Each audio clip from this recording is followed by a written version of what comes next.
Okay, good afternoon. Some big sports stories coming out in the NRL. Kalen Ponga has signed his 5-year, 5 million Australian dollar extension to stay at the Newcastle Knights in the NRL. So the Redcliffe Dolphins are still looking for that top superstar player to add to their expansion squad for next year when they join the NRL. In football news, Manchester United, their chief scout and chief recruitment officer have left the organisation. I'll go into further detail to that in a bit. That's been news filtering out of Old Trafford today. This is following on from their 4-0 defeat to Liverpool. And I don't know where Man United go from here, but they need to get Eric Ten Hag officially confirmed as manager as soon as possible because the ongoing speculation, because it's not a confirmed deal yet, it's not a done deal. The media's going on like it is. Until he puts pen to paper and it's officially announced, we don't know. But it appears that with Matic obviously announcing it, he's leaving via social media, not by a club press conference. That tells you all you need to know about the culture within the organisation. That one of their key cogs in their midfield has announced on his own social media he's leaving. It's not great, but so there's changes behind the scenes in scouting and recruitment at Manchester United. This follows on from Ed Woodward leaving last year. So the non-playing side of the club is in turmoil. We'll see what happens going forward. I wouldn't be surprised if it is Eric Ten Hag who is going to be the permanent replacement, that he brings his own scouting and player development and recruitment people in. Or that's going to be part of the deal because he has hinted at a major clear out. Now, the way the Glazers have run the club for so long on an American model with a promotion relegation system and a transfer market system, not a trade system, it's killing the club. I'm not a Man United fan, but I will be doing a video on the English and Scottish and Welsh clubs that have American money in them. It's a bit more than Man United and Liverpool have American or North American cash. Wrexham obviously have um, celebrity owners, but there's more to English, well, British football with American money because Dundee, one of the Dundee clubs, has got American owners. There's a lot of American money, be it US or Canadian, in British football right now, and the way they run their clubs, I have concerns with how clubs are run. The North American model does not work in European football. Doesn't even work in European rugby league, as the Toronto Wolfpack and the Ottawa Racers has proved. Now, I was watching the Six Tackles with Gus NRL podcast, which is on Channel 9 in Australia, but it's also on YouTube. Big discussion about the NRL taking regular season games over to the US, very similar to like the NFL taking games over here. We know there is a fan base for both codes of rugby in the US, obviously Major League Rugby, obviously being obviously the professional rugby union league over there. We know there's an interest. We know there's limited participation. We know people play the game. Historically, the US have actually qualified for quite a few Rugby League World Cups. Should the NRL be taking regular season games to the USA, that'll be interesting.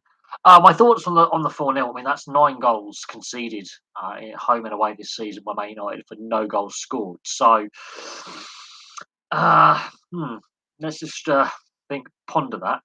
In the 2 games that they've gone head to head this season, Man United haven't scored a single goal, and they've conceded 9. So, and that's with 2 different managers in charge. So it doesn't matter who the manager is. Um, you don't know what to make of it. Now, David De Gea's numbers in recent years have been poor. This season, his save percentage is better than what it was over the last 5 years as a total. But there needs to be a mass clear out. Mass clear out. They've got some good young players coming through. They're not getting any game time. Um, in regards to Nemanja Matic obviously announcing he's departing via social media rather than having a press conference where he goes, "This is my last season. I'm not renewing my contract. I'm moving on to new challenges." Tells you all you need to know about the culture of the club. That a longer serving player, and he is one of the senior players there, They can't even have the decency where he can talk to the fans and the press directly. He's doing it via his own social media. Tells you all you need to know about the culture within that dressing room, the culture of that organisation, and generally the broken nature of the organisation. Um, this is the biggest gap between Liverpool and United.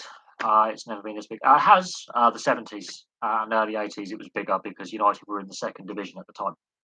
This is the biggest in our lifetimes, at least since I've been alive. But in the 70s, Manchester United spent several seasons in the second division. So, um,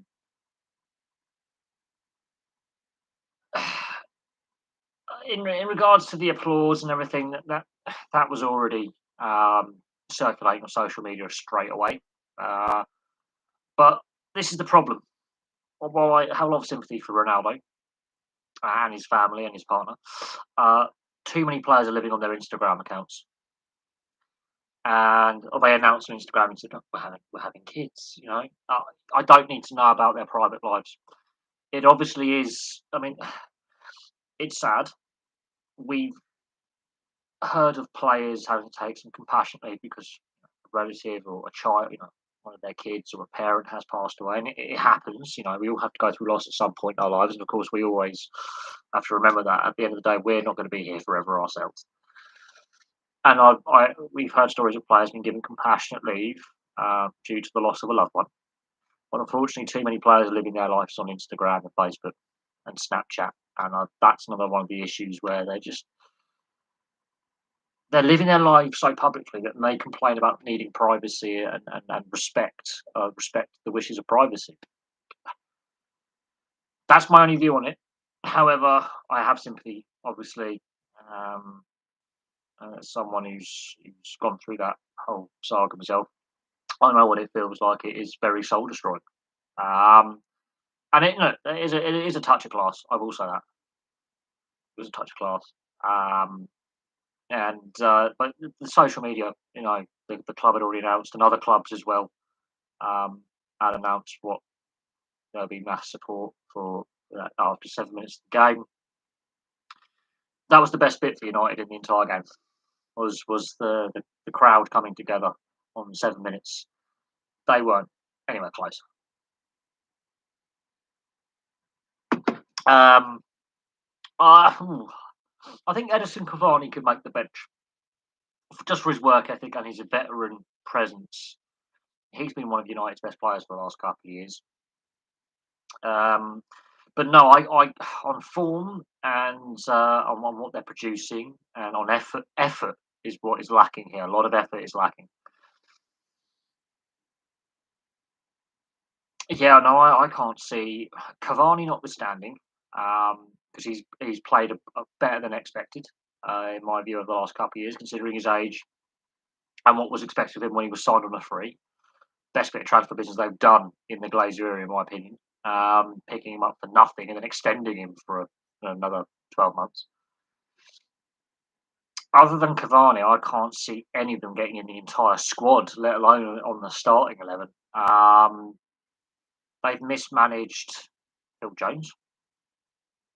There's question marks over the medical team at Man United, and Mourinho was questioning, their medical team because look what happened to Luke Shaw. He was struggling for fitness for so long, and then under Solskjaer, a lot of those problems seemed to resolve themselves last season, which obviously led to him being, given a good run in the England side. But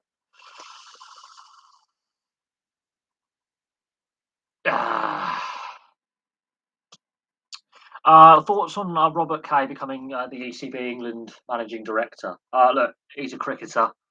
He was a very good upper order opening batsman. Not the best Test cricketer in the world, but he had some decent performances. He knows what it takes to get a double century, for example. Very competent batsman, very solid player. He's had some health issues. He has had some health issues. I think he had a stroke a few years ago, so he has had some health concerns. Very good as a commentator and as an expert analyst for Sky Sports. He's done a lot of analytical work, breaking down technique, The numbers of players batting, bowling, fit, catching figure, all sorts. So he's done a lot on the analytical side in the media, where he will break down a player's batting technique, and how to deal with certain types of bowling. I think he's a good appointment. Um, I'm not sure how much administration experience he's had. If on a technical standpoint, when it comes to improving the batting quality, I think absolutely that is a very good appointment. But the problem is, though, we've relied on ex Test players before. Ashley Giles, it hasn't worked. So, and he obviously was a teammate of Ashley Giles, so it seems to be the old boys club a little bit. Um, but saying that, he's a good ex. He's a good. I think he has a very. We'll see. We'll see how it pans out. I think it's a decent appointment. Obviously, if performances don't improve, then there'll be question marks over a lot of things.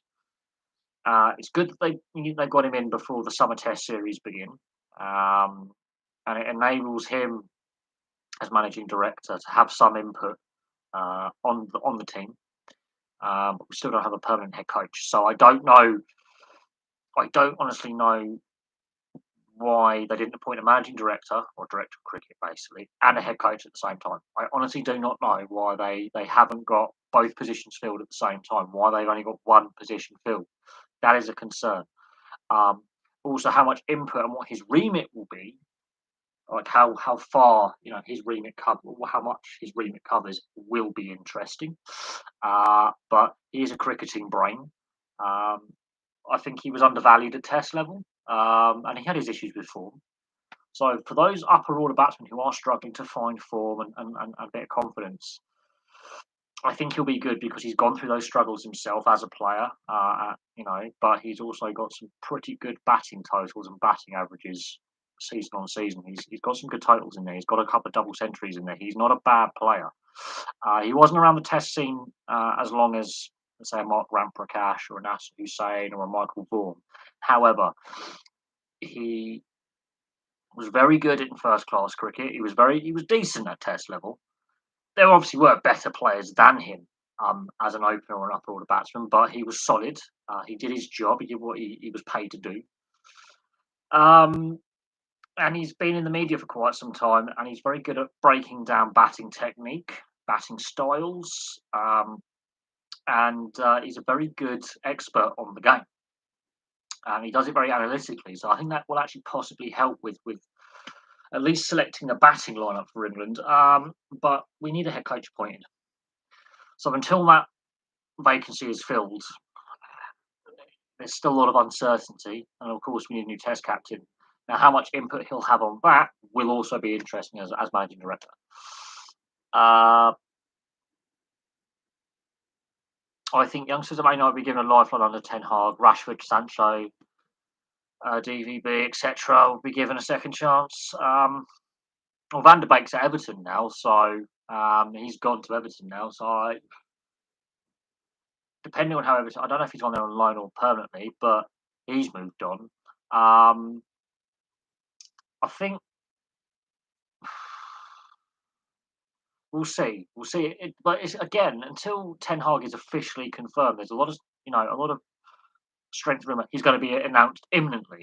I've seen nothing pop up on social media that he's been announced manager, because I do follow a couple of the Man United fan channels, and but Everton have the option to sign him full time at a reduced fee. So, and I think,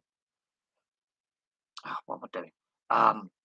So until Ten Hag is officially confirmed, and he was actually his manager at Ajax, so he might be able to get the best out of him and play him in the role that he was playing at Ajax. The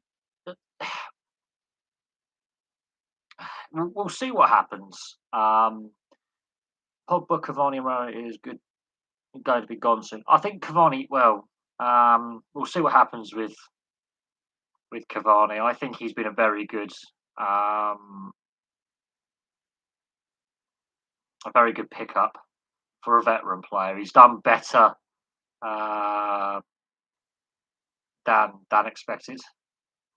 Um,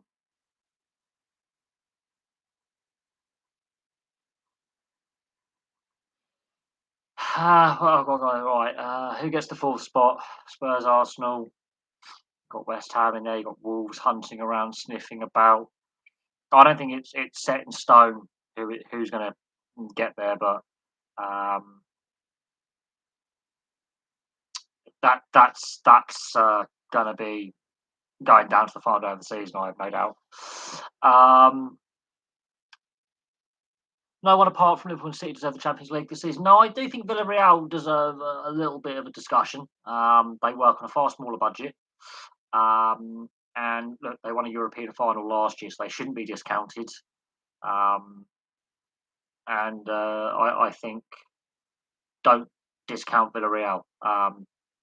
They could be dangerous, and they want to get to their second European final in a row. So wouldn't discount them. They are dangerous, and I think they shouldn't be underestimated. I would actually like to see Villarreal do it because both City and Liverpool are part of the European Super League idea. So I would like to see a non-European Super League club uh, basically give them the flip the bird and win it. I want to see Villarreal do it. Um, the Merseyside derby's coming up soon. That'll be extra spicy. This year with Liverpool trying to win the league and Everton trying to. Yes, yes, that'll be tasty. Everton is a must-win for Everton. If they lose that game and lose badly, they could be in serious trouble. It all depends on how Burnley do post Dyche. Um, so we'll see what happens there. Rooney, outside the Derby training ground, he had an impromptu meeting with some supporters with the squad with him, and he basically said that he was saying I think he intends to stay, but the uncertainty about that is the deal very similar to Chelsea. They need to get their deal done as well to have the club sold. So a lot hinges on the who is the owner of Derby County for next season. Much like Chelsea, they could be facing yet another points deduction. But I think he intends to stay at Derby. However, I wouldn't be surprised if the prolonged takeover negotiations at Derby, I think it's the Binney family, another American family, another American ownership group. If that gets prolonged and goes deeper and deeper into the summer, he might be enticed away by another club because they are going to need money and he'll have a get out clause. We're talking about qualifying the Champions League, the rest being piss poor. Chelsea have been below average, but they're still better than the clubs behind them. I think everyone wants Villarreal to win. Although Liverpool could make history if they win 4 trophies this season. And Man City could win no trophies this season. That's the scary thing. That's what's really scary. Is City have blown their lead they had in the league so badly. Really disappointed with that. They had the league sewn up 2 months ago. They've blown a commanding lead in the league. So I think if you blow a lead like that in the league, and the opposition have given you a 12, 13 point head start, and you blow it, you don't deserve to win the league. And that first half in the FA Cup semi-final, they were absolutely a disgrace. Well, I know trebles have been done. I'll have to look at that. It depends on how many domestic trophies you can play for. I know trebles have been done because Celtic did the treble, 3 trebles in a row, domestic trophies in Scotland, and that had never been done before, even by the great Rangers and Celtic and Aberdeen teams of the past up in Scotland. Honestly, it's not been done in English football. I know that much. So unless you count the Charity Shield as a major trophy, even then I don't think it's been done. The Invincibles of Arsenal couldn't do it. The triple winning team of Man United obviously didn't do it. I'm not sure it's been done before. At least when we talk about top flight major honours, I don't think it's been done. I know trebles have been done. And I know back-to-back doubles and trebles have been done, but I don't think a quadruple. If that happens, that is ridiculous. And City could finish the season with no trophies. That's what's even more stunning, is that City, in theory, can finish the season with no trophy. And what would be more damaging is not them finishing second by a couple of points in theory, is the fact they had that commanding double-digit points lead over Liverpool and Chelsea a couple of months ago, and that performance in the FA Cup semi-final, and that defeat in the League Cup to, I think it was West Ham, where they lost badly. Um, that'll be the defining moments of this season, and I think the momentum has swung now. I think the momentum has swung now. Um, in England, you could in England win 6 trophies. Yes, you could. It's all changed now, but we're talking about major. I wouldn't class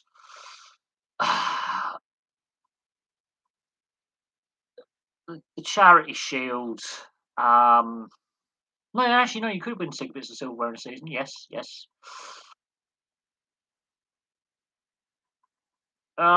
They could win a cup treble. I don't think that's been done before. A cup treble hasn't been done. A league and cup double, which is Man United's '99 season, obviously has been done. Um, but they could win a cup treble. They win the Champions League, League Cup, and FA Cup. That I don't think has been done yet. That would be ridiculous. But I do think the fans want another Premier League title. I think they'll take a Premier League title over the FA Cup as long as they win the Champions League. And that's something. That's the difference between City and Liverpool is the Champions League titles and the Champions League finals. And Liverpool have spent a lot less money in the same time frame. Yes, their starting lineup, City's starting lineup in the FA Cup semi-final, well, it wasn't their full strength team, was still worth more than a full strength available Liverpool side. So Liverpool have spent their money more wisely, I think, for their squad and developed more youth players in their squad, whereas City not so much.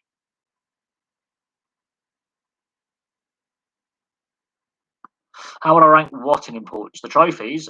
It depends on the fan base because I think Leicester's fans are like a trophy's a bonus. With them getting over their FA Cup final curse because they'd never won one, they'd like, lost in 5 attempts, which was a record at the time. They see that as a bonus. So it depends on the expectation of the fan base. And they haven't been in an FA Cup final for 10 years. So I think they might want to see the FA Cup return to Anfield because they've had a lack of success in recent years in that competition. But to be in 3 out of the last 5 Champions League finals, I think that is ridiculous as well. I know they lost one and won one, but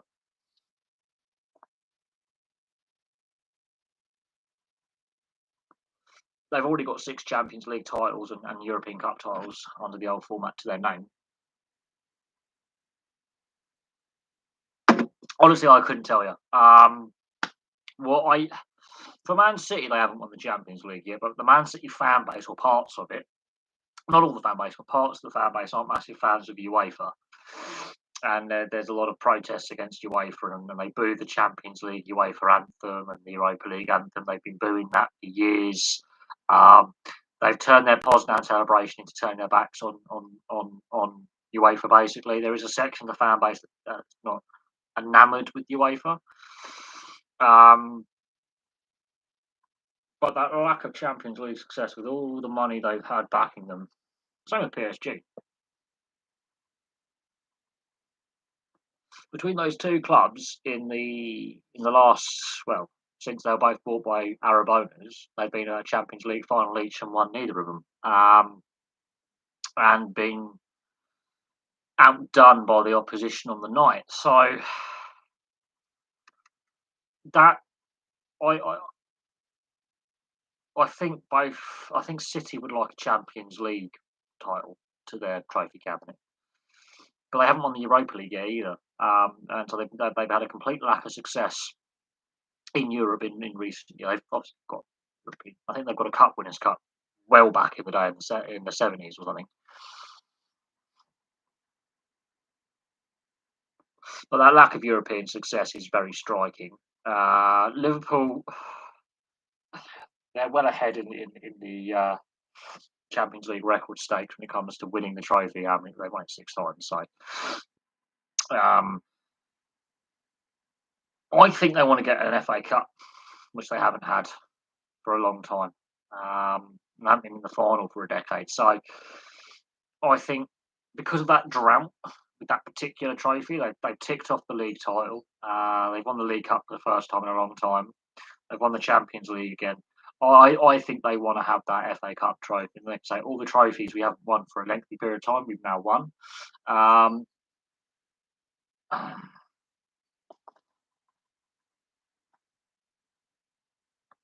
Imagine what the fallout would be if they win no trophies this season. What then happens to Guardiola's position? And in that case, that would be very, very telling, because I can't see Guardiola staying there for too much longer, because he's a very he tends to burn himself. You know, he Barcelona and Bayern Munich, and then he took a year out.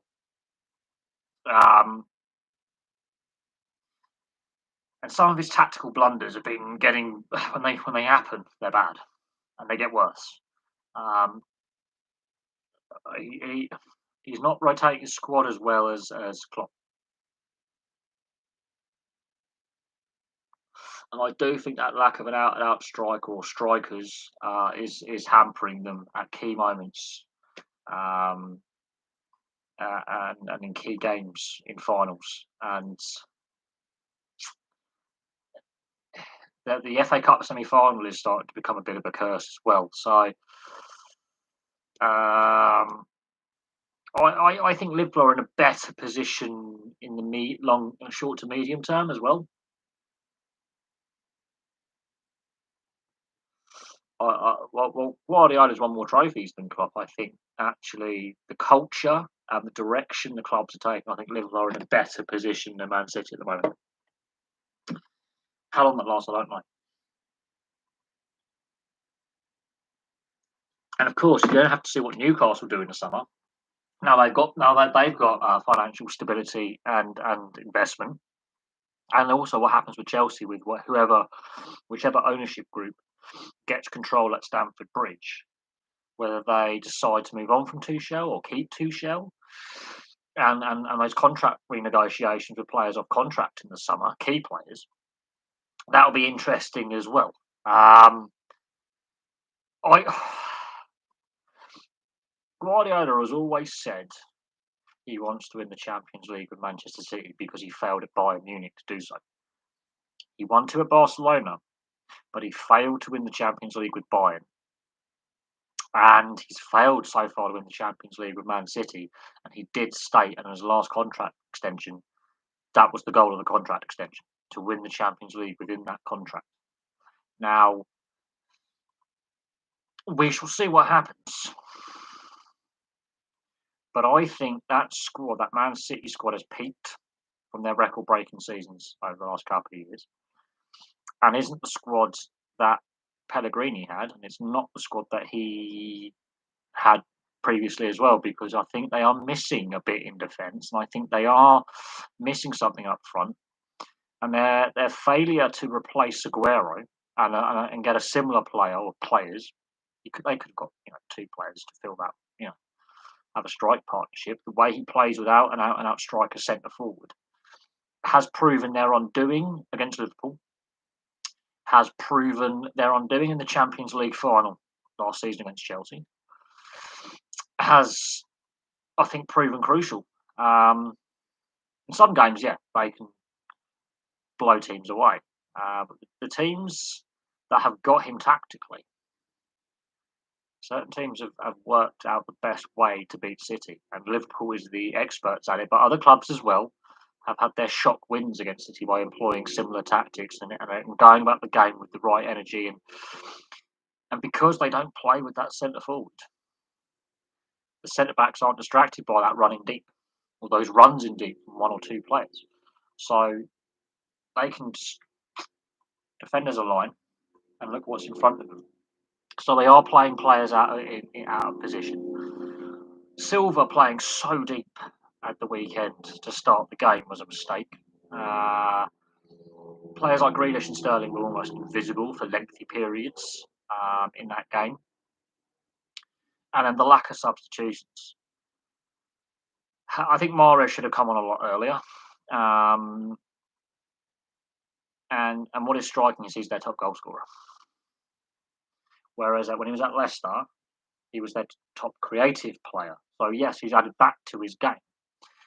But that is what is most striking for me is Mahrez has gone from scoring key goals and being creative to scoring goals and being creative in equal measure. So they've changed Mahrez's game. Now, whether that suits the balance of the side in key matches over a whole season, it's a grind. But in one-off games like a straight knockout, does that actually help the balance of the side? He is playing Mahrez down the right, which I think is Mahrez's better side of the field. He's not as effective down the left.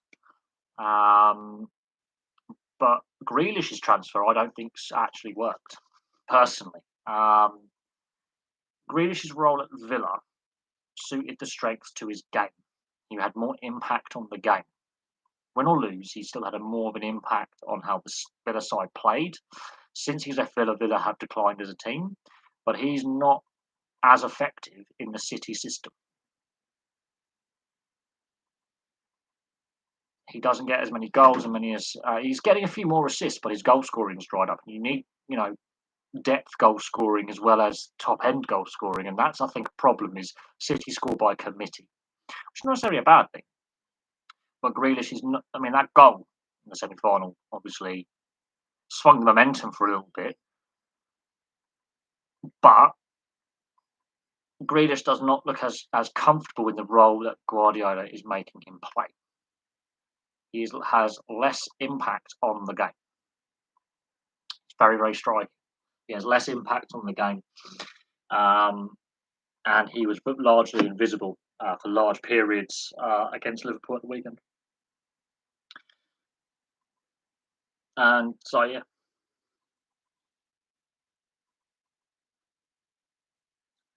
That's my assessment of certain players in the City setup.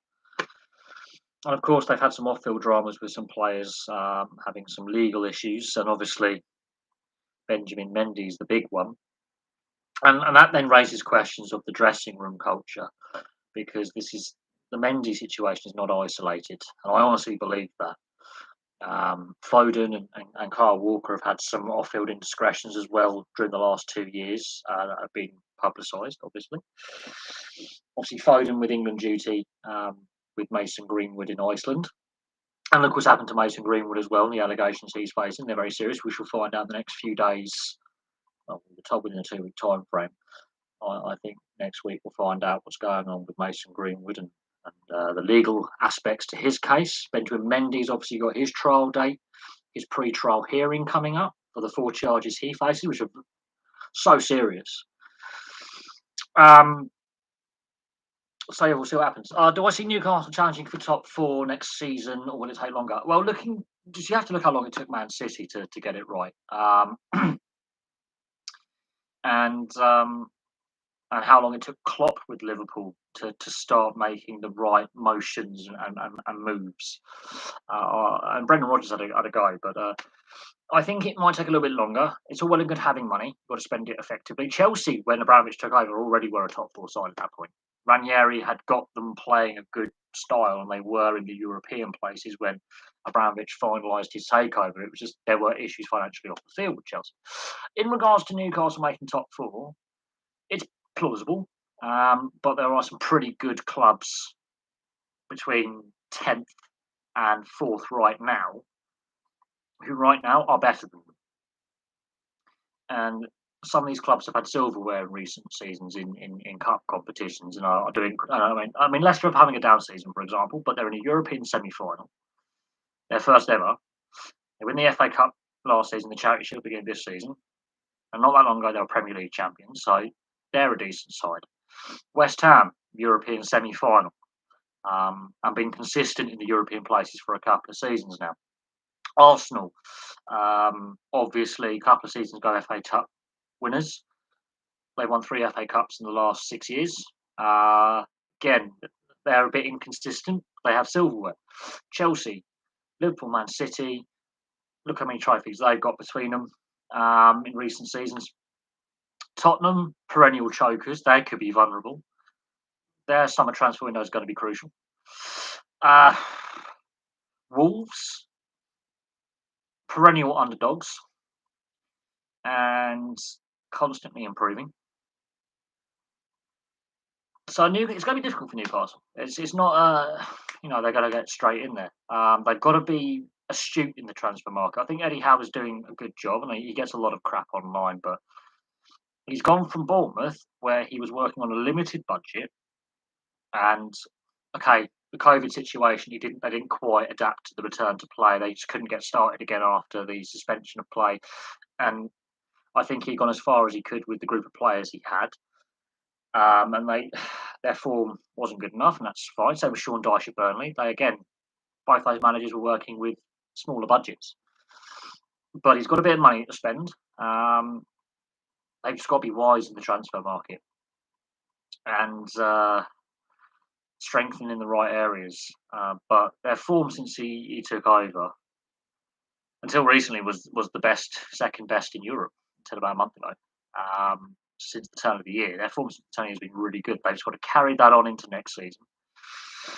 I think they do need to invest in their youth system, and that can save you a lot of money in the long term, especially with UEFA's new spending rules coming into force soon. So they've got to be compliant with that. We know the fan base is going to sell out St James's Park week in, week out, which will help. We know there's now positivity around the club. But it's Leicester, notwithstanding with what they did in their Premier League winning season, and they have found it hard to constantly stay in the European places. Although last year it was challenging, and they gave it a go. And they went, okay, we have a chance for silver with the FA Cup or top four, and they went for the FA Cup, and it literally went down to the last couple of games of the season. They could make it or not. And Chelsea were looking a bit vulnerable, and then both of them win silverware. So they had to focus on League or Cup, and Leicester put everything into the FA Cup, and Chelsea put everything into Champions League's after the end of the league season. We'll put everything into the league and winning the Champions League. So they had to work out their priorities. They couldn't do both because of the toll that last season and the disruption took on them. But no, I think Eddie Howe is, whether he's the long-term manager at Newcastle is another thing. But it'd be nice to see an English manager managing a club in Europe, because not one of the clubs in the European places has an English manager. Just going to drop that one out there. Moyes is Scottish, so he's British. Brendan Rodgers is from Northern Ireland. Obviously, Leicester in the semi-final. A couple of Spaniards, a German, two Germans actually. Someone from Portugal. There you go. So it would be nice to see Eddie Howe get at least a European spot. I think a European spot is achievable. I think that is achievable. And if they could actually give one of the cups a bit of a run, get some silverware, go for the League Cup or the FA Cup, actually take the domestic cup competition seriously. They won't have European football next season, so they're going to have less fixture congestion than the teams that are going to finish above them. If they can take one of the domestic cups, go for one of the domestic cups, and actually get that first piece of silverware under the new ownership, that will be a catalyst to then win more. It's doable. I think it'll be difficult. It may take longer than a lot of fans hope. You've got to be patient. As I say, it's all well and good having money. And look how long it took Man City to be a consistent trophy winner. Okay, I remember when Sven was in charge back in 2008, and Middlesbrough scored half their league goals that season in one game. The last game of the season, they beat them like 8-0 or 8-1. Half their league goals in a season in one game. At City as well. So Man City chopped and changed the manager quite a few times until they got Mancini, then Pellegrini, and then Guardiola. So their trophy success has come with three managers. That is striking. In the same time frame, this is crucial, United have had actually more managers and won two trophies. City have won multiple. Liverpool in the same time frame, I think, have had 3 or 4 managers, um, but won more trophies. So if you look at Man United, they spent a lot of money, but they've got a far emptier trophy cabinet since 2011 than their big rivals. And then when you've got clubs like Leicester winning trophies as well, and league titles and FA Cups, and then you're looking at Man United going, well, Leicester have spent so little in comparison. It tells you it's not all about money. A lot of it's about culture, work ethic, um, youth systems, good scouting, good recruitment, and good structure. So Newcastle need to get their off-field club structures right as well. The club infrastructure needs to be there, and that's something that Amanda Staveley, when they actually did get the takeover, said key priorities for this ownership group is investing in the training ground, investing in the club infrastructure, looking at possibly expanding St James's Park, renovating or better upkeep of the stadium, uh, overhauling the scouting and youth policy. That takes time. That doesn't happen overnight. Doesn't happen overnight. I don't care what sport it is. When new owners come in, several things can happen. It can go really badly wrong, or it can go really, really well. But there's always a process for a successful team, and it does not happen overnight. It doesn't happen straight away. If you're a new owner coming in and you already have a pretty, decent structure in place, it's just investment. It's just money. You can actually build upon what's there. If you've got issues with the club structure, the club infrastructure, a lack of investment in the bricks and mortar infrastructure, as well as the networking of scouts, recruitment, staffing levels, the right people in the right positions, the board, for example, getting the right sponsorships, the right community programs. It doesn't have to be physical stuff. It can be, the networking, the the administration side. If you've already got a misshapen, badly organised organisation, you've got to spend a lot of your capital in fixing a lot of the off-field issues, which will have a positive impact on the field, but it will take longer. So you've got to look for the long game. Yes, I think Newcastle can win silverware. Yes, I think they can make the European places. I wouldn't say top four. I think you've got to be a little bit more reserved in your expectations of what is achievable. But this will be his first full off-season with the club. It will be his first summer transfer window with the club. And then, obviously, we're having a very disrupted season next season with the World Cup when it's taking place. And every manager is going to be going through this for the first time with the World Cup, obviously in November and December, being really disruptive. So it will be challenging, but he will have that experience from the COVID situation with Bournemouth. And I think he would have learned a lot from the 2020, the 2019-2020 season, with how Bournemouth didn't respond with the return to play. They didn't pick up. Their form actually got worse. So I think he's learned a lot from that. But yeah, I think Newcastle fans have to look more for the medium to long term rather than the short term success. I think expectations need to be tempered a little bit. As I say, with UEFA's new spending rules and financial rules replacing financial fair play coming in a season or two's time, I think there needs to be more emphasis on the youth system and a bit more emphasis on investing in the infrastructure of the club, because that will have more positive impact, more far-reaching impact for the next 2-3 decades. And I can compare it to other sports and other leagues where it's not just about the here and now, it's about the future. It's about making sure long term that long after this ownership group has moved on, that they leave the organisation in a better state than when they found it. They bring people in, they've got to leave it in a better state than when they found it. So already the club is in a healthier state than when it was under Mike Ashley. I think the hypocrisy of blocking that takeover deal for 18 months by the Premier League is just disgusting because they allowed Man City, they allowed Chelsea to be bought with, in my opinion, dirty money. They allowed the Glazers to take over with other people's money and leaving a club racked with debt. And now the success is dried up. So it's karma for you.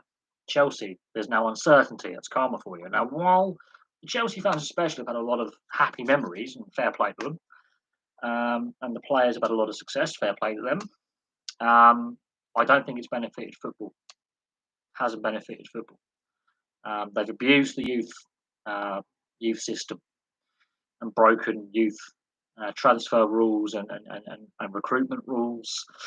They've had transfer embargoes more than once. They've sacked a lot of managers, so there's a lack of managerial stability there. They have a lot of debt. I mean, the fact that Abramovich obviously, put an extra loan to the club 1.5 billion because they made that much loss under his ownership. And the entire time he was there were 1.5 billion in debt if we didn't put emergency loans into the club. Tells you need to know about their business model. When we were thinking, okay. In reality, if the club was a standalone club and Abramovich didn't put that money in, they would have actually been facing liquidation and definitely administration. So I think they have that win now mentality. How much longer? I mean, they could come away with no trophies this season. Then what happens to Tuchel? Because the expectation has been built up at that club with the fan base that finishing fourth and making Europe but with no trophies, or finishing third with no trophies, it's classed as a failure. Whereas most clubs, that's a pretty successful season. We've made a cup final, we've made a quarter final in Europe. We've won trophies the year before, but we're still competitive. There's a little bit of a gap. Most clubs would go, that's a pretty good season. For some clubs, the fan base is too expectant, too demanding, and isn't realistic enough. And then the club owners are also, we demand success every season. We can't have a down year. We've got to win now, win now, win now. And you never actually properly invest in the squad you've got because you just get the mercenary player in. So those young players will get a little flurry in the side, then they're sent out on loan or they're sold on. And then when that player is developed at another club, they're like, we need to get him back. Okay. And then they buy him back for more than what they sold him for, which then is stupid. And someone else makes a profit out of developing your player. And then the same cycle revolves where you sell a youth player cheap and you buy them back, like Lukaku, for example. He's been in their system three times, I think. Out on loan, then full time, then sold, then bought back, and it hasn't worked. Werner's confidence is shot completely. Tammy Abraham's left the club and gone to Roma and is doing really well. They let go of De Bruyne and Salah. Don't think they're buying them back somehow. I don't think they're getting them back somehow because it will definitely be in breach of financial fair play, let alone the new spending rules.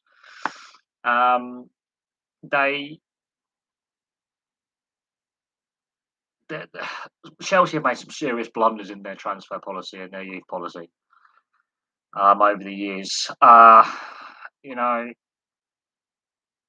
they've been very successful. But it's always short-term players coming in, mercenary players. And while under Lampard with the transfer embargo, a lot of the young players suddenly had to come through, which is good. I think there's a lack of emphasis on promoting youth and large amounts of just drip feed. I think there needs to be far more academy products making it into, bring back the reserves. Bring back, the reserves league, proper reserves league. Not the under 23, we're talking proper reserves. I think they need to look at squad rules as well, and more. I think a percentage of players in the squad have to be developed by the club. Will the NHL ever reach 40 teams? Oh no, that would be a ridiculous league by that point. I think 32 is just about right. 34, you're pushing it before fixturing becomes ridiculous, and then you wouldn't be able to have interconference play, and then the fixturing becomes difficult. It's doable, but there's only so many sports markets in the US, and economically, I think Canada will be screwed at that point. There's not enough Canadian markets that can help the US sustain that many teams. I think 32 is about right. Any more than that, you would have to draft so many players from Europe that you damage the European product, which is crucial because our European leagues I think, are brilliant. By the way, you would then have a talent drain from Europe, which then ultimately impacts the European leagues. Um, and there, because you're competing against the NFL, the NBA, Major League Baseball, even the MLS to a certain extent for your athletic, player base. Major League Rugby's obviously now got links with the collegiate system, NCAA system. You're gonna be spreading the talent too thin. Um, and then you've got the TV networks. So in Canada, you've got Sportsnet and TSN, and then in the US, you've got all the regional carriers, and of course ESPN and TNT are the national carriers. Um, is there enough money in the regional broadcasts for the broadcast deal? Is there enough appetite to do so? Um, and there's always the complaint, oh, we're diluting the product because we're spreading the talent around too much. I mean, how high would the salary cap have to go to entice players? Would a lot of players be rushed from the AHL, ECHL development side with the affiliates? Is there enough markets for all the affiliate teams? Because then you're going to have to grow the AHL and then subsequently the ECHL to meet that.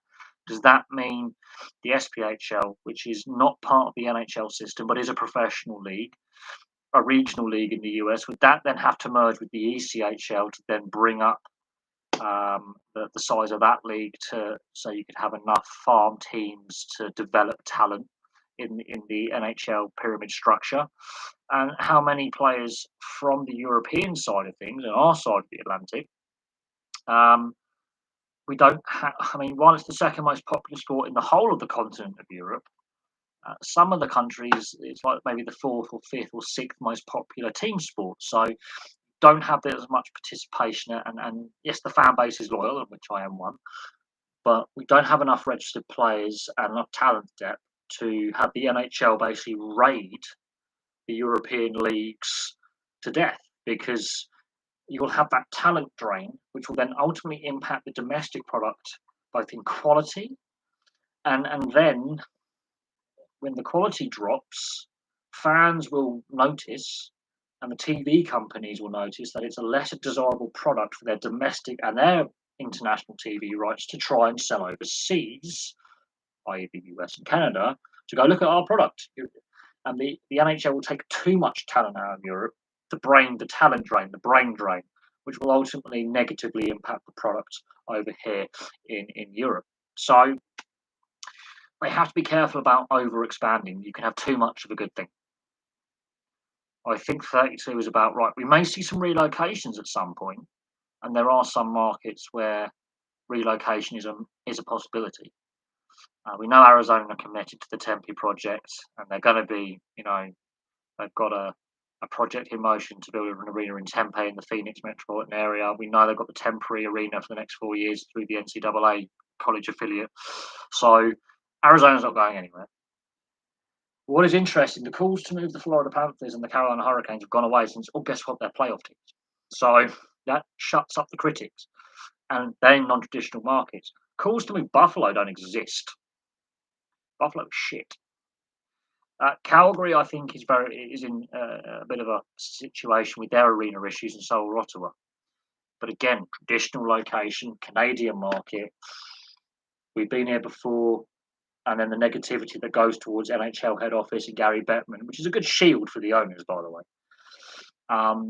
Negative reaction, but it's a franchise league model. Over here, it's a club league model.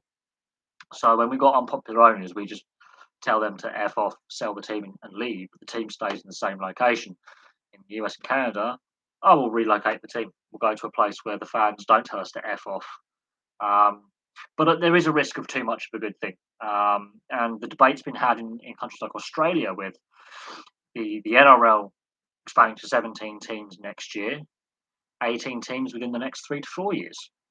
The AFL, there's a possibility of that expanding to 19 teams and going to Tasmania. Um, so, and there's also talk about, the possibility of the NRL taking regular season games to the US. Now, if COVID hadn't happened, that would have happened by now. The Magic Weekend could probably go to the LA Coliseum or Michigan, the Michigan State University Stadium. Is it the Rose Bowl? Um, and you could see the top talent play. Now, obviously, the major leagues in the US and Canada have taken games to Europe and around the world with their international series. The NRL has taken State of Origin to LA in the past. And I was watching the Six Tackles with Gus podcast, which is an Australian uh, podcast to do with their Channel 9, which is one of their major broadcasters. And,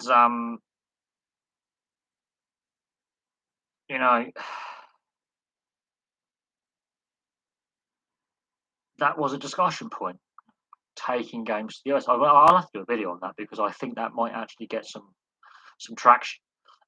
It can't be a gimmick. It has to be a long-term plan. And they have to do it at least once a season, let's say for 5 years. Sign a contract for 5 years, take one. I would say Magic Round would be the best time to do it because then you can get every single team into the US. And it's doable, but there has to be a commitment.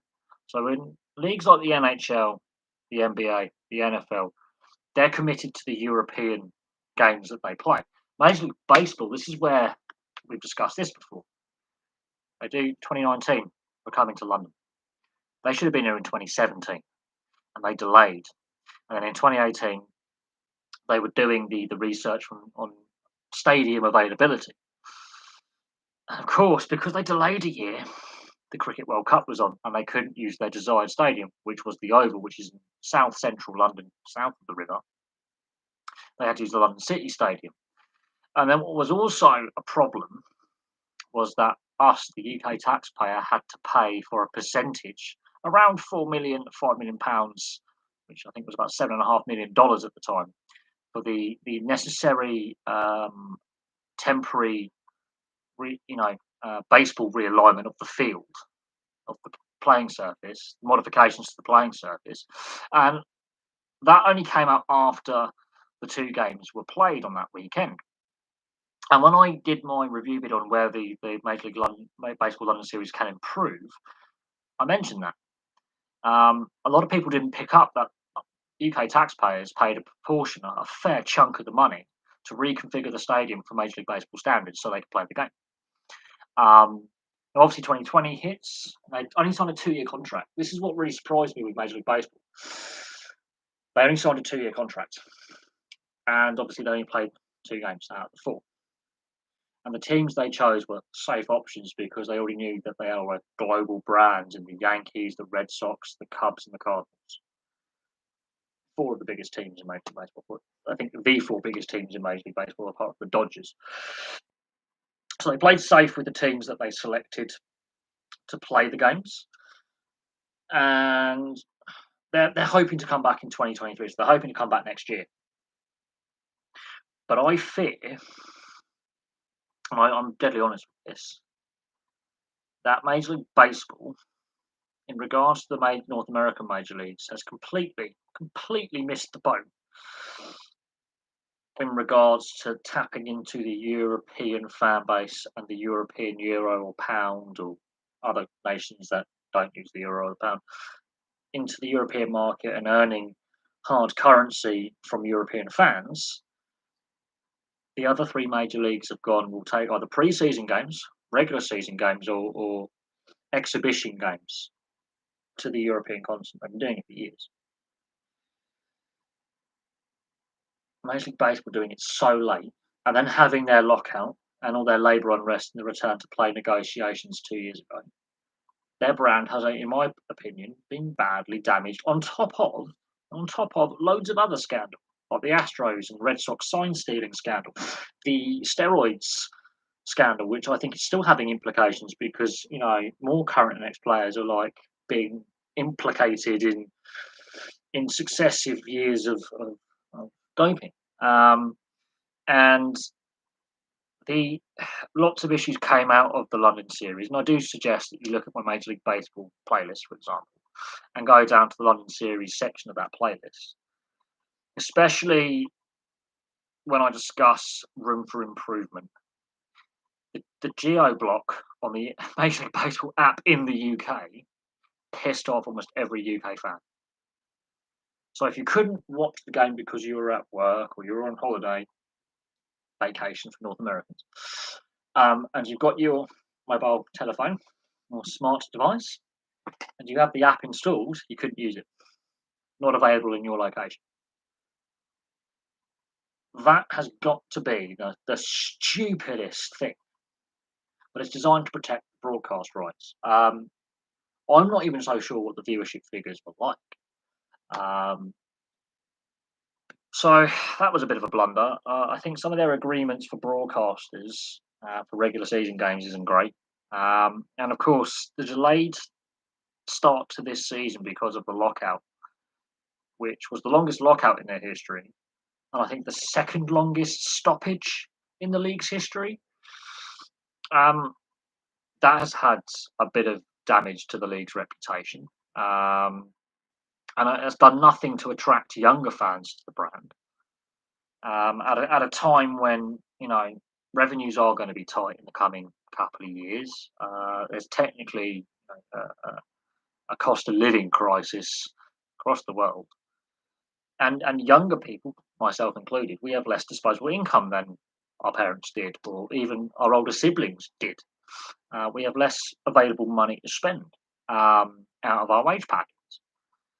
So they've got to be very, very careful with how they market themselves to a wider audience. This is where I think the NRL could do big things, and the AFL, because they both now got followings in the US and Canada because they resumed play during the first bout of COVID in 2020 earlier than the domestic leagues in the US and Canada, and they picked up a cult following, and that following is sizable. So when we're talking, I mean, the issue is how the domestic fans in Australia and New Zealand would feel about regular season games being taken over to the US and Canada. If it was the All-Star game, I can't see that being an issue because that happens in pre-season, so you could get away with that. And that is some of the best talent available. The Maori All-Stars and the Aboriginal All-Stars are some of the best talent available. Some of the best players are from those communities. The World Club Challenge, the Club World Challenge, World Club Challenge, sorry, between the winners of the Super League and the NRL. Again, you could possibly play that in the US and Canada, most likely on the Eastern Seaboard because of European TV rights. But there are two games you could take every year to or regularly to the US and Canada, regularly. But that's a discussion point in the NRL and Super League about growing the game internationally, especially in World Cup year. Should have been last year, obviously, but especially in World Cup year, within about 4 or 5 months, we're playing the World Cup in this country. So I hope to be able to get tickets for the Emirates. I'm hoping to get tickets for one of the London games, if possible, and they're going to be bloody expensive. So that's something to think about. But yeah, another thing I have failed to discuss is Fulham got promoted last night from the Championship to the English Premier League. Now, can they make a better success of staying up this time? Because they are a bit of a yo-yo club. And with players like Nemanja Matic available, they'll be mad not to consider his signature because he has played at Chelsea, so he knows West London. He has connections in West London. And he's a good quality player. There you go. When you're saying same, what's that in relation to? Because if we're talking about the NRL or Super League, taking, I think we're talking about the Rugby League World Cup. I think one of the best ways to develop rugby league in North America. I honestly believe this. Obviously, France have the next Rugby League World Cup. I honestly believe give the US and Canada a Rugby League World Cup because it has World Cup in it. Can you imagine the US audience buying into that, especially seeing the South Sea Island nations, Australia, New Zealand playing their best? Can you imagine the interest that would suddenly create? Now, bearing in mind in the US, they get a bit confused between rugby union and rugby league. The amount of North American subscribers and viewers that I've had to describe the differences between union and league to on a basic level. I said the best way for especially US fans, because they've obviously got Major League Rugby, to know the difference is watch the NRL or Super League. I would say NRL, or watch State of Origin, and then watch Six Nations or the Major League Rugby. They're the best ways you can see the difference between Union and League. Is watch because they have access with the networks to Major League Rugby, and of course, State of Origin. Just go on the NRL website, nrl.com, sign up. I don't know how many dollars per month it would be, or how many dollars per year, but for me, it's £130 a year, £12.50 a month until my contract renews next month. So I'll be interested next month how much it's actually going to cost me. It's probably going to go up, which will be depressing, but I'll have to live with it.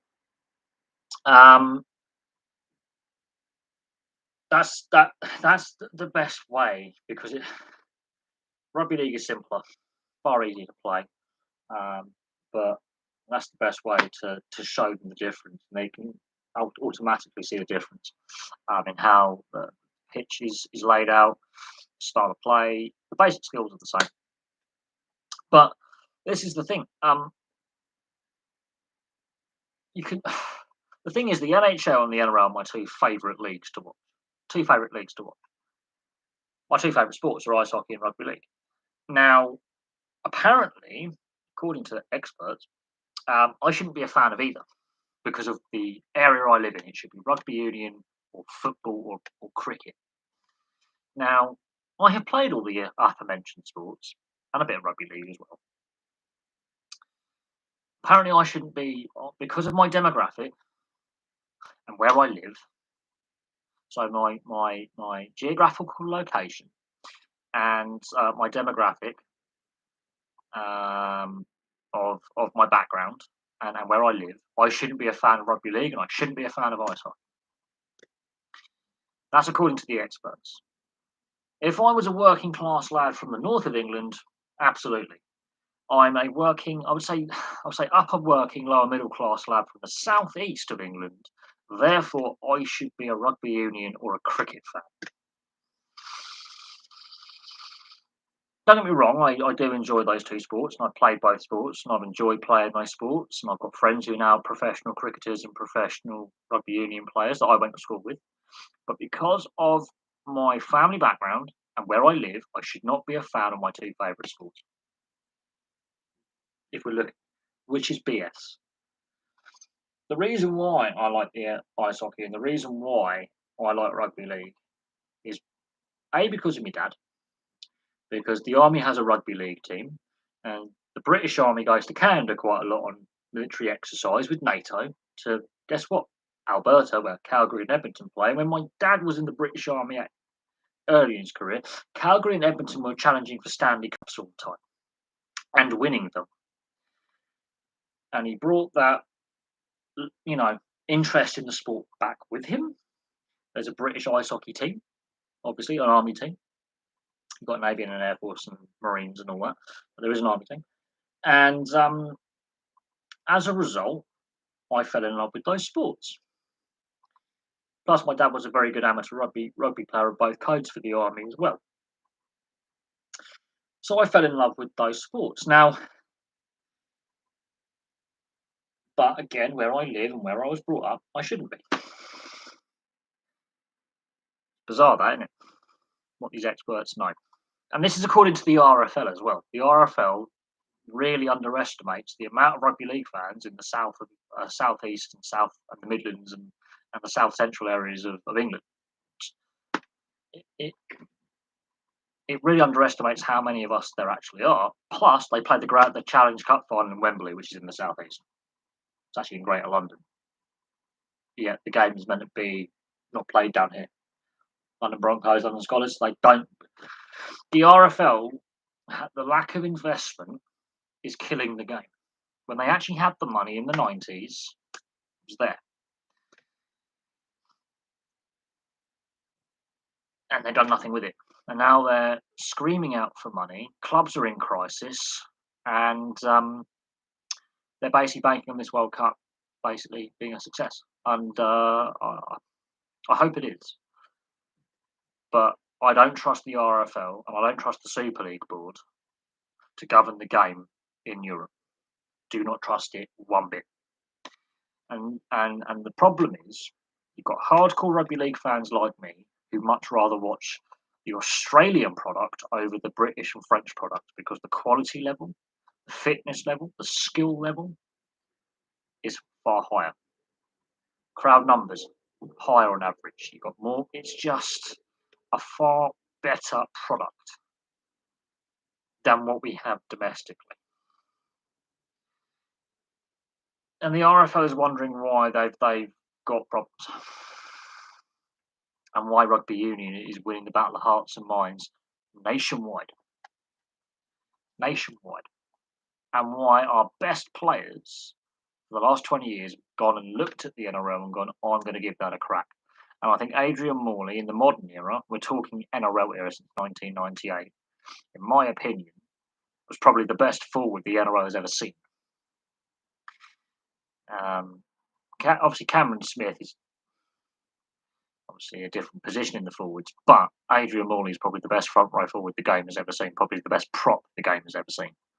And technically, he has more first grade appearances than Cameron Smith, but that's another debate because it was in two different competitions, whereas Cameron Smith is solely in Australia, plus he's got the state of origin, which Adrian Morley doesn't have. Adrian Morley is another reason why I like rugby league. He is possibly the greatest rugby league prop, in fact, the greatest rugby league forward the game has ever seen. It's a pity he got suspended so many times, but he always played with that physical edge. And on the field, he was an animal, but off the field, he's an absolute gentleman. But on the field, a destructive monster. But because he decided to play the peak of his career in Australia, many more top quality British players and hopefully one day French players as well are trying their hand or are going to try their hand or on the radar of NRL clubs right now because of Adrian Morley. Herbie Farnsworth, young, talented centre, currently at the Broncos. Other clubs are interested in signing him from next season. He's off contract. And that is good that he's going to stay in the NRL and he's off contract. He has made no inclination of wanting to return to England. And he wants to stay in Australia. So that is a good sign. Other clubs are interested in his signature. And it'll be interesting to see where, if he decides to sign an extension and stay at Broncos, or he goes elsewhere in the NRL system and signs elsewhere for how much and for how long. So that'll be interesting. Bear in mind, the Redcliffe Dolphins are still yet to get that marquee player. They've got some good forwards, but they need that marquee player. They haven't got a halfback. Haven't really got a hooker. They haven't got a fullback. They haven't got any kind. They just haven't got their spine sorted. They've got a good forward pack. They've got nothing else. They've got no outside backs. You know, they haven't got a 6 or a 7. So Herbie Farnsworth plays centre. He can play on the wing. He could be converted to a fullback. He's got the pace. He's got the skill, and he's off contract. But be interesting. He's not he is playing in Queensland. He's an adopted Queenslander by Broncos fans. And Wayne Bennett obviously losing out on Kalen Ponga. Cameron Munster. It'll be interesting to see where he signs.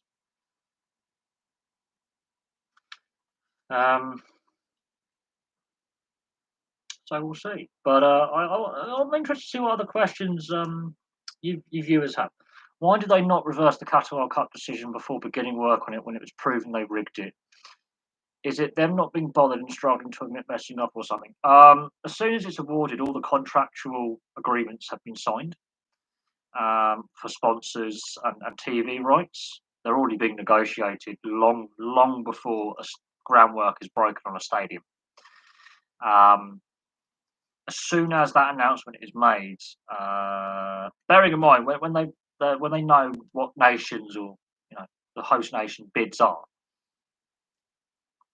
they'll be working out. They'll have multiple contracts ready to go in regards to broadcast rights and domestic sponsors that are from the host nation or nations, and their international sponsors. They've already worked out those contracts.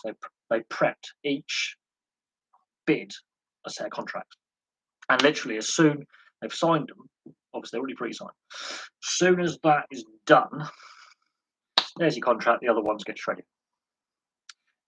So too many contracts. That's a good question though.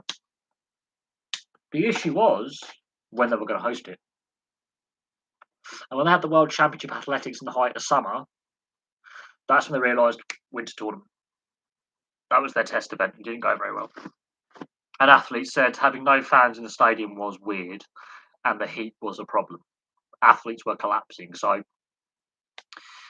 they used another sporting event as a test event, and it was an unmitigated disaster. So the thing was, the corruption allegations came out after the 2014 tournament. They came out in 2015. That was awarded back in 2012, 2011, something like that. Many years in advance. So they'd already got well into the construction stage, well into breaking ground, planning for the tournament. Too far gone. And yeah, they'd already got too far down the track commercially with prepping, coming up with merchandise ideas, designing, various things to do with the product, spending money. That contractual things were already in play with like the tournament logo, the tournament mascot. They were already designing the ball. The kits were already probably in pre-design, so Adidas, Puma, Lotto, Fila, all the kit manufacturers were already prepping their kit designs. The various FAs were already sorting out their kit supply negotiations with who would be the kit suppliers for various host nations. Adidas were already developing the ball, and we still had two other World Cups to play before we 2 or 3 World Cups to play before we get to Qatar at this point. I think it, and then Brazil gets played, then Russia gets played, and then the questions start being asked about 2016, 2017. But obviously, we now found out we know about FIFA, and the allegations were proven to be correct, and heads rolled, and people went to prison, and there were investigations, and there still are ongoing investigations, and the reputation of the sport has gone down the toilet.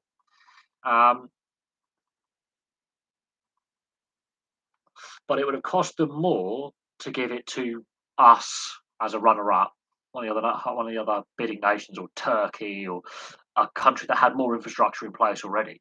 It would cost more to cancel it in Qatar and then move it to another host nation. It would cost more for FIFA than the money they would make, because they would be sued for breach of contract. They'll be sued for loss of earnings.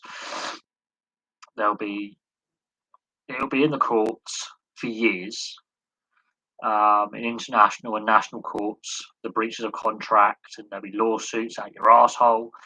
And FIFA just like it's more cost effective just to keep it where it is. I think it's going to make a financial loss for them, by the way, which would be nice.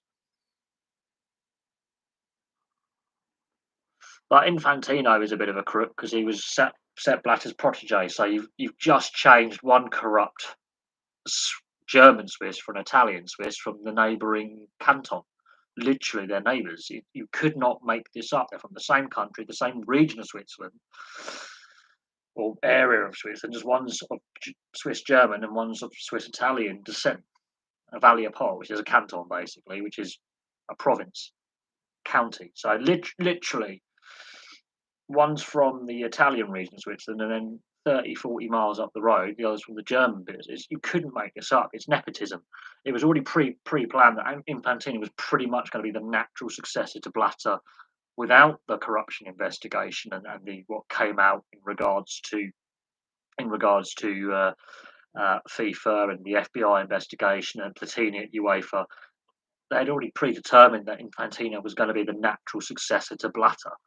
Um, so there's no real change at the top in the organisation. There never has been. Like João Havelange, who was the Portuguese, I think he was Portuguese or Brazilian, who went before Blatter. He's in his hundreds. I think he's still alive, actually, before Blatter. It was old guy, protege. They had a succession plan with each head of FIFA for 30 years. And the thing is, none of them have played professional or semi-professional football. None of them. They are just pure pen pushing administrators, and that then leads to a problem within the culture of the organisation. Is that they're not football people. They haven't managed clubs or coached at clubs or played at a high level. I'm just going to move my laptop because my back is really bad today. I've had a bad day at work. I've tweaked my back. Really painful. And it's uncomfortable sitting up for too long without the pillows. The legacy of a bad rugby and a bad motorcycle, some bad motorcycle injuries over the last 10 years. In my 20s, I hurt myself quite a bit. In my 30s, the body's not working as effectively. And I think FIFA basically admitted, there was a corrupt process in the awarding of the World Cups. They've admitted there were, corruption involved, but they're not changing course. But it's affecting all the various domestic league seasons for the last 2 years. Even without COVID, it was going to be chaos on the scheduling. COVID has just exacerbated that chaos on the scheduling, and now we're discussing more about player welfare now. Well, we shouldn't be in this position. It's impacted this time last year, even if the Euros had been played in 2020, it was going to impact last year's off-season and transfer window and start the season. It's impacted the domestic seasons with domestic cup competitions. It's going to impact this coming season, where there's going to be a massive pause in play because the tournament's not been played in the traditional time slot because the players would actually legitimately die on the field or be seriously ill because of the heat. So they're playing it in the middle of winter. So that's impacting most of the Northern Hemisphere seasons apart from the MLS and Scandinavian leagues. And now Russia's now expelled, so that's that one dealt with. But it's going to impact the majority of the European leagues. It already has. It's going to continue to impact them next season. The fixture congestion is going to be a mess. The fixturing is going to be a mess. The scheduling's gone out the window. This season's already impacted the domestic cup competitions. And then you add COVID into that. Regardless of the allegations of corruption and human rights abuses and the working conditions for the guest workers who are building the stadiums and the infrastructure, this has been nothing short of shambolic from the day of voting all the way through till 6-7 months before the tournament. Nothing short of shambolic. I hope it's not an unmitigated disaster financially for FIFA. I hope it's a PR disaster for FIFA. And I hope many, many overseas fans, we can't afford to go anyway because of the cost of living. And I hope it's embarrassing for FIFA globally on the TV screens with loads of empty seats, which it will be. As excited as I am for watching the World Cup around the holidays, it'd be really nice to be looking forward to a World Cup competition. Yes, but we've got the Women's Euros. So if you like just the sport in general, we've got the Women's Euros in England in June, which I have no doubt will be broadcast in the US. So you do have that to look forward to should you wish to to watch that. And I know a lot of fans are trying to compare the women's and the men's games like they're exactly the same style of play, exactly the same sport. They're not. You've got to treat it as a separate sport, pretty much, in your thinking. But the women's Euros are being played in June. And then in October, November, we've got the Rugby League World Cup. And how the North American audience is going to access that tournament, because I'm not sure what the broadcasters are going to be for the Rugby League Cup in the US. There'll probably be some VPNs you can use, and therefore you can find some streaming service that will be carrying it, legal or otherwise. So there's the Rugby League World Cup. So if you want to learn about Rugby League and the Super League and the NRL, you've got the opportunity, obviously, to watch that. Plus, I will suggest NRL.com if you want to watch legally. And you pay a subscription fee. It's like Netflix, but for the NRL. You pay a yearly or monthly subscription. It's much, much cheaper than cable and Hulu and Netflix. And it's actually cheaper as well per month. And you get a lot of content more than just the matches itself. And of course, you've got State of Origin. State of Origin 1, game 1 is in, I think, 7 weeks. 7 weeks to the first game of State of Origin of a 3-match series between Queensland and New South Wales. That's the best rugby league to watch, far better than international. It is the most intense 3 matches outside of the finals, so the playoffs, basically, you are going to see all year. It is the most intense, heated hate you're going to see between Queenslanders and New South Welshmen. They are aiming to kill each other. A couple of years back, they would still fight. So now they've got the no punch rule. Bring back the biff. So when people say fighting is not going to be cut out of ice hockey, rugby league, they're giving it a good go. And apart from international games, you can't fight, you can't beat the crap out of each other anymore. You can, but you can't. You know, some guy's got away with a foul play, hasn't been picked up. You want to hit him, can't do it anymore, which is depressing because there's some instances of foul play at the weekend in matches I watched. And 5-10 years ago, player who was committed or has antagonised the incident would have been knocked spot out. There would have been a mass brawl, 26 players punching each other. It would have exploded. Now, not like that anymore, which is, I think, taken away a little bit of the edge from the game and the intensity of the game. It's lost a little bit in the last 5 or 6 years. But State of Origin, if you want to see the best rugby league, not Union League, there is a difference. You want to watch the best. Go on NRL.com, get a subscription, and enjoy. 7 weeks to game 1. New South Wales Blues, Queensland Maroons. Even though I'm not an Aussie, I root for the Blues because they're generally the underdogs. Although on paper at the moment they've got the better team, and they are the more dominant of the two sides in recent years. That is the best quality and the most intense quality rugby league you will watch all year. The pace of the game, the intensity, the physicality, probably bigger than the World Cup. 3 games of hate. Think of it like, just the Stanley Cup playoffs where you've got up to 7 games of hate. Even if you win the series 2-0, you still got to play the third game. So if the series is drawn, New South Wales still win. So it could be 2-1 New South Wales if we go to the last game.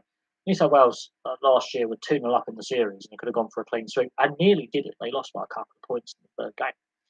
Hasn't happened. It's only happened, I think, 3 times in the history of State of Origin that a team has, one of the states, has swept 3 games.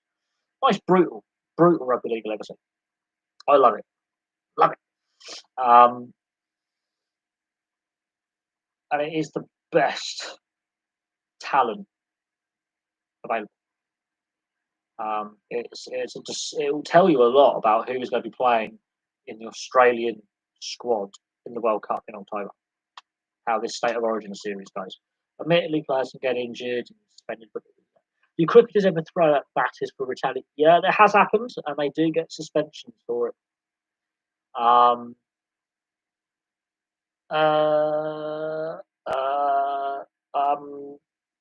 It has happened. It rarely happens. It rarely happens. Um, it's not done.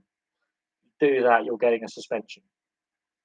You're getting a suspension, and that could cost your side a test series if you're playing internationally, or a World Cup, or a one day series, or a T20 series, an international series, because you've got three levels of international competition: T20, one days, and tests.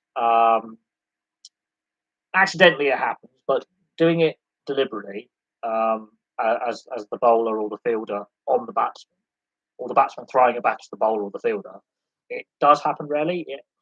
It does happen, but not very often. And yeah, players will get a suspension and demerit points. They have a scaled system of fines and suspensions, and they call it the demerit points.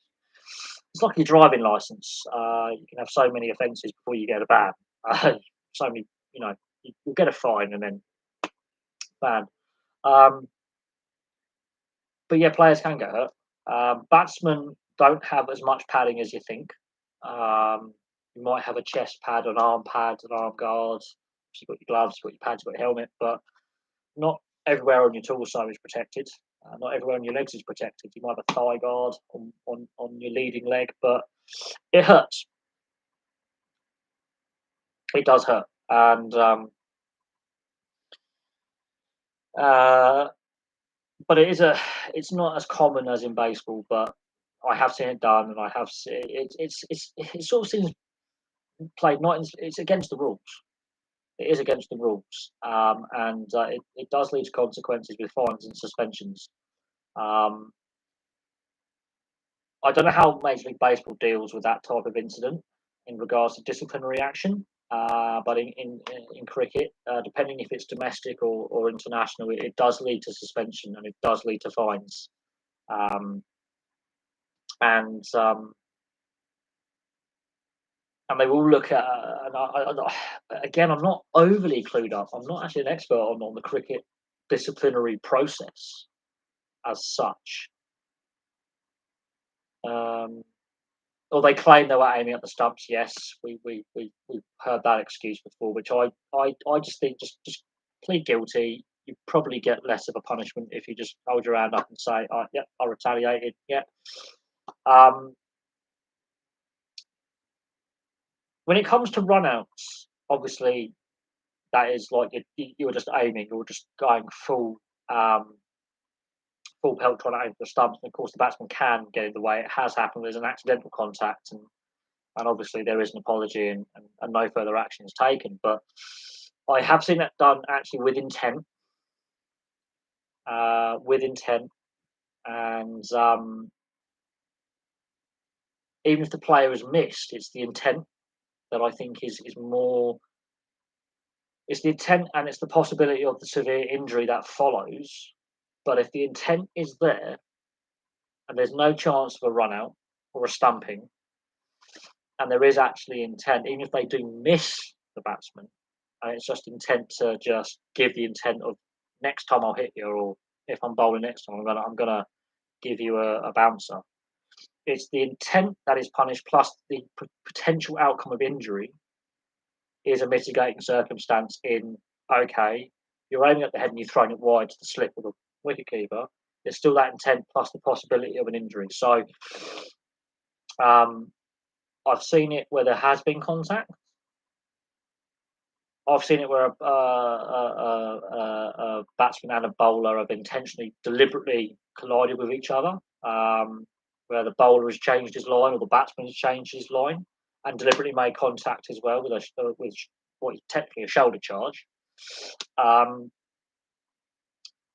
I've seen that happen regularly in Test series, and there are some nations and some domestic sides in, let's say, the IPL or first class, or the various domestic and international leagues around the world, where certain teams seem to have that regularly occur, where they seem to have that in their culture, where they deliberately commit acts of foul play. Uh, yeah, I think I know the one you're talking about as well. I can't remember what competition it was in, but the the thing is, if the batsman is clearly in his crease, you're not going to get him stumped or run out. So that therefore there is clear intent, regardless if he hits or not. So therefore, that in my mind is suspendable, regardless of what they plead. Um, I'm innocent. No, the batsman's clearly nowhere near being stumped or run out. So intent does have to go a long way when it does come to fines and suspensions. Does Manchester City have the best academy reserve setup, as in the infrastructure with stadiums? I know Barcelona and Real Madrid have pretty good facilities as well. Um, I would also say Leicester have done a good job with their training ground and academy setup, with a far smaller amount of money spent on it as well. And that looks, I think, far nicer and far more aesthetically appealing because it looks like a proper training facility. Um, I live very close to the Reading training ground, and again, with a far smaller budget over the years, with what they've done locally, um, again, looks a bit more in setting with and appealing to look at. It's set in a very rural location, and the main building looks more in keeping with the aesthetics. I mean, Man City. The reason why they built that was the land was dirt cheap because of the high crime rate in the area of Greater Manchester it was built. Um, um, but I think what Leicester have done with their academy and training grounds looks really nice and on a reasonable budget. They haven't spent stupid amounts of money. They live within their means there. I think some clubs have definitely the way they deal with their youth systems, their academies, their training grounds. It's all about the quality you produce at the end of the day. Um, Other clubs haven't invested as much and put as much effort or foresight or investment in the right areas. But Chelsea's training ground and their academy technically, I think, uses Kingston upon the Kingston Stadium in Kingston upon Thames. Uh, that's where the women play, and I think that's where their reserves play. Uh, so it honestly, the reason why Man City have got such a massive infrastructure project is the land was dirt cheap because of the high crime rate and high unemployment. No one wanted to invest there. And a lot of the groundwork was done during the Commonwealth Games, so the athletes' village and things like that. So a fair bit of the infrastructure was built for them. They pretty much got for free. Whereas other clubs like Leicester have had to basically invest a fair chunk of capital into basically building their or refurbing or moving their training facilities from nothing. Whereas Man City had a bit of a head start. If you look at the squads, who's producing the most youth talent? Man United technically have half the players ever to wear a Man United shirt have come through their academy youth system. Liverpool churn them out. Even though Everton are in a bit of crisis at the moment, Everton churn them out. Crew Alexandra, who are in a much lower division, churn them out on a constant basis. Newcastle historically have churned them out in the northeast. Um, the Manchester City reserve stadium is being used for it's the women's Euros, and already there's been some criticism of that choice of venue, considering that all the England games at Wembley and the final have already sold out. There's been some criticism from some of I think it's one of the Iceland women's players has already come out and said it's a Euros, it's a major international tournament. Why are we using an academy stadium? We're trying to highlight the game to a global audience while we're using an academy stadium, even though it will seat 4,000. They're playing games at Wembley. They're playing games at some of the Milton Keynes Stadium, which can seat more than its football league capacity. There is room for further capacity. They're playing in some big stadiums that seat between 20 and 70,000, 80,000 people. An academy stadium for 4,000. You're trying to highlight a growing product. That is a bit of an insult, but they are using the academy stadium for a couple of the games. But again, it also depends on facility availability, because in the off season, clubs will relay the turf, clubs will do stadium maintenance, There'll be, music concerts and other, non-footballing related activities where they'll lease the stadium out for a variety of things. Um, Again, maintenance is a big thing, and it does cost money to bid to be a host venue for a tournament, and not all clubs want to bid for that right because they need to, do the stadium maintenance, relay the pitch. They may be interested in being part of the bid for the men's Euros that we're bidding for, and that's again a lot of money that they've got to put forward to that. They've got to judge it. I don't understand why Man City don't invest some other sports teams in different sports. They're planning on building a huge arena. Why not have an indoor sports team? Futsal, basketball. Well, Manchester's ice hockey team, and I will say this, they've had multiple attempts at having a top flight team in Manchester in the ice hockey. They've had three teams go bust in Manchester. They have a big indoor arena in Manchester and and the Altrincham Arena as well. So you've had the Manchester Storm twice and the Manchester Phoenix. They've had three or four attempts at having a presence in the Elite League and what was the English Premier League ice hockey, which is now the National League. It's the second tier. And I think two or three of those attempts have gone bust. So there has been attempts at other sports in Manchester. Whether ice hockey fans, I do say this, would be happy having that money and where that money comes from involved in our sport. That's another thing. But the sport, ice hockey, we as a sport, desperate for cash. Yes, Manchester City ice hockey team. They should do it. There's already a professional team in Manchester, and I think under Elite League rules, you're only allowed to have one team per city.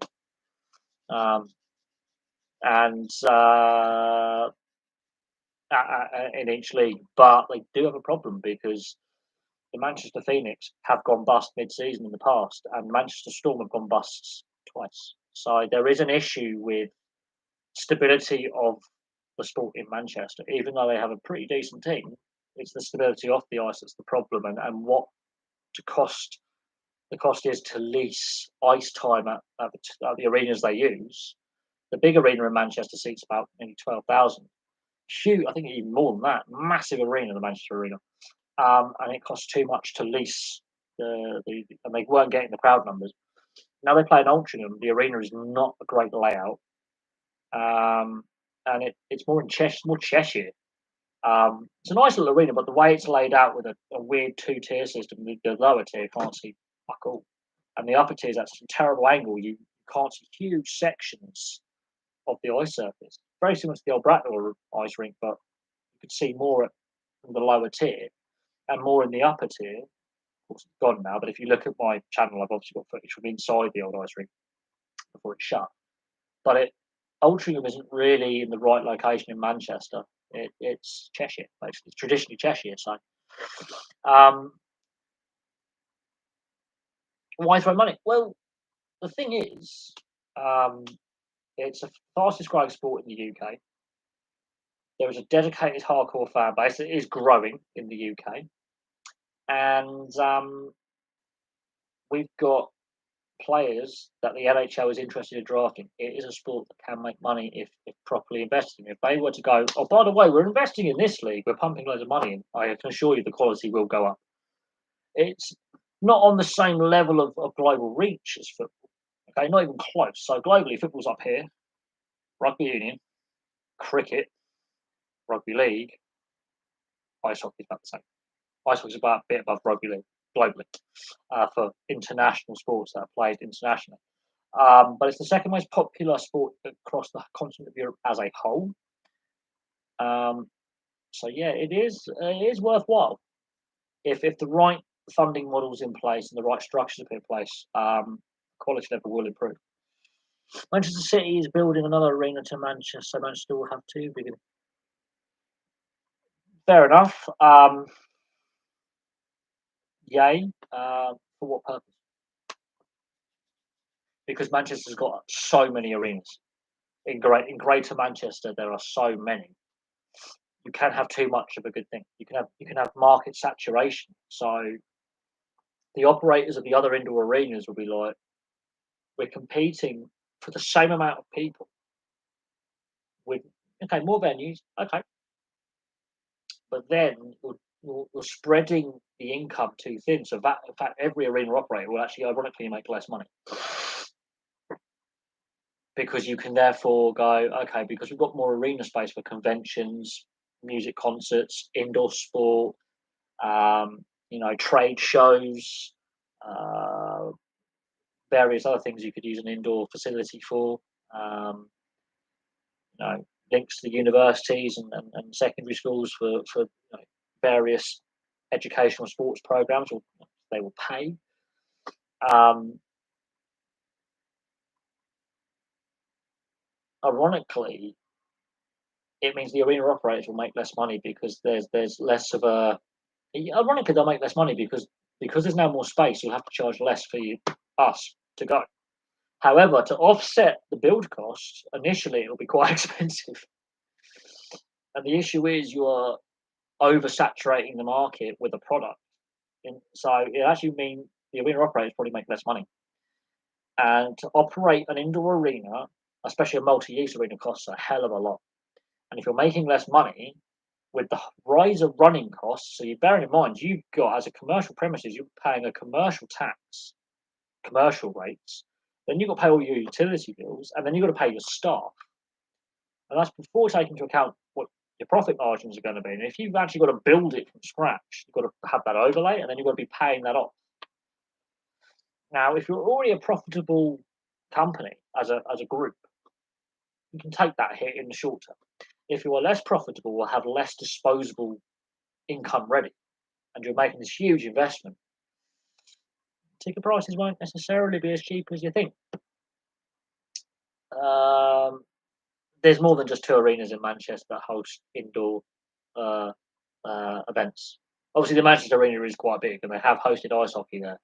But it cost too much to reconfigure the arena all the time, and that led to financial problems for the original Manchester Storm back in the day, first time round, which is why they play out of Altrincham now, and why the Manchester Phoenix have died a death as well. It just cost too much.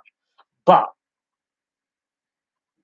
you've got to look at ticket prices for the O2. Look at ticket prices for Wembley, or the old Earls Court back in the day.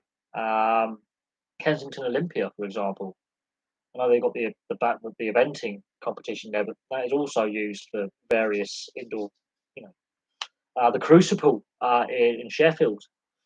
They've got the Trafford Conference Centre. I mean, there are so many indoor arena facilities around of various levels of quality and age. Kind of that. Yeah, ticket. You've got to be able to get it booked all year round, basically. The Manchester Arena was running the security on the cheap. Yes, again, trying to cut corners to maximise profit, and that's a problem. Cutting corners to maximise profit, and that's something we're seeing a lot. Just look at the amount of pitch invaders, those protesters who basically tied themselves to the goalposts last month. A lot of football clubs and rugby clubs are doing security on the cheap. They'll go security on the cheap and stewarding on the cheap. And it's like Man United with the training ground invasions and the issues in the stadium. London City Stadium weren't even set up for police radios and the security frequencies that you got to use the radios. They're trying to maximise profit by cutting corners on cost. That is a problem. And when it comes to matchday policing costs, who should fit the bill for that? Premier League itself or Football League? The clubs individually, both clubs involved in the game. Local authority, because obviously we pay our council tax if we're in the UK. And I don't know, again, the US, you have your city tax rates in the US, your jurisdiction rates, your state and local taxes to the county or the city or the state. Who pays the security cost bill and the policing bill? Is it the club? Is it the league? Is it the local? Is it local government?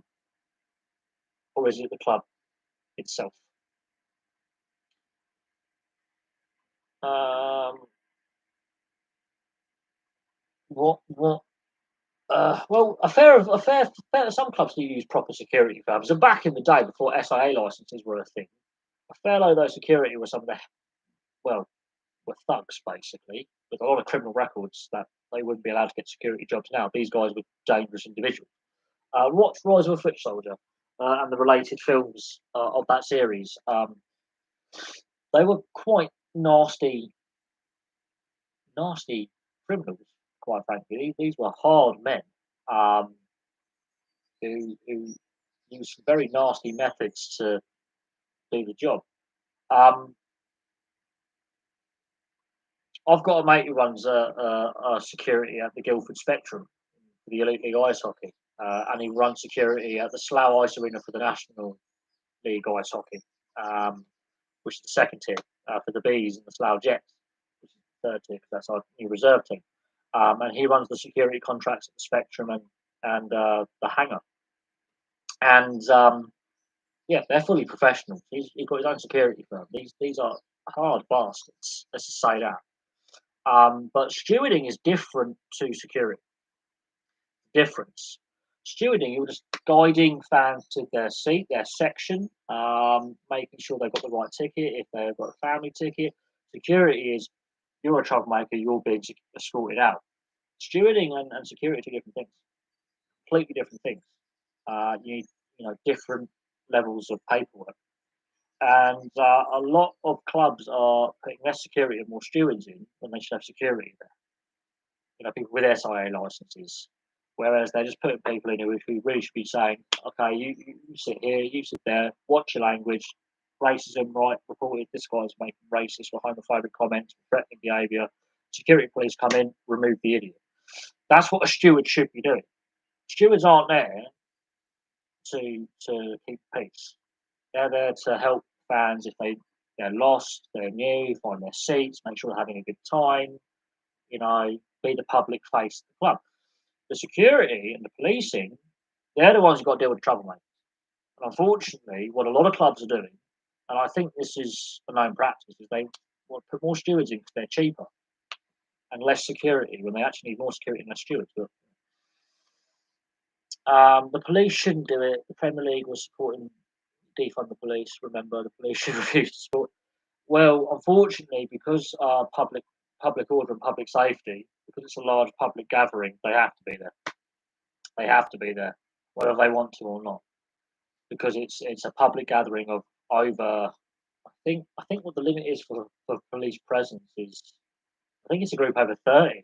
You've got more than 30 people in an organised group, be it a protest or a sporting event. Technically, you need a minimum number of I think 5 police for crowd control. I think under official guidelines. I think could be wrong, but I think you need a minimum. So if I was to organise a protest of 30 people, there has to be a police presence because it's an organised gathering. Organised gathering. Remember that because it's a sports stadium, organised gathering, right? And you paid to be there. There has to be a police presence regardless. Otherwise, you don't have an operating license. Oh look, the Premier League and the EFL dug itself a bit of a hole there with yeah, their support of a Marxist organisation that, as part of one of its core policies, should it become a political party, is defunding the police, which leads to anarchy and vigilante mob violence, whether the person's guilty or not, and that's just not the way to go. However, the police have made a rod for their own back with some of their heavy-handed tactics in dealing with disorder, even if it's a minority. Heavy-handed tactics in the way they deal with home and away fans. Most fans just minority, obviously, are idiots, but the way they before, during, and after games, they antagonise um, large groups, predominantly men who are not with their spouses, who've been drinking, and you automatically know what the response is to that. We hate coppers. They unfortunately it becomes a bit of antagonism, and so occasionally the rival sets of fans, the hooligan element, well, will ignore each other and try and fight the police. Which it becomes a bit more of an aggravator in those situations. I just think that the fans kick the crap out of the fans, kick the crap out of each other, and then the police just come in and then sweep up the stragglers who are too battered or drunk to get away. Easier arrests then, less risk for the old bill because they're already half incapacitated. You can get your arresting numbers then. Um, um, we have seen so many cases where fans invade the pitch and attacking players. Yes, there's been many incidents when Grealish was at playing at Villa. Um, who There was a Man United player, I think, as well. I think it was Rashford. I think it was Rashford. I know Grealish got done by a fan attack Jack Grealish. I think it was Rashford actually. I think it was Rashford. And then Mark Noble got one of those West Ham fans who got on the pitch because I think it was more of an aggro towards how the team were playing on that particular game and an anti-owner protest. And he physically beat the crap out of the fan and he launched him back into the security, which I love Mark Noble. I love Mark Noble. That is a gritty, possible. He's a heart and soul player. There have been some high profile. And of course, what happened in the final at Wembley as well. Again, um, in the NRL 2 weeks ago, there was a spate of pitch invasions, and there is again question mark of in the location of the stadium should alcohol sales be banned, both in licensed bars and pubs, and in shops. Should they ban the sale of alcohol on match days before, during, and possibly even in the hours after a high profile match? When it comes to rugby league, cricket, football, cricket's not so bad, but especially football and rugby league, there's been a lot of alcohol related violence. So the question, um, oh, it was Smalling, that's the one. I knew a Man United player at the time was attacked. Uh, Taverner, well, he's gone for bloody. I think he's been attacked in Scotland. Actually, there's been quite a few in Scotland. Grealish.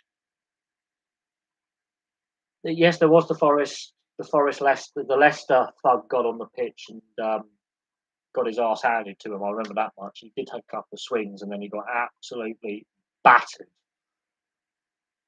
I think even Leicester players were going to batter him as well. He didn't get very, he didn't do very well. Um, but this is the thing. I mean, what we have seen is it does highlight the weaknesses in security.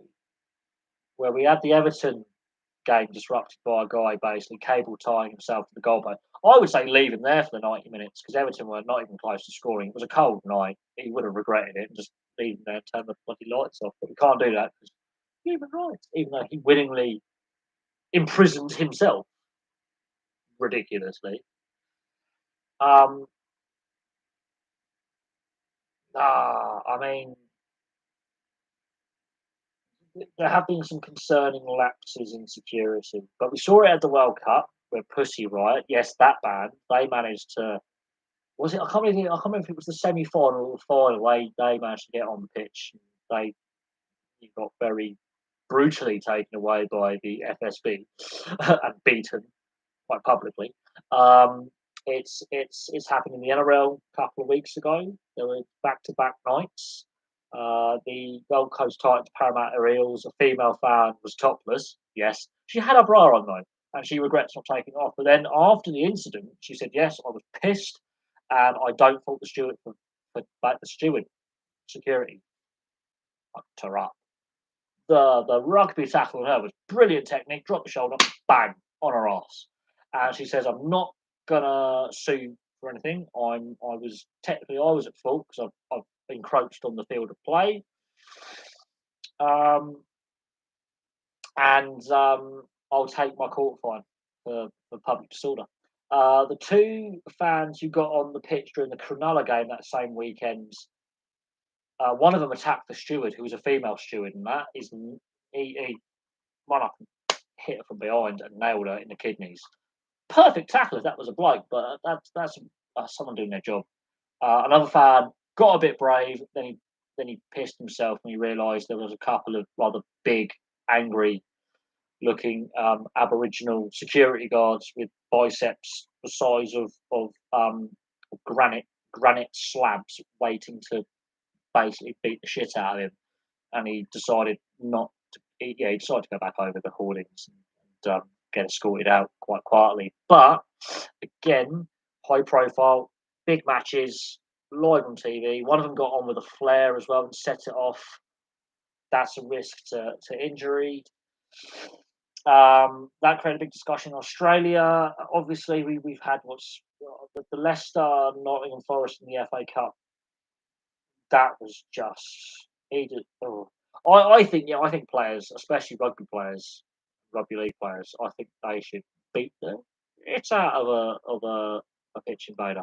I remember there's a famous incident in the NHL where a guy gets on the ice and the referee, I think the ref or one of the linesmen just drops the shoulder and puts in a brilliant shoulder check, body check, and drills the guy. And there was the streaker as well. There was a famous streaker who got on the ice, I think in the 80s, and again he was drilled um, by the security. But yeah, I think they then you run the risk of a lawsuit and injuring yourself, and you don't know if this person's got a weapon. That's where the Grealish and the Smalling ones were so serious. And I did videos on that, and people just went, "Well, they don't do that." He's like, "Yeah, but you don't know that.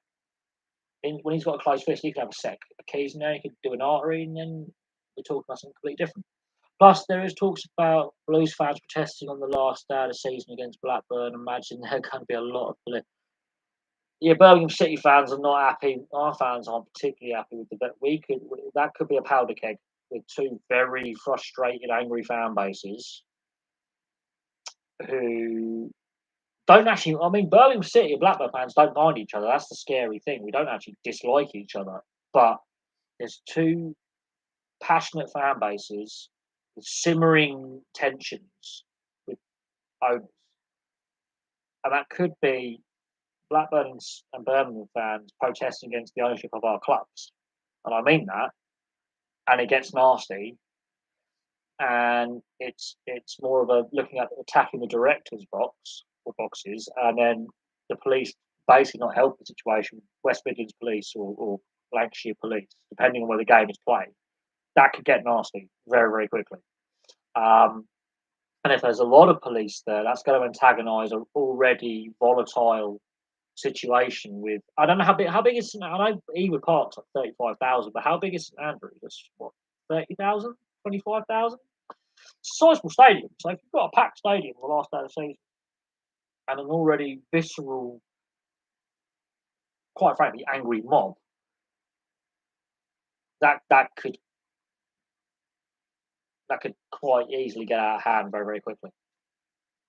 And hey, fair play. If you guys want to protest, fair play. I mean, I hope the rest of my mob have a go at the Venkies with the running of our club as well. But that could be a very volatile situation on a security point of view. Just saying. As long as it's a legal tackle, that's fair enough. Watch the Parramatta Eels Gold Coast Titans. It's in the last 10 minutes. She gets drilled. It's a beautiful technique. And she's laughing as she's been led away. She didn't. She was so pissed she didn't feel it. But in the days following, she went to the press and said, "Look, I'm taking my court fine for public nuisance, public drunkenness. I'll be paying my court fine. I take responsibility for invading the pitch because I was drunk, and I meant no harm to anyone. And I'm not blaming the steward for doing his job or the security for doing their job and dealing with the situation. The Cronulla idiots who got on the field, they deserve a lot more serious consequence. They went on the field. I think it was like three of them in the end got on the field. Um, a female member of security was attacked from behind. There was a flare brought on the field, and the third one was just clearly, got egged on by his mates. Lacked the courage in the end because he realised he was going to get a hiding, and he got dragged out anyway. But it does raise concerns in regards to stadium security.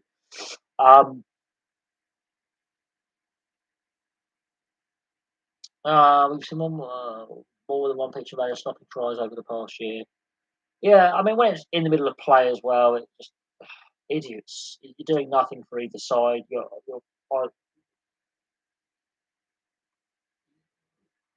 get your 5 minutes of fame. Oh, and by the way, you're going to get the living shit kicked out of you anyway. so it's not worth it. We were protesting over owners. Imagine you get a 3-0 victory on the last day.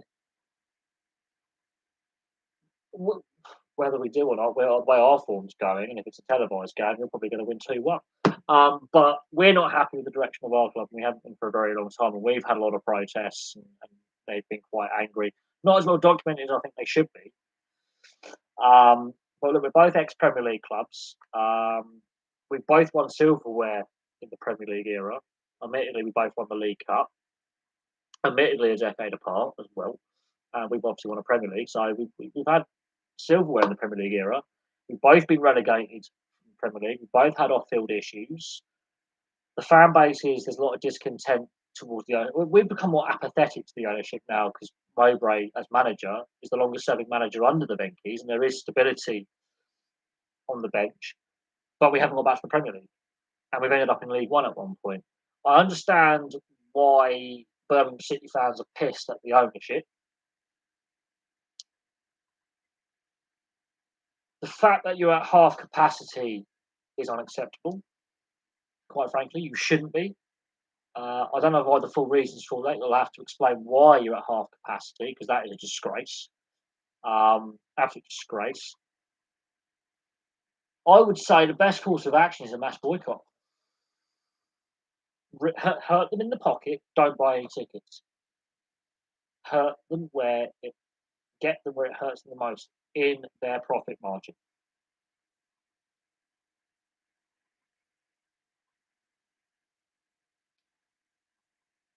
But why is there Why is there management problems at the stadium? Why are you only allowed half capacity? That's what I want to know. Why are you on 50? I think it's what 53% capacity or something. You're at. Why is the stadium operating at half capacity? Is that a ruling from the EFL saying you're limiting your capacity as punishment for whatever indiscretion off the field? Because I know you've had points deductions as well. Unsafe stadium in the lower end of the tilt and this is a Premier League quality state. This is what pisses me off. Is Birmingham City? You have been a Premier League club. You've had success in the Premier League era with the League Cup, admittedly a while ago. You've got a Premier League quality stadium for capacity. It's an all-seater. Why the hell is it classed as unsafe? It's unacceptable, regardless of who owns the fucking thing. It's unacceptable, and in my opinion, the EFL, again as an organisation, and the FA, to a certain extent the Premier League, because you've been a Premier League club, have failed. I stress this so strongly, have failed. And guess what? The directors' test. Guess what? In auditing clubs to make sure they meet requirements. Club ownership. The directors' test is a joke. Absolute joke. I think we can all agree on that. You've got shitty owners. We've got shitty owners. Derby County, look at Derby County. Look at Everton. Everton are facing a possibility of a 30-point deduction maximum next season. Reading have had points deducted. Macclesfield Town have gone out of business. Oldham are on the verge of going out of the Football League, another ex-Premier League club. The directors' test that the FA, the Premier League, and the EFL put in place is a joke. Absolute joke, right? The fact that your stadium is classed as unsafe and you're at half capacity is a fucking joke. And quite honestly, what is the EFL doing when it comes to club governance? Because Blackpool Stadium is a shambles. What is the EFL doing? What is the EFL doing? The fact that half your stadium is classed as unsafe, but why is it classed as unsafe? Why are those sections classed as unsafe? Have they failed to maintain basic maintenance? Is it because they haven't done the upgrades that they said they were?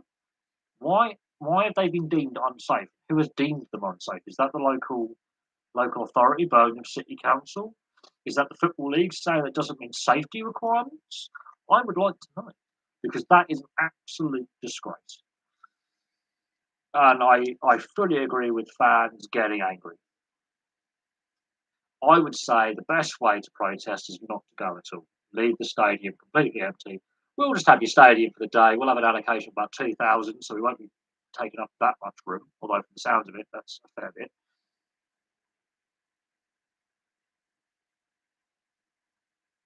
I would say the best thing Birmingham City fans can do, yeah, season ticket holders and those who buy tickets on the day, is boycott. Stay outside the stadium. Hurt them where it hurts them the most in their on their bottom line, and do it regularly. That is the only way you're going to get change. Because, in my opinion, the Football League and the FA and the Premier League are a joke of organisations. Absolute joke. The FA is the overall governing body, and then the Premier League deal with the 20 clubs that are in the Premier League per season, and the EFL deals with the other 72. The EFL has failed clubs under their jurisdiction. The Premier League allowed the situation at Portsmouth to get to a point where 70 to 80 million, if you add interest, 80 million quid went missing in the space of immediately from that FA Cup winning European campaign they had, is exactly the same amount of money that went missing from the club. That was on the Premier League's watch. That was that in my opinion, is a disgrace.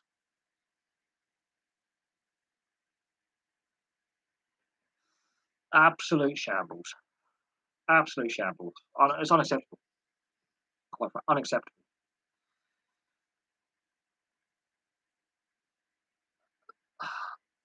I don't know. I mean, how long has the situation been ongoing at Birmingham City with the stadium issues? Because we've seen what's happened with Coventry over the last 20 years with the Rico, what is now the Coventry Community Stadium, whatever, for sponsorship reasons or naming rights. But what was the Rico? We've seen it with Wimbledon, with the old Plough Lane, where their stadium didn't meet safety requirements. They were sharing Selhurst Park for the best part of a decade and a half. And then Kingston, with the new AFC Wimbledon. Asbestos, that can be easily done within 6 weeks. 6 weeks minimum. Asbestos removal doesn't take that bloody long. They have a time frame to clear it and a safety protocol to clear it. Trust me, I've worked with it. That is again ridiculous. How asbestos is? I mean, bearing in mind you have converted your stadium to an all-seater. That should have been done years ago. That is not only on the current ownership, that is on previous owners as well. That is an absolute disgrace. And previous owners should be prosecuted for that as well, for failure to keep the stadium up to modern standards.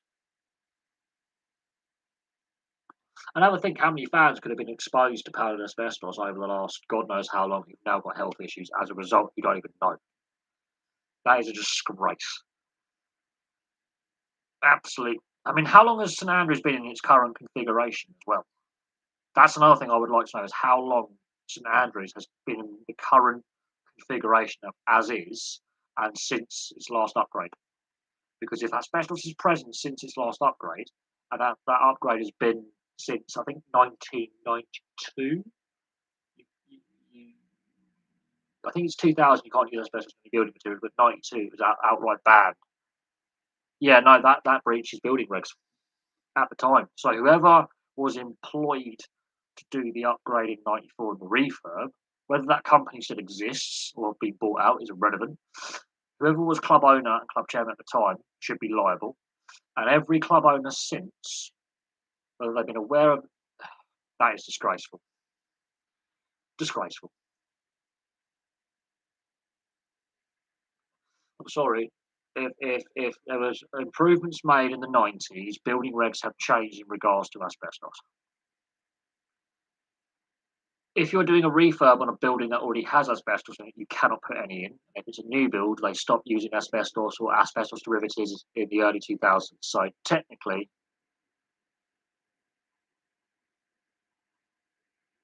that's in breach of building regs. Sorry, that is in breach of legislation. That's a disgrace. And that is partly on the current ownership, who should have resolved the issue in the off season, and then made arrangements for partial, do it. But also previous ownerships as well, which also includes Sullivan and Goals. There you go, currently own West Ham, and Karen Brady. So yeah, this is obviously an issue that's been going on for 28 years. If you are refurbing a building that has asbestos, you cannot then use the asbestos derivatives in that refurb, I think since the 90s. And in new builds, asbestos has been outlawed for 20 years. Old builds, if it is there, it has to be removed safely, but any renovations done following, you cannot put it in. New builds, they changed the rules 15, 20 years ago. That's disgraceful. That is unacceptable. Just not good enough. And again, the Premier League and the EFL and the FA, as the governing bodies, plus the local authority in Birmingham City Council, have made a map that just failed.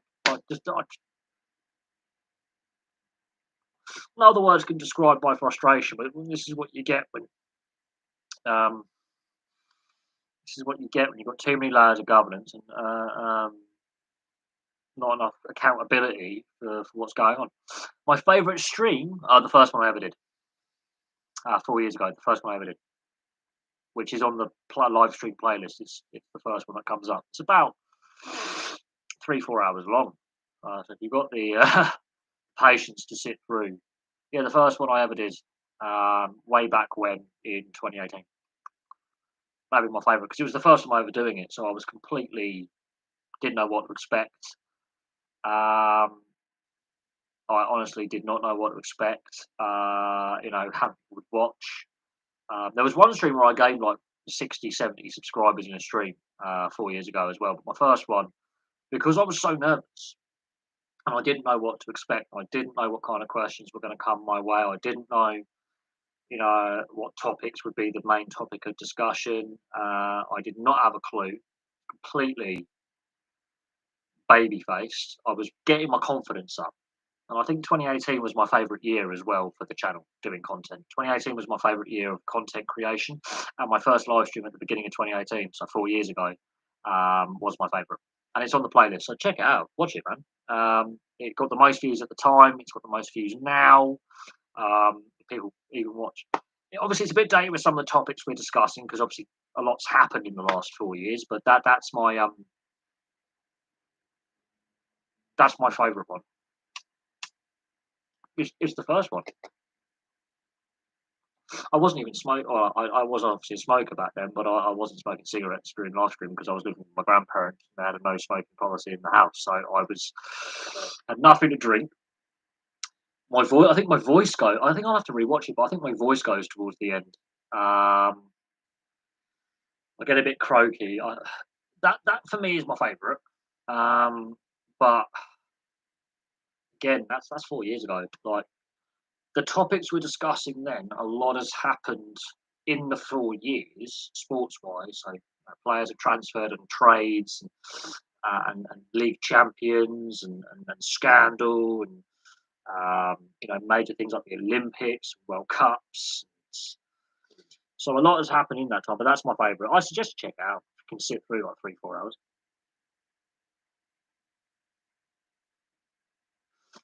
That's my favourite one. Most challenging and unexpected.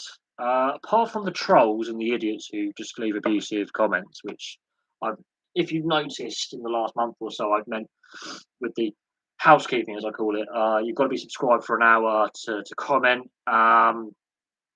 You've got to, an hour subscription status before you can start. It keeps the trolls away. It really does. But no, my favourite one is the first one because I just honestly did not know what to expect. Unexpected, challenging thing. Apart from that, when we go off topic a little bit, I know we occasionally it links in, especially with addiction issues and political questions. I find some of them quite funny.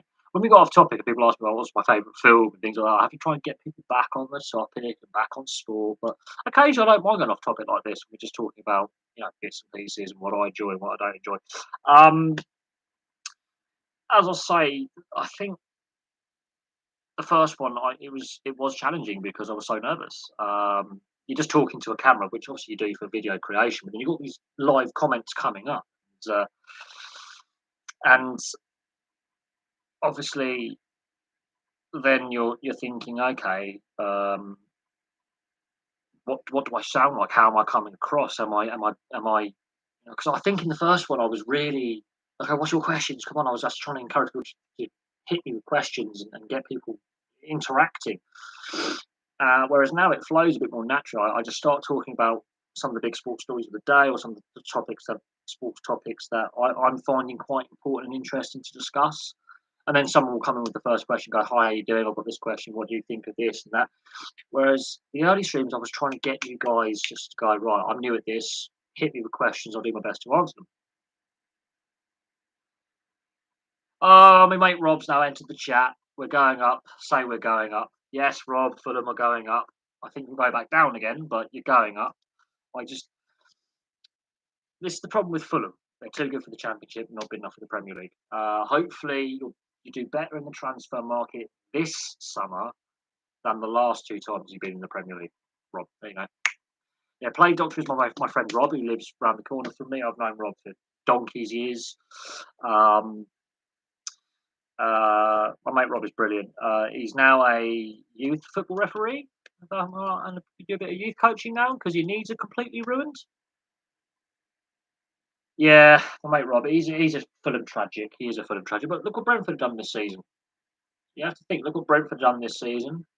And a lot of people expecting Brentford to go straight back down. But it's basically Watford and Norwich that look most likely to go straight back down. But people were expecting Brentford to, you know, go straight back down.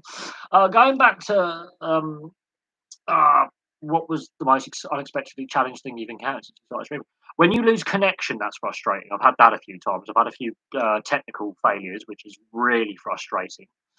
I've had power cuts still. I think there was one time I had a power cut, so I lost my internet and everything apart from my laptop battery. So I lost everything, which was just. It took about 2 hours to get my connection back. I've had some sound issues, so I've had some technical stuff that throws you a little bit and gets a bit frustrating. I've had one copyright violation because I had some music playing for 5 seconds, which I've actually won, by the way. I've won that, which is weird. I didn't even contest it, but suddenly it's gone away, the copyright violation. Um, um,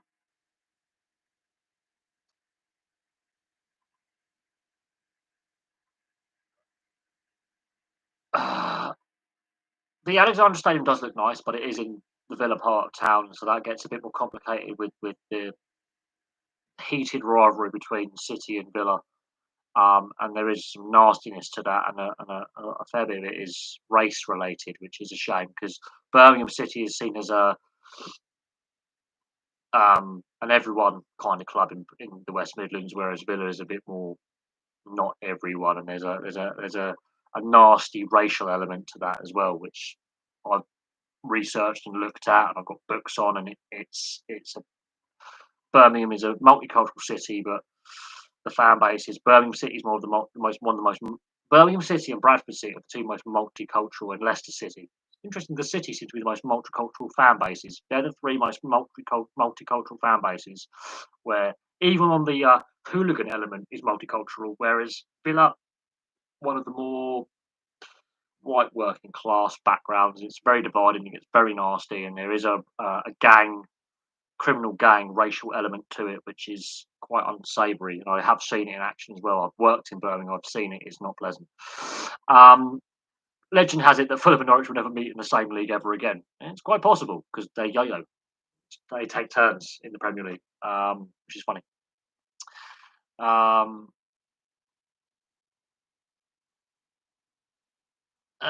it's pretty impressive how consistent your internet. Oh, well, I'm actually using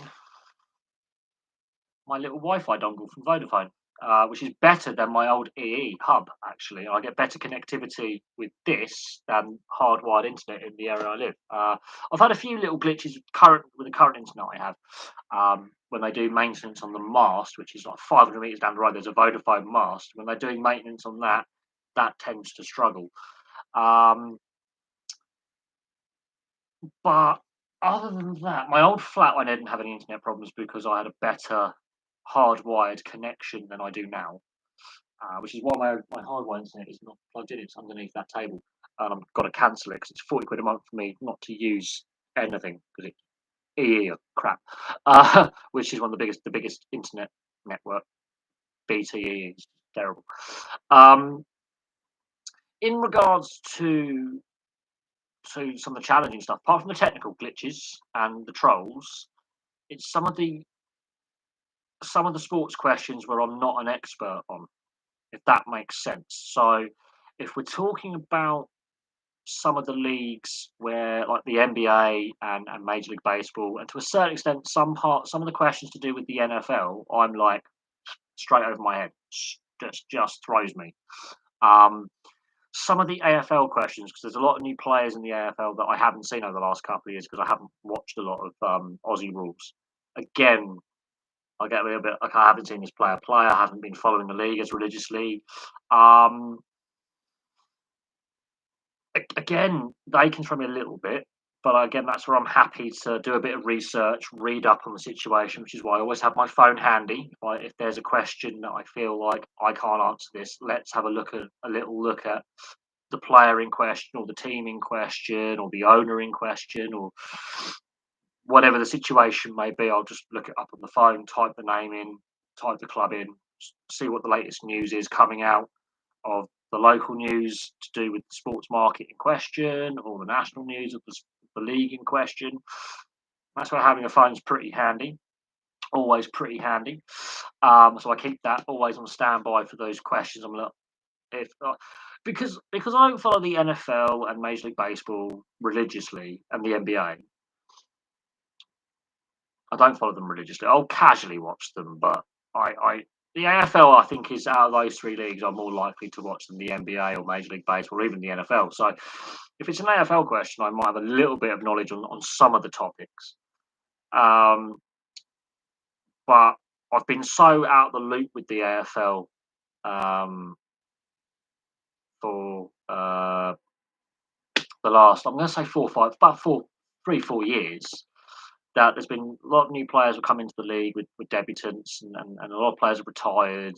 And the big story with the AFL right now is Gil McLaughlin, the CEO, is standing down at the end of the year. And there's a TV rights deal to negotiate. There's the Players CBA to negotiate, and there's an issue about expansion in Tasmania and getting that licensed for the operation license for Tasmania to negotiate. That's something I know a lot about. I've looked into that. But when it comes to the individual players and the individual squads and who stands where on the ladder, I've sort of not been following as hardcore, especially the last 2 years with the pandemic. I've been focusing on the NHL and the NRL for overseas leagues, and for British or European sport, obviously the football and the Six Nations when it comes to rugby union. So I haven't really been as invested in some leagues as I was, let's say, um, previously. But if Dan, for example, because you're an American and you're a massive baseball fan, if you were asking me a baseball question that isn't like just to do with the main league with the CBA and Manfred as commissioner, and the state of the sport when it comes to the TV deal negotiations and things like, talking about individual players and individual teams, I'm a bit more over my head. I've got to get the phone out and research X, Y, Z, and it's a bit more difficult, but I'm happy to do that. I'm happy to do that. Yeah, Werner, he's been struggling a little bit for his confidence the last couple of seasons under Lampard and now under Tuchel. He's really lacking a lot. He's a confidence player, um, and every time I see him play, he just doesn't look confident. He's got the individual technical ability and the passing game. His finishing is shocking. Now, he's obviously doing it in training. When it comes to doing it on the pitch in a match situation with packed stadium, with opposition players going at full pelt at him, I'm not sure if is he playing in the right position. Is he playing a style of football that doesn't suit his personal skill set? You know, are they utilising his strengths or are his weaknesses not being worked on? Does that come down to the coaches? Does that come down to the individual player? Obviously, individually working on his weaknesses and strengths. I think it's a mixture of all the above. But he was good in German football. come over to the English game. He hasn't settled. He's on his second manager now at the club in 3 years. Um, he looks unsettled. He doesn't look competent. He doesn't look confident. He's got the technical ability, and he's obviously got the fitness and the skill level. It's confidence is gone. And are they using him in the correct position, to his strengths? You want to always use your players to their strengths rather than in areas where their weaknesses are going to get exposed more. So he's a young player, but his confidence is really lacking. There's no doubt that he's got ability. I've seen him play for Germany. There's no doubt he's got that ability. But in the Chelsea system, does that suit his style of play? It's like Van der Beek going to Everton from Man United because he wasn't being utilised effectively for what he brings to a team with his skill set and his strengths. So his weaknesses are getting exposed, and therefore can't utilise his strengths as effectively. You know, it's pretty impressive how consistent your internet is. I've also never seen you take a bathroom break, which blows my mind. I've consumed a hell of a lot of caffeine. Uh, 2 energy drinks. I am caffeinated, and I've got another drink in my bag. I try and avoid bathroom breaks because I don't think my bedroom wall is the most attractive thing to look at, and really, that's not going to really sell the product now. Here's my bedroom wall. Here's my TV that's not plugged in. Um, I, I I try and obviously don't glug everything, so I can make a bottle of Coca-Cola or an energy drink last me an hour, and it's little sips, little sips. Because if I necked all that right now, I'll be going to the toilet in 5 minutes. Because caffeine obviously makes you want to piss. But I always make sure before I do a live stream that I've already evacuated. If that makes sense. It's really sad to me that casual baseball fans know more about the slimy Manfred and not the great players and men like Mike Trout. I've heard of Mike Trout. I'll be happy to research him. The issue is, and I will say this about Manfred, the way they dealt with the Astros scandal and the way that when he was giving his press conferences in regards to the lockout over the winter, he is the most. I mean, he makes Roger Goodell and Gary Bettman look loved. You never hear anything negative about the NBA commissioner. He's never in the press. When it comes to Gary Bettman, because he came from the NBA, he's not a hockey guy. He is just he's a lawyer and an administrator. And because he came from a rival league and a rival sport, for obviously the fans, they never warmed to him. And because of the NHL's policy since Gary Bettman has been in charge as commissioner, which basically means he's employed by the league, of expanding to the non-traditional locations and supporting teams in those locations when they sucked for ages. So the Hurricanes, the Panthers, and the Coyotes. He hasn't, and the issues with the failure of the Thrashers in Atlanta in the 2000s and moving them back to Canada. The way they handled the relocation of the original Jets, the Hartford Whalers, and the Quebec Nordiques, the way those relocations were handled and how they were just ramrodded through by the league, basically, even though all three teams just had either arena or financial issues, and the Canadian dollar was weak. In Hartford, they didn't really have a suitable arena.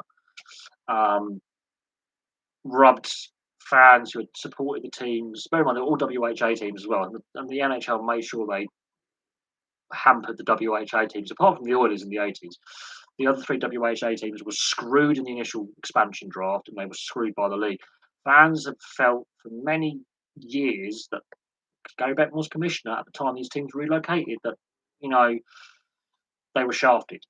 An absolute travesty that no players were implicated in it.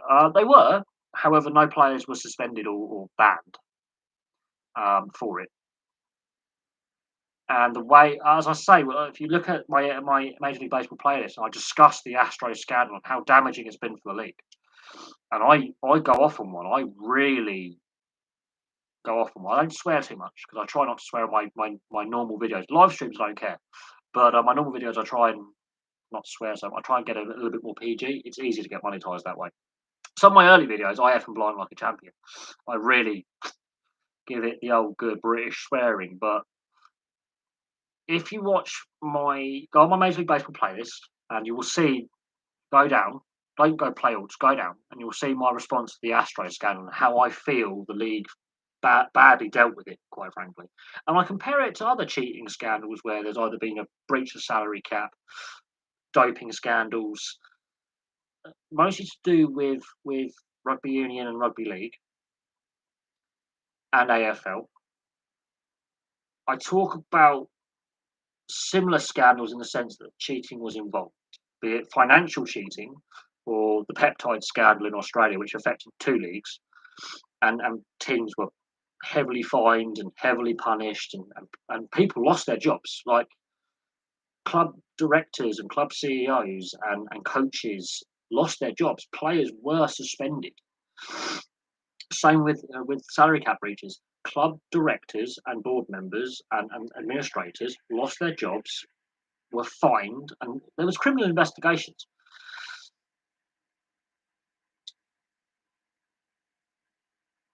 And what I saw with the Major League Baseball was, yeah, no, it's just not good enough.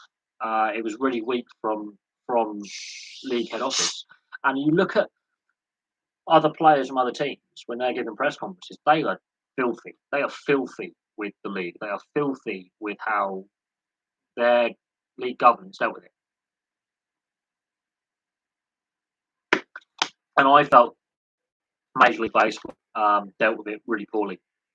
I don't hold back. I'm actually quite angry, even though I'm not a baseball fan. If that was to happen in the NRL, again, we've seen all the salary cap breaches, and I've heard a lot of different people with different viewpoints on the various salary cap breaches in the NRL's history from 1990 when it was New South Wales Rugby League with the Canberra Raiders all the way up to I think it was the last one. Was it Manly? Was it the Manly Sea Eagles? I think it was the Manly Sea Eagles in 2018 and the Cronulla Sharks. Yes, there were some suspensions handed down to club executives and club officials and coaches. But it, no, actually, no, seriously, look at the NRL and research the salary cap breaches, just the history of them. And the best YouTube channel to look at is Fergo and the Freak. They're two Australians, and they do a video. It's in their history playlist on the history of salary cap breaches, and they list. And there's only, I think, between 1990 and 2019. I think there's only 3 years with not a single salary cap breach of some nature, and there are constant club fines, and in some cases, the big ones. There's about 4 or 5 club directors, club administrators, and such are suspended from activity or banned for life. And some of the fines are compared. If you look at, because obviously you're working in Australian dollars and the exchange rate and what it works out at, but for Australian standards, these are big.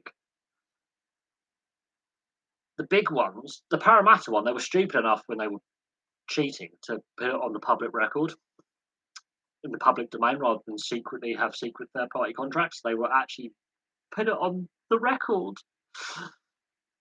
When they got caught, it was just like, how stupid can you be? And they're still feeling the effects of that because now there's a lawsuit worth about, I think, 1.2 million Australian dollars because there were those sponsors and contractors who signed contracts even though they were actually against league rules, but they weren't aware of this, and they feel they're owed lost earnings.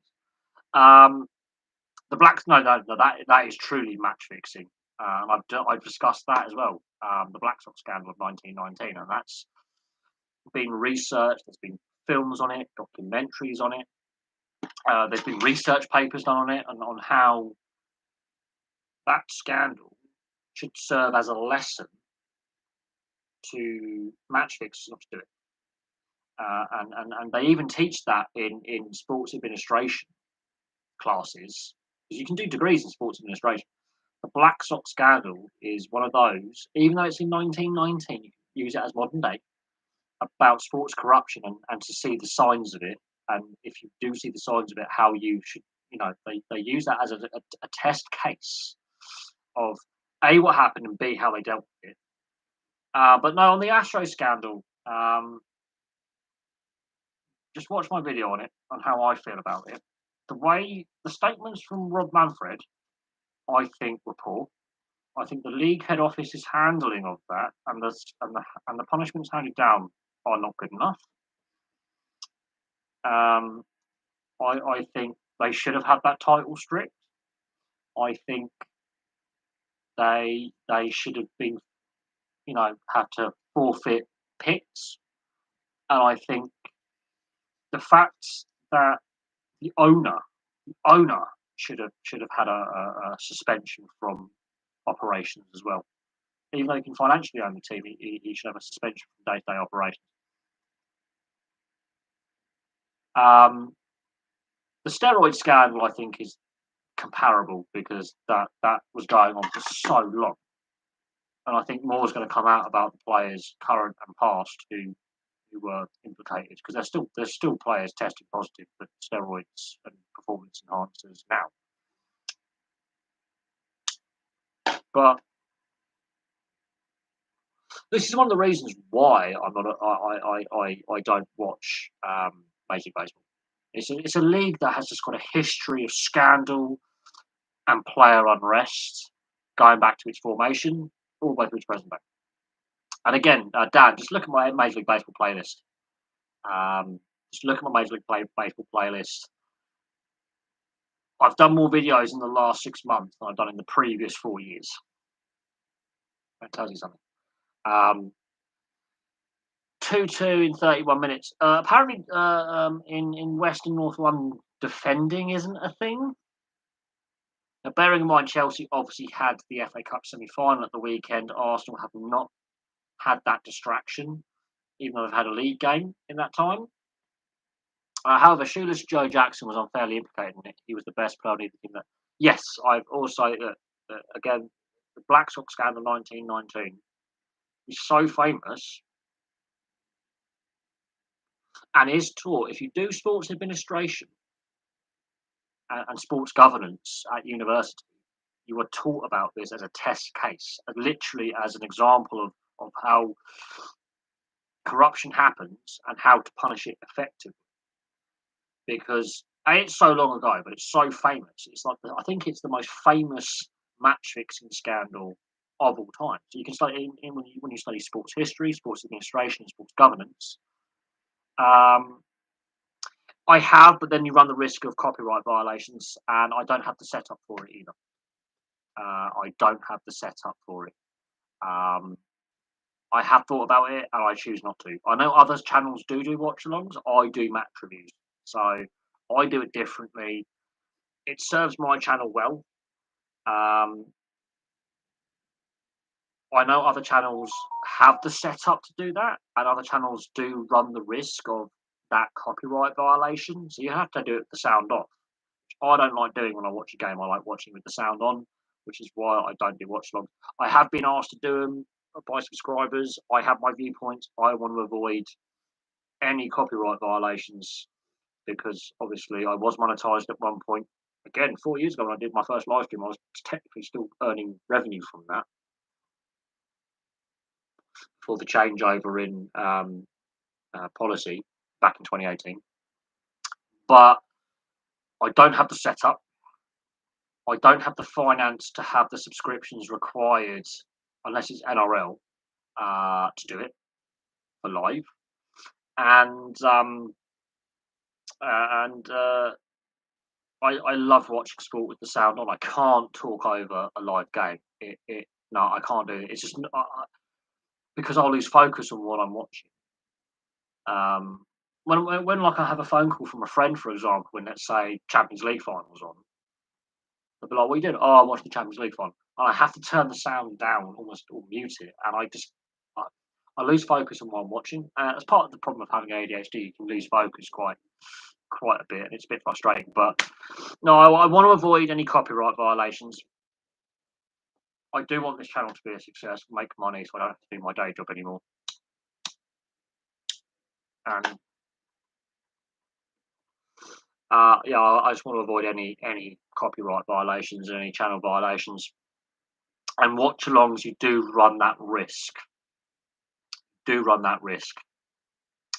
And I don't have the space to have a second monitor. I don't have the financial means at the moment to fund that second monitor, that second laptop, and I don't have. It's I'm not living in a well, you would call it an apartment. I call it a flat.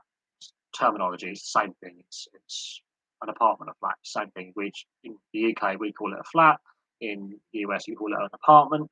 Um, I don't have the space. Literally, my bedroom is my living room. I'm in a studio, so I'm in a studio apartment, as you would say. So I don't have the logistical space. I would have to ask my landlord to, or my family to buy me a single bed and swap beds. Have a single bed instead. I would have to move my furniture around, which I just don't have the logistics to do, and I just don't have the time to completely rejig the flat. I very early on, I decided not to do watch alongs and just do match reviews. I find it's a safer way to avoid complications with the algorithm, uh, the, uh, the YouTube, the whole thing. Um, I think I've explained it. I have thought about it initially, but then I've seen other channels get hit with DMCA and copyright violations and have strikes against them, and then have issues struggling to get their monetization back or get monetization the first time and go through the process. I'd rather avoid that stress and hassle. I really would. It's just not worth it. The channel's actually been growing quite nicely the last month and a half.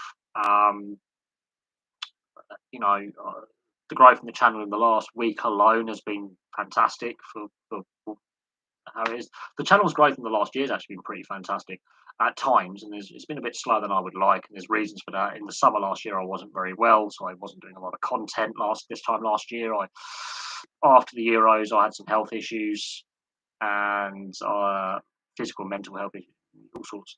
Um, there was concerns about my heart. I had a heart scare, which is not pleasant.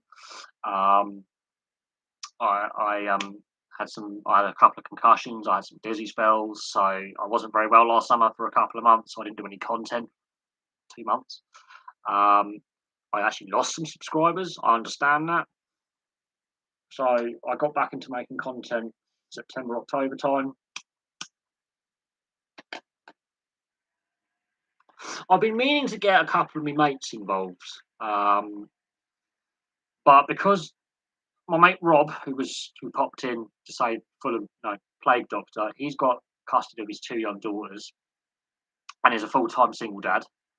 He had to give up his work to raise his kids, so he can't do it now. My mate Sam, he works in bar works. He's on a rota system, so he can't be guaranteed to have that same day off. And he doesn't live I don't live locally to him anymore. I can get to his in about 45 minutes from where I live by train, but I have to get to the train station. If I miss a train, I've got to wait an hour. So again, lugging all this around and doing it safely without it getting damaged is a pain in the arse. Public transport. Um, Getting him to come down here weekly uh, because of his rota, his work, it's difficult. Um, and he's got health issues as well now. He's been diagnosed with a heart problem, and he's got to be a bit careful. We're a bit concerned about him, actually, to be fair. My mate John, he's just had a cancer operation. He's had to have his leg amputated, so he's currently recuperating. I could do it with him, and he's a massive football fan. Um, but he's not been very well, and he's obviously it would be nice actually possibly to do it with him, but again I've got to travel a fair distance to get to see him. He's not very well. My mate Phil's just started a new job, and he's got a young family, so it's not really appropriate to do it with him. So the people I would like to do it with, unfortunately, have got either health issues, which are quite serious, and they're not, or they've got conflicting schedules with their work, like me. Don't get me wrong, I would love my mate Sam's actually appeared in a couple of videos when we've been at ice hockey games before. So Sam has actually been on the channel. If you look at my ice hockey playlist, he does appear. Um, which is nice. I've had some, I've had some invites to do, collaborations with even non-YouTube collaborations, and I have said this: I have a full-time job, so in order for me to do that, I would have to book some more time off work, and it would have to be compatible with said individuals, and it would have to be reasonably local to where I live in the southeast of England, to possibly the Midlands, maybe south central England. So I've got some subscribers from Swindon, a couple from Swindon, and I've got some in London. And I know London very, very well, and of course that'd be good. If I could choose one dream guest to have on weekly, who would I pick? That is difficult. It's very, very difficult. Um, I've got a friend who plays rugby for Bristol, but I haven't seen him for over 15 years. While I've been following his career, I've lost contact with him. I was just an old school friend.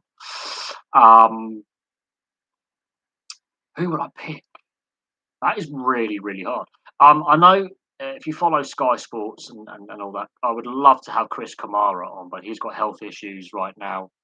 Um, and we wish Chris Kamara, Cammy, all the best. I would love to do something with Chris Kamara because I'm a big fan. He's just brilliant. I've met him in real life as well. I've actually met him a few times. I would love to have Chris Kamara um, do some content. There's a couple of other YouTubers that I would happily do content with. There's Kemmel, who's a Chelsea fan channel, and I'd love to do some content with him. There's Mike Talks Football. He's from Hereford. Wouldn't mind doing some content with him. But he hasn't been on the channel for a while. I've got to go back on his channel and say, shall we, do some mixed content? And at some point in the summer, I've got to book some time off work. And I could happily go to Hereford for a couple of days and and uh, and do some content. Yeah, Benjamin Bloom. Yeah, absolutely. I mean, I would happily go on any of the like West Ham Fan TV, Flying Pig United. Um, he's a Man United YouTuber, and I've left comments in his live streams, and I've got some of my subscribers from one of his live streams actually, and I've had some good banter with them. I would happily sit down and do an interview with him or have him interview me actually, quite frankly. Is it if it's possible to get a few small YouTubers later? Yeah, I've been offered some. I've been is it Rugby League Weekly or Rugby League? There's a Rugby League Facebook group page or an independent website that's asked me to do a collab, but because obviously the Super League, two clubs are based in France, and the rest of the clubs currently in the Super League are actually based in the north of England. It's just impossible for me to do the content they want me to do. They want me to do some video interviews, or they wanted me, shall I say, to do some video interviews with some players and coaches. And while I would happily do that, I said to them at the time, I've got a full-time job. I've got bills to pay. The channel's not making any money at the moment. It's not big enough. I can't justify travelling to Leeds or Warrington or Wakefield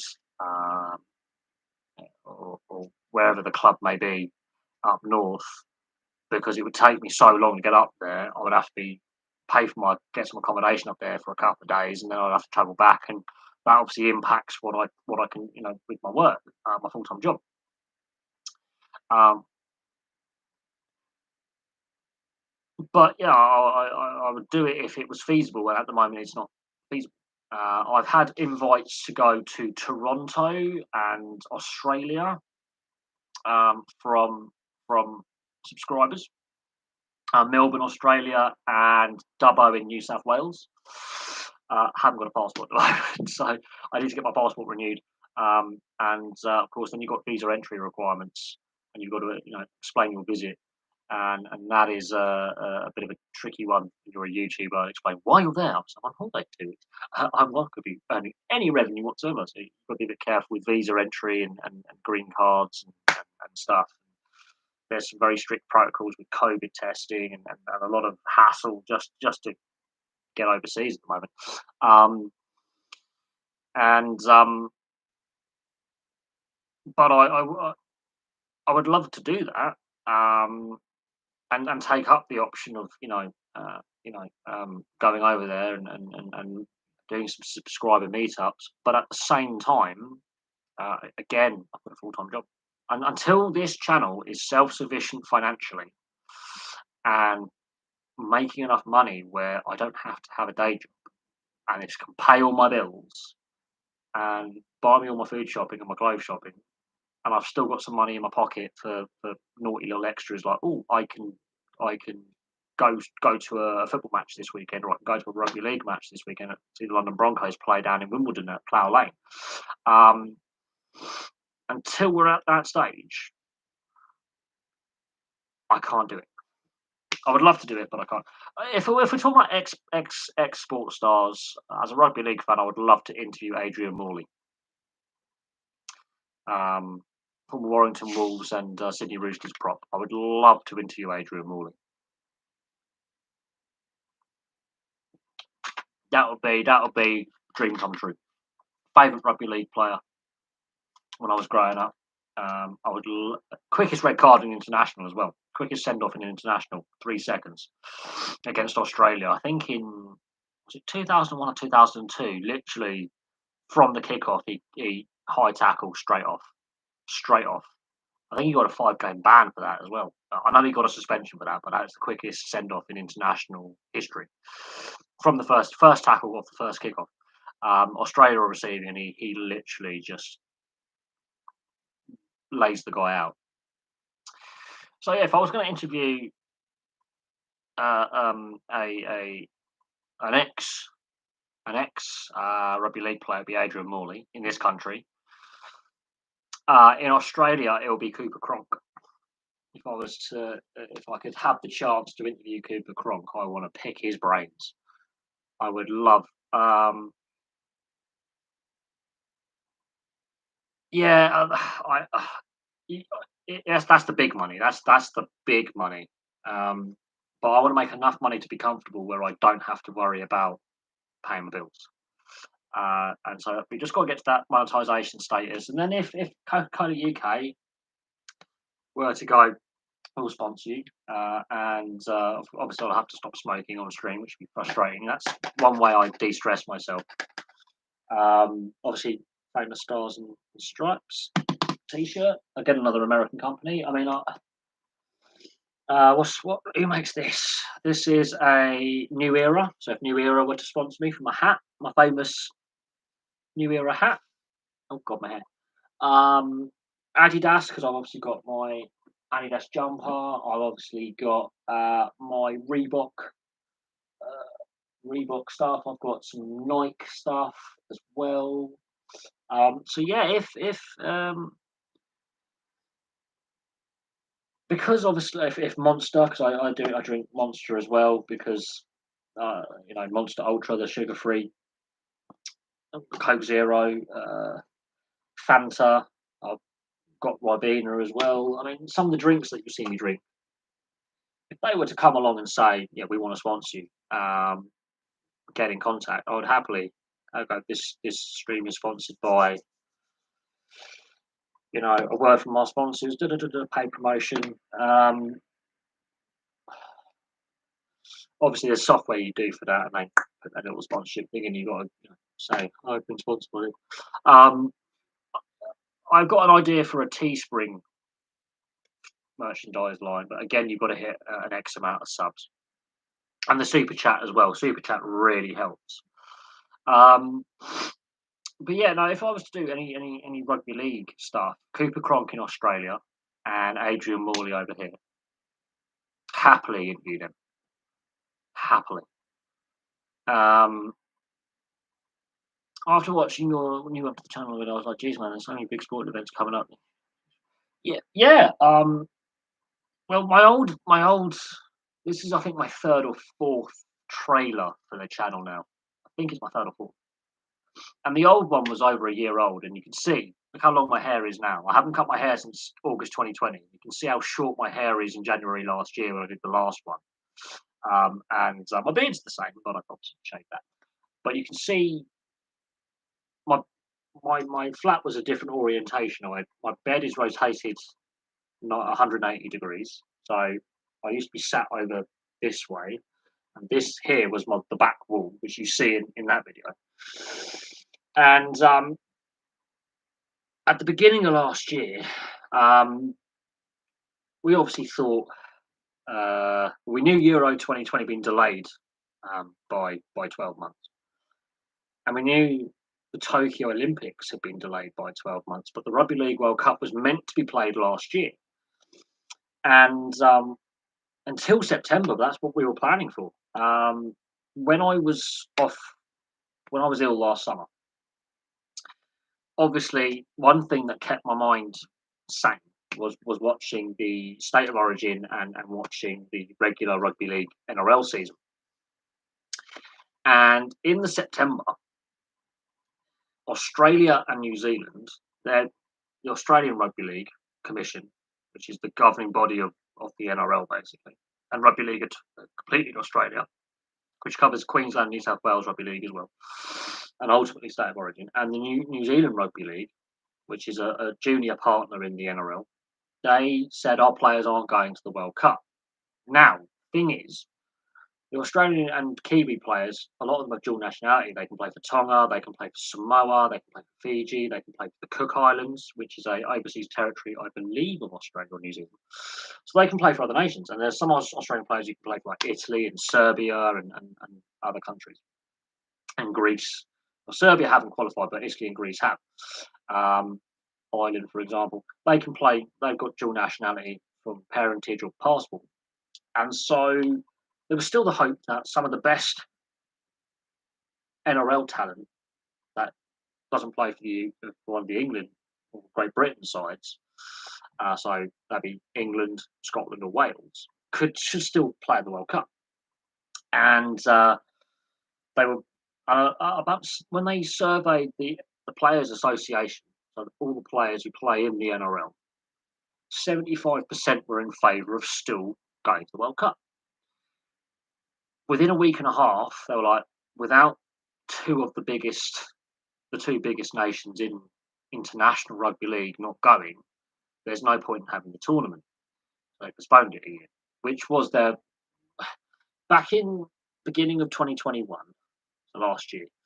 The organisers of the Rugby League World Cups, that's the RFL, and the organising committee said we have four options on the table this time last year: playing with full attendance, reduced attendance, no attendance, so that taking place on time, or delaying by a year. They wanted delay for a year was the least favourable option they put forward because they've got an emergency loan from the UK government. And so they were the four options on the table: was playing with full attendance, which is what they were hoping for, playing with reduced attendance, which was what was expected, playing with no attendance if COVID got bad again, which it did, which was undesirable but doable, or delaying by a year, which was the worst option. They felt it was the least, the least of, it affected them the most financially, basically, delaying a full year and hoping that one of the other three options would be available. That's the option that ended up being taken because it was forced, not because of, well, partly because of what was happening in the UK with the next wave of the pandemic, with the Delta Omicron variants, and partly because Australia and New Zealand pulled out. Now, there will be no delay this year. They are going ahead with this now.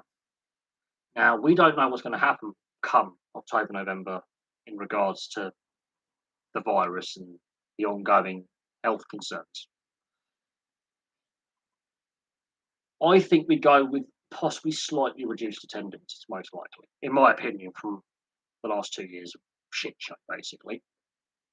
Now, I don't know how the overseas audience outside of Europe and Australasia, so that's Australia, New Zealand, the Pacific Islands, if the US and Canada is actually going to get any broadcast rights, and how you, as North Americans, Dan, will be able to access the tournament legally by legal means, where you pay for a cable. I think it might be on ESPN, for example. It could be, or TNT, one of those big national networks. because there is interest in rugby league in the US and Canada. But when I was looking at the overseas broadcasters for the tournament outside of the UK, there wasn't a US Canadian broadcaster down. So in Canada, it'd be Sportsnet and TSN. In the US, it could be any one of them, from NBC, Bailey Sports, which is the older Fox Sports, yes. No, it doesn't. It actually finishes before the World Cup starts. Now, they've made sure on the fixturing that they've moved it forward a week from last year's planned dates. So it still starts in October and finishes in November. Then the World Cup starts. So actually, to avoid the potential of the final being overshadowed by the Football World Cup, they've shifted it forward a week.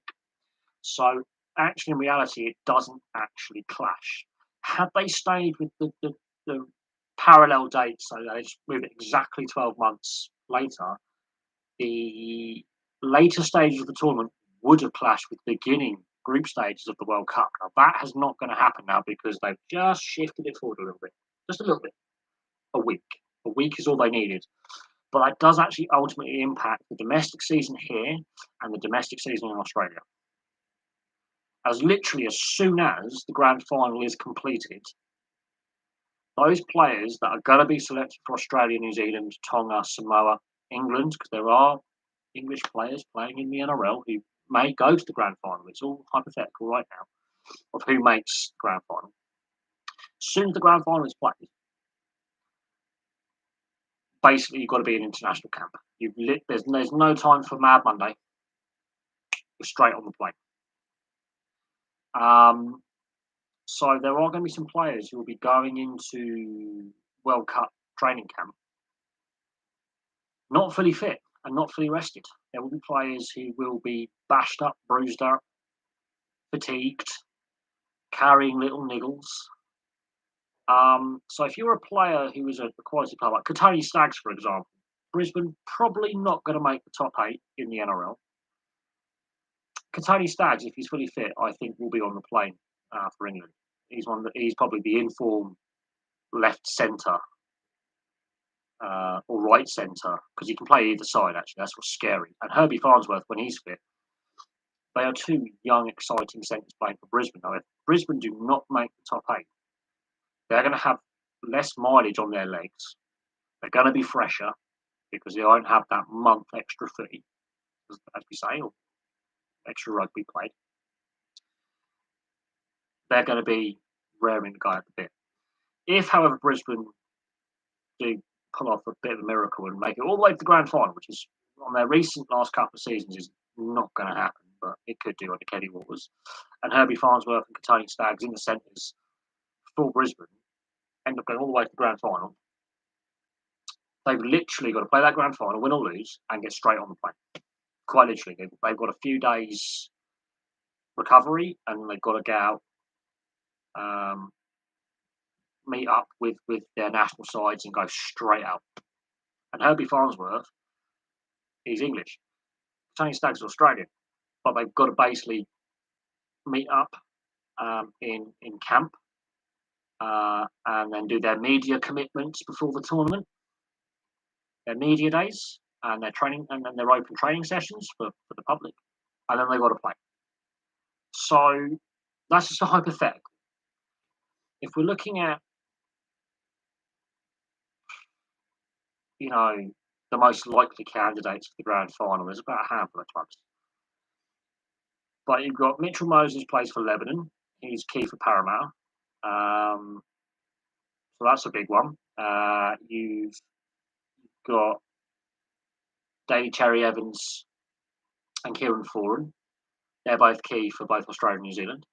At Manly, they're doing quite well so far.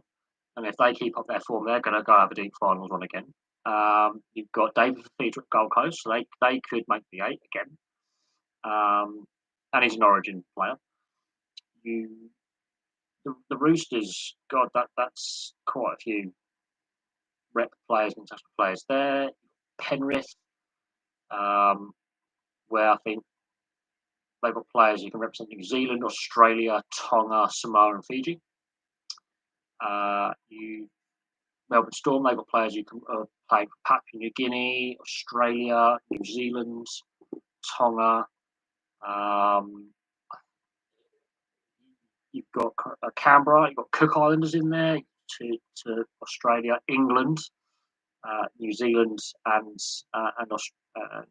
so now this is where it gets problematic when if some of these clubs that have been to grand finals and deep finals runs in the last couple of years on regularly keep appearing, their players are going to be less fresh than those that miss the eight. So that's going to have an impact on squad selection. And then you've got those extra games where players can get injured. And coaches want to put their full strength teams on the field to highlight the best players available for this World Cup. So ironically, it's actually advantageous if you're a player if you don't make the final eight and if you miss out on final football this year to have a successful World Cup, to rest up. It's actually advantageous to finish in the bottom eight this season, so you are rested for the World Cup if you are going to be selected. Because if you do pick up a slight injury, you've got that extra month recovery before you have to go out. It's mad. Sometimes in a World Cup year, what do you want more? If you know your side's not going to win the grand final or the minor premiership, what's more advantageous? Just playing out the string, getting the last couple of weeks off rested, and then prepping for getting selected, or you go all in for a minor premiership, grand final win, and a World Cup win. Imagine that for a Tongan, Australian, or Kiwi player, or even ironically an English player. But yes, and there's always that question mark over club country debate when it comes to international sport versus domestic leagues as well. We see it in the NHL. Obviously, the Olympics debacle. When I did my trailer for the channel last year, the NHL was planning to commit to go to the Olympics, which it did as part of the renegotiation to come back to play. They agreed in the CBA, they renegotiated the CBA to go to the Olympics, and they pulled out within a couple of weeks before the Olympics started. So again, that's why that trailer video is so dated. Whereas this one, it just details what's coming forward for this year. And I'll probably do an updated trailer post World Cup going, right, this is what we've had, this is the year gone, this is the year coming. We've got XYZ tournament. I think we've got the Women's FIFA World Cup next year. We've got the Rugby Union World Cup next year. The NRL expansion, so the Redcliffe Dolphins join the NRL next year. So there's a big thing the next year as well. And so therefore, I think I might do a yearly channel trailer. And hey, I've nearly done 2,000 videos on the channel. That's ridiculous. I'm close to 2,000 videos on the channel. So, how do I think the World Cup in Qatar will go? On a playing standpoint, I think teams like Canada, ironically, and the US, and the African nations, ironically, and Australia, because of when their leagues are playing, the South American teams, because the time of year their leagues are played, will actually have a very good tournament because the African nations are used to having the Africa Cup of Nations at that time of year anyway. The A-League plays in our winter, their summer. Or their winter, our summer, sorry. So when it's our winter, it's their summer, which is their off season. That's an advantage to them.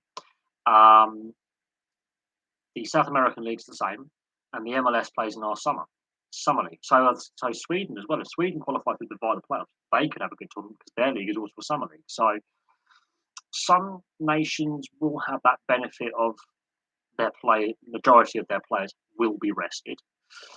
I think Canada will have be a dark horse to make the knockout stages, for example, and about, I'd say, maybe the quarterfinals. And it'll be a brand new experience for those European leagues where they used to only a 2-week winter break, which normally comes in January or February. That's what's interesting, is the winter break generally in Europe doesn't come until after Christmas. This tournament's before Christmas. So already, if we're looking at it from that standpoint, it's an unknown. True, it's not the end of the season, but they're not used to this kind of disruption mid-season.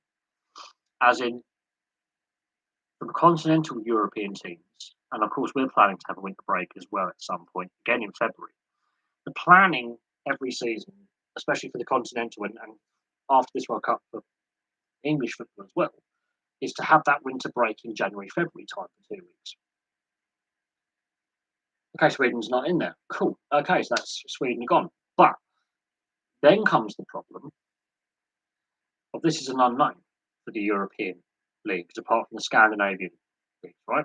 Where players play. Those players not based in Scandinavia are going to be playing an international tournament at the wrong time of year. The only players it suits are the African players who will play the African Cup of Nations at that time of year anyway, December to January, not November to December, but a similar time of year. So already it's an unknown for the European-based players, unless those players apply their trade in the Scandinavian leagues professionally. So the Norwegian, the Finnish, the Swedish, and I think even the Danish league as well. So, and of course, with the shortened summer break and the start of the season being earlier, that's going to throw some players because you have a set kind of training timetable, return to pre-season, the off-season time. The off-season is going to be shorter. The off-season will be shorter for players, and the season starts earlier. So it's a weird structure next year. Plus, we've already had a disrupted season last year, and we are already having fixture congestion this season. I think it's going to really. How I think it goes, we'll see. I'm not expecting lots of overseas fans there, but I'm expecting really poor attendance. I really am. I can't see many fans being able to justify the price of flights alone, let alone tickets and hotel accommodation just for a game. You would have to win tickets and win competitions basically to get the tickets and flights paid for. The cost of living has shot up extraordinary. And but we'll see how it plays out. We'll see how when squads are actually announced for the World Cup, which will be going on while we're still playing. Problem is, we suspend our season, I think, 7 to 8 days before the first match kicks off in Qatar. Instead of like 3 to 4 weeks before the tournament, our season, and I think so with all the European leagues, is about a week to 2 weeks before the tournament kicks off is when they go, right, this is our extended mid-season break. That, for me, is a massive concern. Is instead of, sounds like a lot of people will be staying in Dubai and travelling across. Yeah, possibly. At the same time, can a lot of people can the average fan justify going this year? Because some countries, the travel and support every World Cup is amazing. And some people will spend a year's salary to go to just 1 or 2 World Cup matches.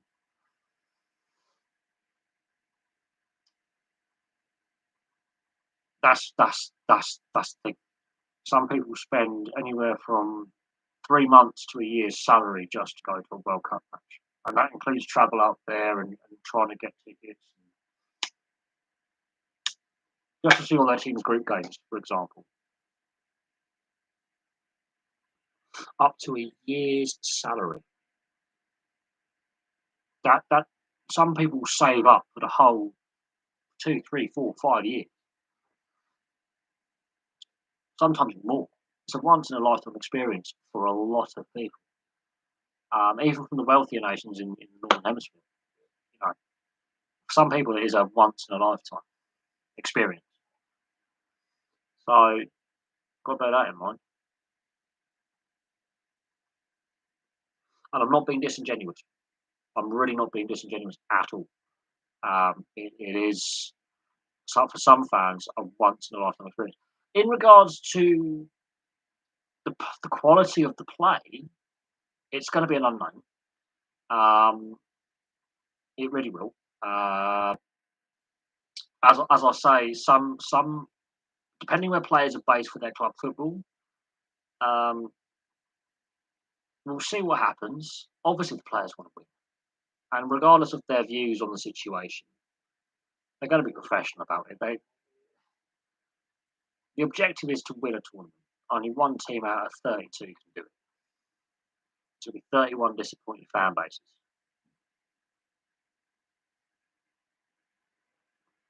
And when it comes to expectations, some teams are just like, well, let's win a game. Other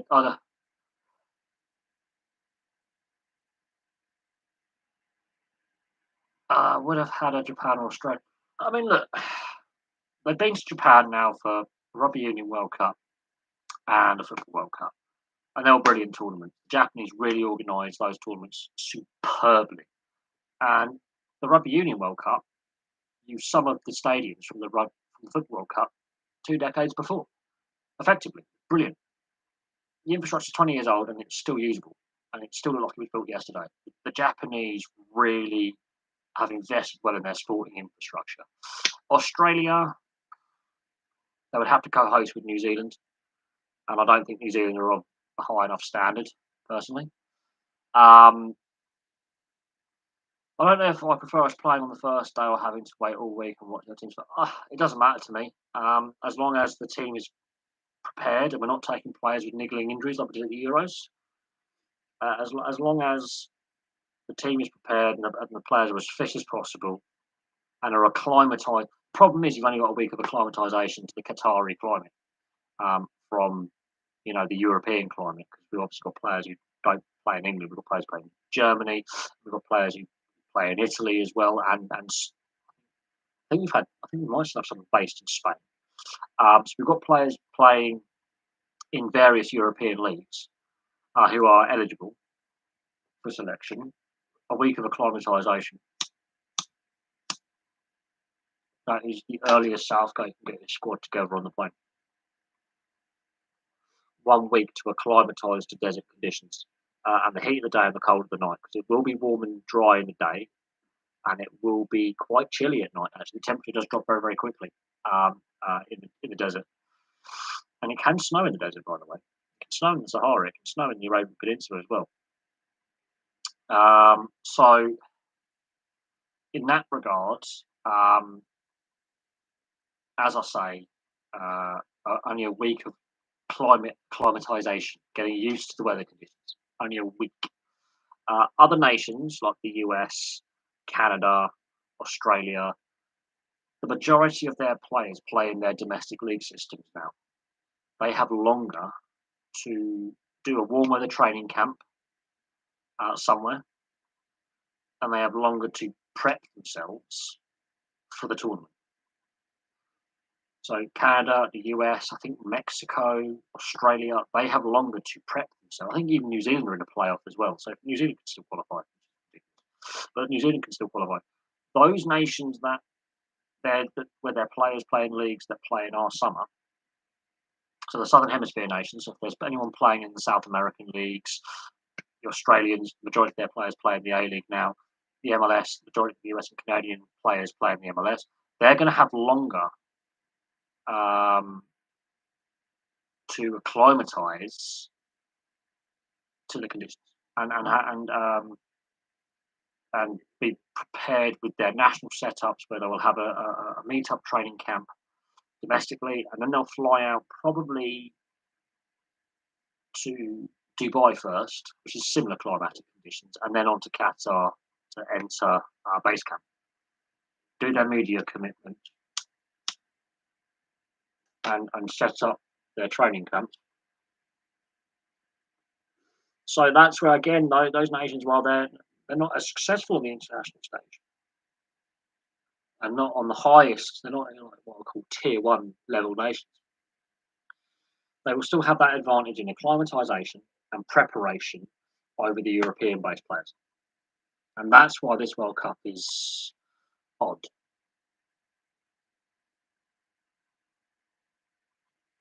But we'll see what happens. Like, we will see what happens. And as I say, it's an unknown how the climatic conditions impact the style and the quality of play that we see. That's as good as I can give it. as I say, that's the big unknown is the South African World Cup we played in the Southern Hemisphere winter, and it was quite cold. And there was you know altitude. The high veld is at like 1,800 meters. Cape Town's at sea level. Joburg and Bloemfontein are at altitude. That had an impact on the Russian World Cup. Um, Playing over vast distances, of jet lag and regional climatic variations had an impact.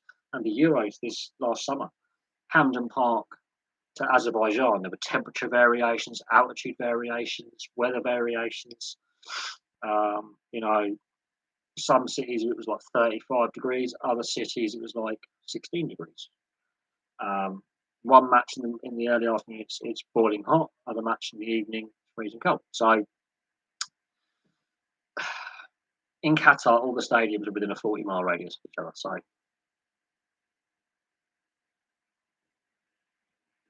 and you're never more than like I think the furthest inland is about like 10 miles from the sea. So there is an impact from coastal breeze, but um, Slabhead. I do feel sorry for Harry Maguire. I mean, if he was playing 20 years ago, he doesn't have the social media abuse that he's getting, and I think his confidence may have come back sooner. But when he was at Leicester, he had Wes Morgan alongside him, and Sanucci as well to a certain extent was just getting into the squad. But I think we'll just carrying after he was sold. But yeah, Johnny Evans and Wes Morgan at training and playing alongside him. At Hull, I think he had Curtis Davis, who had played for England at that point, alongside him. So he had a senior centre back partner alongside him. Now he's the senior centre back because Phil Jones has had a lot of injuries. He's barely featured. Smalling's gone, and Lindehoff, has not been in English football as long. So already he's been put in a position that's unnatural to him. He's club captain. Johnny Evans and Wes Morgan at Leicester share the captaincy and Kasper Schmeichel. He's been made club captain. There's issues within the dressing room, whereas at Leicester, everyone bought into Brendan Rodgers. Managerial changes at United. Leaves Leicester season after they win the FA Cup, or 2 seasons after they win the FA Cup. He leaves the club and they get success. He's at a team that doesn't.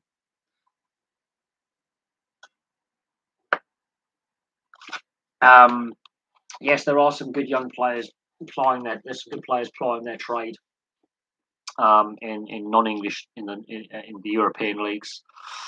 And yes, Smalling could get a recall. I think he deserves a recall. He's experienced. He's a veteran player. And with for example Phil Jones struggling with injuries, that's one centre back down.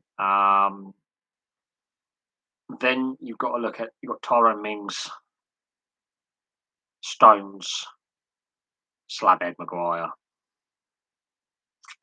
Kyle Walker can cover. Trippier can cover, but they're better as wing backs.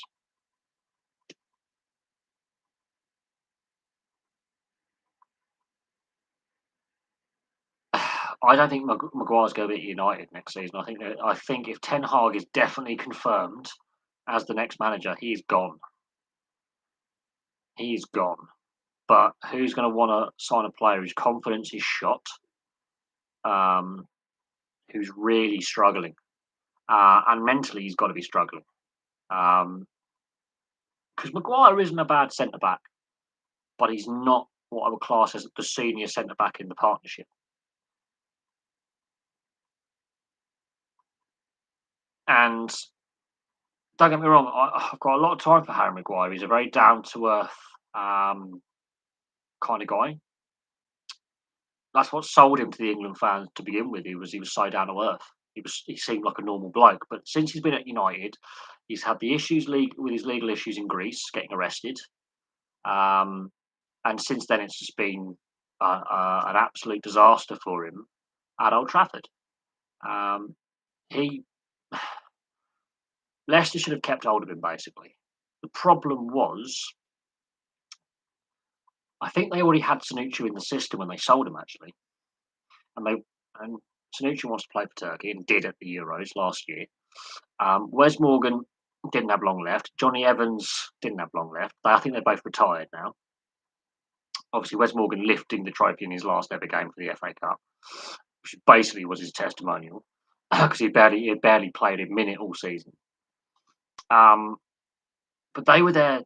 You've got the up and coming future Turkish captain, in my opinion, Sanucci. He's the future Turkey captain. You had Wes Morgan, club legend, who'd also played for Nottingham Forest, which a lot of people forget. Club legend in Wes Morgan, Premier League winning captain. Johnny Evans, obviously, he's won trophies at United, won trophies at Leicester, Premier League winner at both United and Leicester. And then you bring in Harry Maguire from Hull on not a lot of money, to be honest. And he was surrounded by winners. They'd either been at the club when Leicester won the Premier League, or in Johnny Evans' case, had come from the successful United system under Ferguson. Then via West Brom to the club, again not for a lot of money, but was a veteran leader who had won at United various trophies under Sir Alex Ferguson. Was solid at West Brom and was key to West Brom having their best ever season under Steve Clarke. Gone to Leicester for pennies. I think he got bought for like 1 point, I think less than a couple of million. Wins the Premier League at Leicester and is crucial to that Premier League winning side. Then you put Maguire in when you've got Wes Morgan and Johnny Evans basically rotating as the senior centre-back partner with Harry Maguire. Has a brilliant World Cup, gets bought by United for well over the asking price. Like, we're talking stupid amount of money now. And very early on, he has his legal problems in Greece with the Greek police. And it has generally been at a time when United are all over the place off the field. He's now on technically his fourth manager since he's been at the club. Mourinho, Solskjaer, Carrick, obviously his interim, and now Rangnick is the long-term interim. All of them had a different style of play and a different system. When he arrived there, I think Smalling was still at the club. Smalling's now gone. He has gone from the new signing, new arrival, fresh to the dressing room to you've now got to lead this dressing room. You're now the captain because he didn't work with Pogba. So now every time they lose as captain, he's going to get a lot of crap in the press conferences and dealing with the media, dealing with the fans, and he's the focal point of, well, you're the captain because Pogba's lost the captaincy. The players around him aren't playing well. There's a divided dressing room, and he's not a natural leader. He's a soldier, not a leader. What you would call a junior NCO, like a corporal. He's not your regimental sergeant major type character. He's not your leader. He's not your grizzled veteran. And he's got to live up to this stupid price tag that United pay. Leicester are laughing all the way at the bank. Because not only have they won silverware, and I will class the Charity Shield as important silverware, they've won 2 trophies since he's left, and they're in a European semi-final. All that United can boast since they bought him is making a Europa League final and finishing second place. They've won nothing. Whereas Leicester are rather having a bit of a down season this year, win the FA Cup end of last season, win the Charity Shield at the beginning of this season, and they're in a European semi-final for the first time in their history. They've got, ironically, better since he's gone. They've invested the money in his transfer, in bringing a couple of players on the cheap and investing in their training and youth facilities and building a new high-performance centre on the outskirts of Leicester and investing in the community of Leicester. So they've done good with the money they got for him. And the rest is history.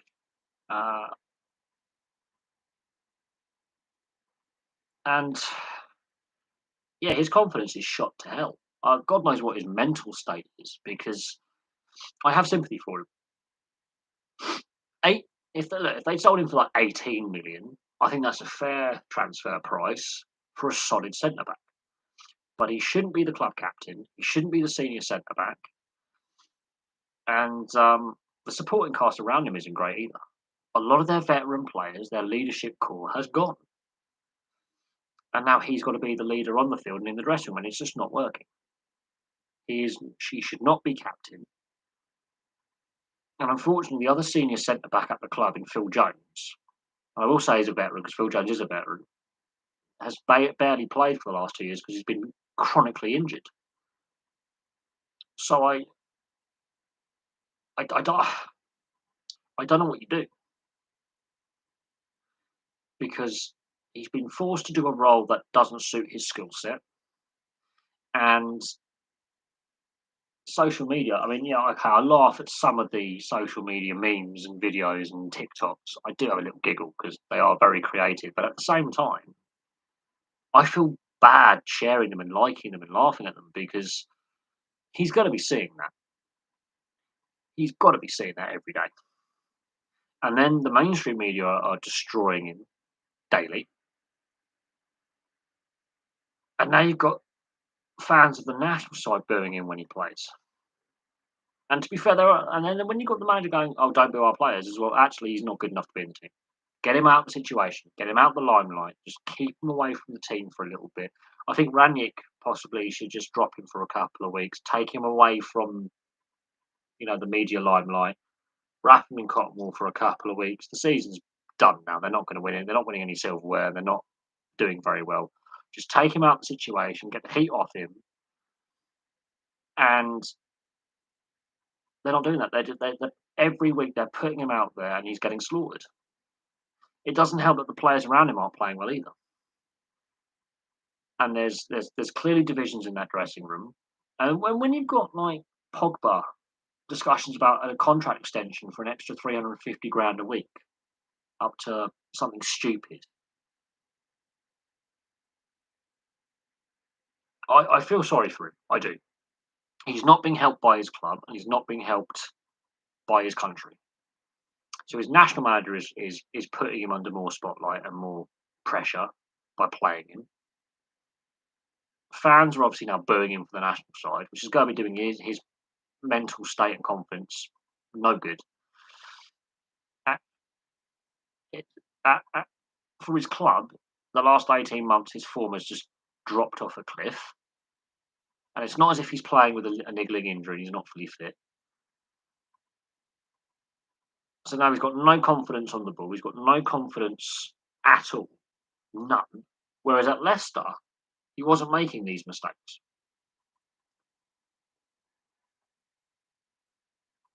No, at Leicester, he wasn't making these mistakes. That's what's terrifying. So he was a decent player. He's a solid player at Leicester. But in the United setup, it's gone horribly, horribly wrong. And I don't think he gets that confidence back now. I think his career is derailed completely. The thing is, Shrewsbury actually have scored against Liverpool this season at Anfield. And their social media is ripped. Or at least Shrewsbury Town in the FA. I think it was the FA Cup when at least we scored against Liverpool this season. I think they actually took them to extra time as well, or Liverpool had to leave it late to win that game, and actually had to play. Um, Shrewsbury showed more commitment and quality than United did this season against Liverpool. That tells you what you need to know about what's going on at United this season. And I'm not going to say it's on Ranić because he's been told you're an interim for 6 months and then you go into a consultancy capacity. And I think that was a mistake. I think, ironically, the players stopped playing for Mourinho a couple of years ago, and then when Solskjaer was interim, instantly there was improvement, a new, fresh voice in the room. Um, with managerial experience. I mean, he won in the Norwegian league with Mulder, and people go, "Oh, it's the Norwegian league; it doesn't count." It does count. He had turned that Mulder side from a mid-table nothing team into a winning cup and league team in his first spell there, and in his second spell they were still pretty good. And their win percentage went up from about 30% to 50% per season. His time at Cardiff was a complete mess. Wrong club, wrong time. should have stayed at Mulder at the time and continued building on the success he had there. Much like Ten Hag at Ajax. They could have got Ten Hag a couple of seasons ago. They went with Solskjaer. They had the opportunity a few seasons ago to get Ten Hag in. They didn't. Um,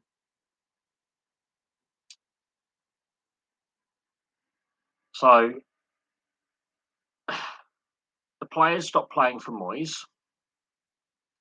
Players didn't necessarily stop playing for Van Gaal, but they didn't fully buy into how he wanted them to play.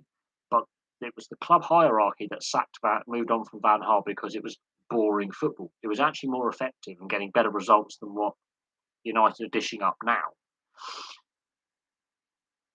They win, was it the League or FA Cup with Van Gaal? They won silverware with Van Gaal. I think was it the League or FA Cup? I can't remember. They won something with Van Gaal, remember that. They win the Europa League in Mourinho's first season at United. And then they stopped playing for Mourinho. And the divisions in the dressing with Mourinho started. And what Mourinho has said since going to Roma and leaving United and Tottenham, since was when he's been linked with like the Everton job or whatever, he goes, "Why would I want to go to a club that's nearly as bad as United for culture?" He's mentioned the culture. He's mentioned the issues with scouting. He's mentioned the issues with transfers. He's mentioned the issues with player development. Mourinho and Van Gaal have both made statements to the press criticising the structures at the club, the hierarchy at the club, and the ownership, and the direct the just everything from the top down. They've made references to the state of the stadium upkeep and the maintenance of the stadium and it looking a bit worn out. They've both Mourinho and Van Gaal, the last two managers to win silverware at United. I think even David Moyes has mentioned there's a. I don't think Sir Alex Ferguson hanging around the club is helping at all. I think Moyes wins the Charity Shield in his first competitive game. Great, cool. Van Gaal, was it? I can't remember if it was the league or the FA Cup he won. I'll have to look at that, but I knew he won a cup trophy. Mourinho wins the Europa League, and it's all gone wrong. And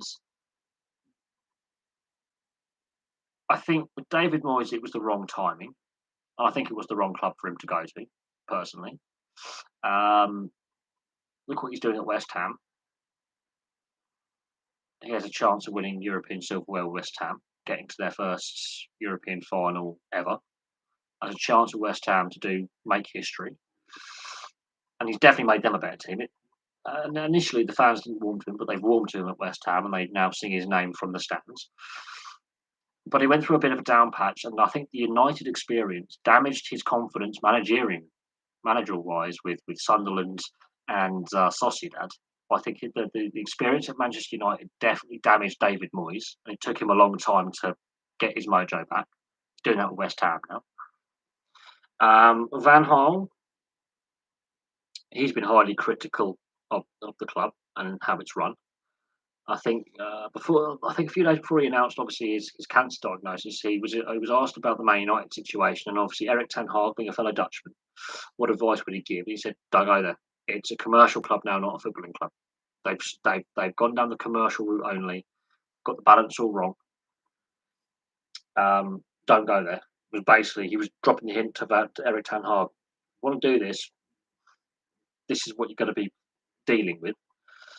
Mourinho has gone, why would I want to, damage my reputation? And why would any manager want to risk their reputation and their confidence and their well-being dealing with a toxic club with a toxic culture?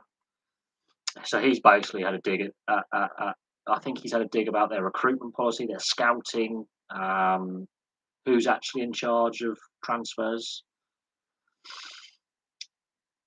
Solskjaer was just thrown under the bus, quite frankly. And now Ranić, I do not understand. I should have given Carrick the job personally. I would have given Carrick the job. And I didn't. But you've got Fletcher, you've got Darren Fletcher in a kind of a director of footballing kind of capacity. Carrick is in there. You've got ex-players, and so Alex Ferguson is now an honorary board member or whatever it is, or whatever his role is, and he's still earning big money, and he's been retired since 2013. And I don't think it helps having him lingering around the club. Um, you've got a couple of ex-players in Fletcher and Carrick who are still actively involved in supporting Ranić, and I feel sorry for Solskjaer because, like in Norwegian football, he's done great things in at his first club at Molde. And people go, "I say the Norwegian league doesn't really mean anything." It does for him. And as I say, that is classed as major silverware because it's domestic league and cup. And the managers I have mentioned,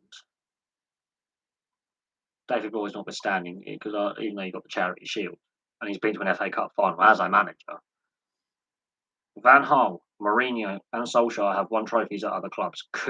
And while admittedly Van Gaal and Mourinho brought silverware to United,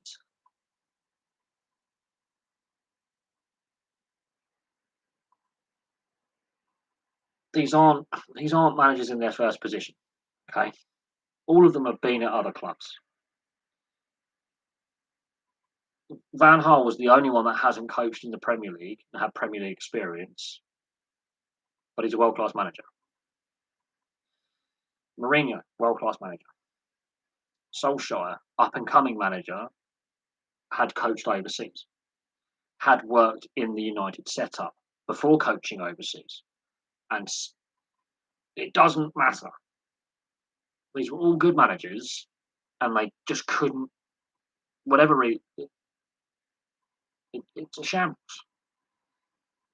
The Ranić situation is an American solution to the with a franchise model where you build for next year. You go right, well, right off this season. Next season's going to be where new guy comes in, fresh start. We'll just run out the season, and it only works with a draft system where you go, okay, well, right off this season, nothing left to play for. Next season's off focus. That's basically the American idea. So Darren would understand that if you know you're not going to make playoffs and you're not competing for regular season or post season, regular season title or post season play, and you've gone, okay, we'll sack the coach, we'll get the interim guy in or the new guy in, but we'll give him more backing in the off season to then sign new players and trade for whatever, transfer for players. And next season's our focus. That's basically the thinking of Man United. It's the American model. Doesn't work for the European model. It is an absolute shambles. Absolute shambles. And unfortunately, that long-term interim tag that Ranić's got to deal with is not actually helping the club because the players will have no loyalty to him. None. There's no loyalty to the guy. They know he's not going to get the sack. They know he's not going to get the permanent role, and they know that he's not going to be managing next season. So automatically, that kind of motivation to, okay, this guy's the interim, let's get him the job full time, isn't there.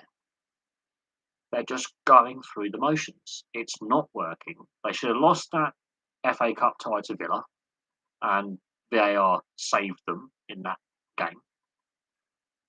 They should have lost that game to Villa. They quite literally, in my opinion, Man City and Liverpool have destroyed them this season. Watford destroyed them this season at home. They have been annihilated by teams at the bottom and the top of the league. They've got no consistency. Even when they win games, it is painful viewing. They don't look comfortable winning. Um, you think when they go into a game, it's okay, they might win the game, but how embarrassing are the goals going to be conceded? How embarrassing is that defending going to be? And while David De Gea has had got a better stats this season, he's still not at peak David De Gea. And goalkeepers generally get better with age. They actually peak in their mid 30s. So he's not even at his peak yet, but he's below his best, which is telling you something. Um, the only good signing that's been made recently, in my opinion, that's worked is Cavani, and they picked him up on a free. And actually, his form was better last season than this season, and he hasn't played every game. And he was picked up for nothing, and they gave him a year's contract extension. So it looks like he's leaving in the summer. He's one of the few veteran players that have actually done positive in that dressing room and on the field. And yeah, I know Ronaldo's obviously had his personal, unfortunate, the loss of his baby son, and that is deeply sad, and obviously not what you want to hear. Um, you've got a young family. That is deeply distressing. And I am surprised he's back in training already. I think they should have just given him compassionate leave for the rest of the season, personally, because that is something.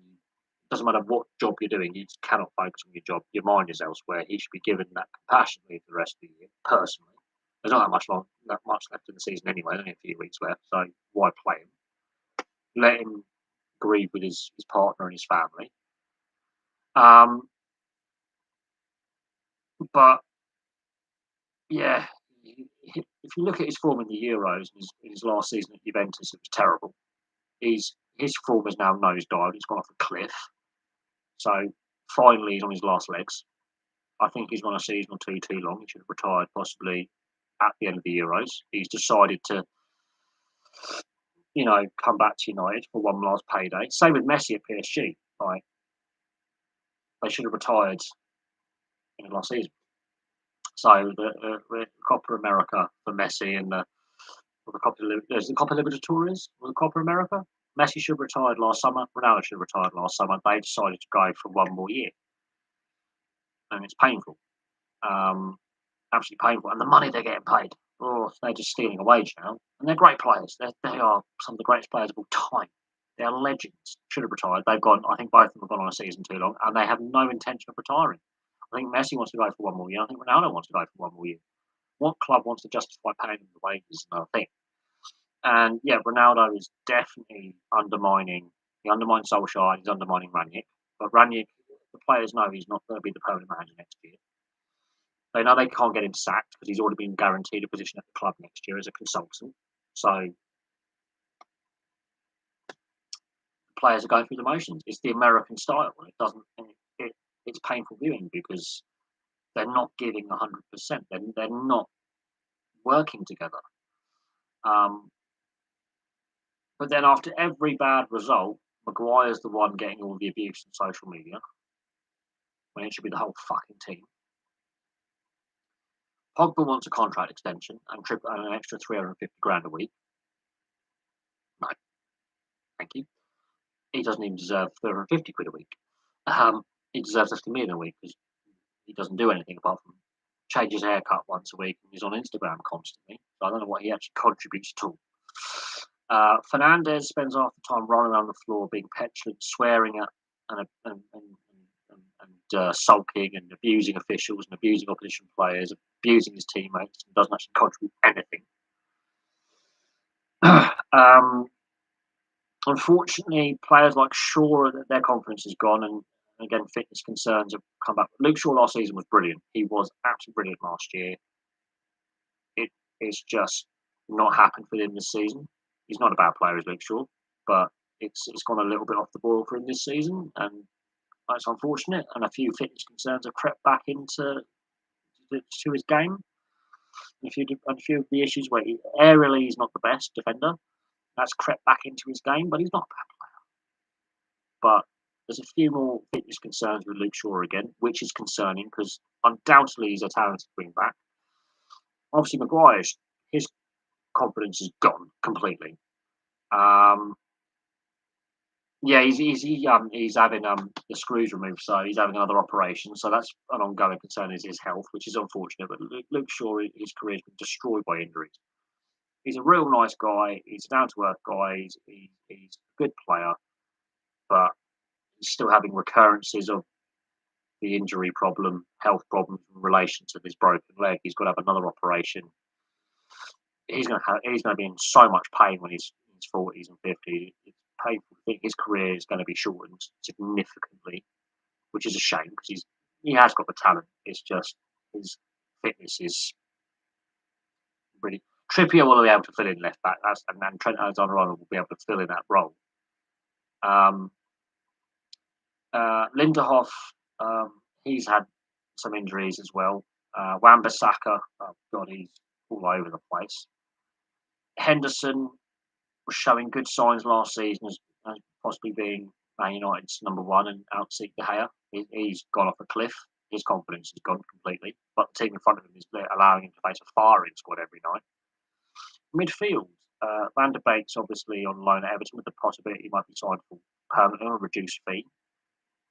But he might come back because Ten Hag is his former manager at Ajax. I think that would be good for him. Cavani's been their only positive sign they've made in the last 18 months. And they got him on a free, and his career's nearly done. He's not getting paid as much as people think. And Cavani's been solid, but because of his age and he's had a few injuries in the past, he's not as good as he once was. But he's scored some crucial goals. He scored the goals that got them to the Europa League final last year, and it hasn't quite been the same this season. But he's a solid senior professional, but he's not part of the leadership group, which I find ridiculous. He's not given the captain's armband, even though he's actually a proven winner at club and country. The Ronaldo experiment's been toxic. And then Rashford, he's not recovered from that penalty shootout of the Euros. His confidence has been destroyed. And he played most of last season with technically a broken back. I'm not joking. He had 2 fractured vertebrae in his back and neck. He was basically playing with a very serious injury that could have been career ending. And he played through that. I think he's feeling the after effects mentally and physically of that. Obviously, the Mason Greenwood situation is still ongoing, and that's obviously definitely having an impact. Lingard, I wouldn't say he's been terrible. I honestly think he's been playing hurt a lot of the time, and you can tell he's not happy. You can tell, apart from obviously his charity work, which is obviously you've got to commend him for his off-field charity endeavours and charity work. He's been playing through some injuries. That's what you need to understand is he was technically playing with a broken neck and a broken back last year, and he went into the Euros basically playing in utter agony. He was having painkilling injections and regular physio, so he was never fully fit last year. He was in agony. Remember that, and he's faced a lot of racial and other abuse on social media, which is going to hurt. That's not nice. So he's playing, that's going to take it out of you mentally. He wants to leave anyway. His confidence is shot at that club. He's not happy there. Obviously, Matic is said he's leaving, and he didn't do an announcement via a press conference like he would normally do. And this is my last season. I want to thank everyone at the club, all the fans. He did it on social media, and that tells you the culture of the club. That they didn't even give him a press conference to sit down with Ranić and say goodbye properly. I feel sorry for Matic because he's a solid player. Again, he's near the end of his career, but he's a good box midfielder, and he hasn't been utilised effectively. And he's had some injury concerns in there, but he's part. He doesn't look happy, and I think he is sad that it hasn't worked for him. But then you had also in the backdrop of all this, you had the European Super League and the proposed Premier League reset plan to shrink the league down to 18 teams. And the European Super League idea, which they were architects of, that went to,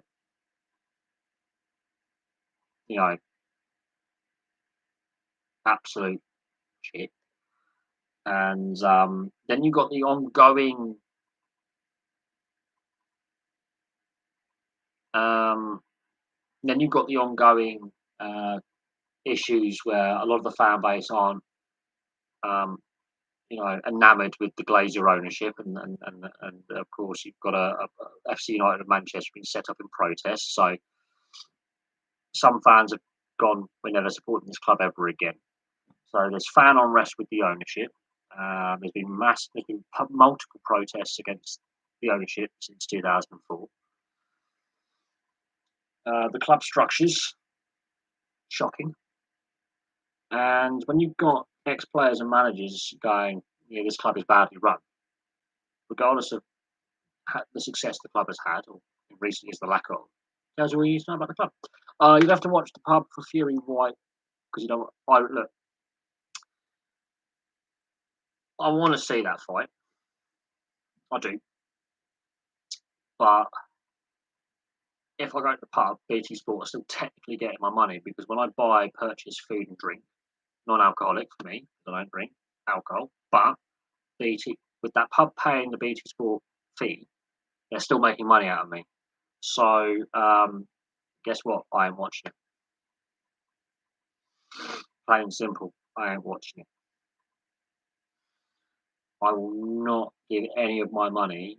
I mean, when I change contracts from EE to Vodafone, BT are getting no more of my money. And BT Sport are well, they're losing money. And as I've said, they've always been losing money. And with that, remember that Premier League pay-per-view debacle last year for that month between December and January last winter, 12 months ago. Well, in this case, 14, 15 months ago. Really, and then when COVID first hit, BT Sport and Sky were like, we want our money back. We want to get a rebate on our TV rights. Yeah, it didn't go down well, did it? And this is what happens when a handful of broadcasters have a monopoly on the rights to Champions League. This is why I watch the Champions League final on YouTube because technically I can skip ads, so they don't make any money off it. No, but John Stones. I'm not overly keen on John Stones, to be fair. While he's been better this season in winning headers in the box, he still makes a lot of mistakes. He has improved this season, mind.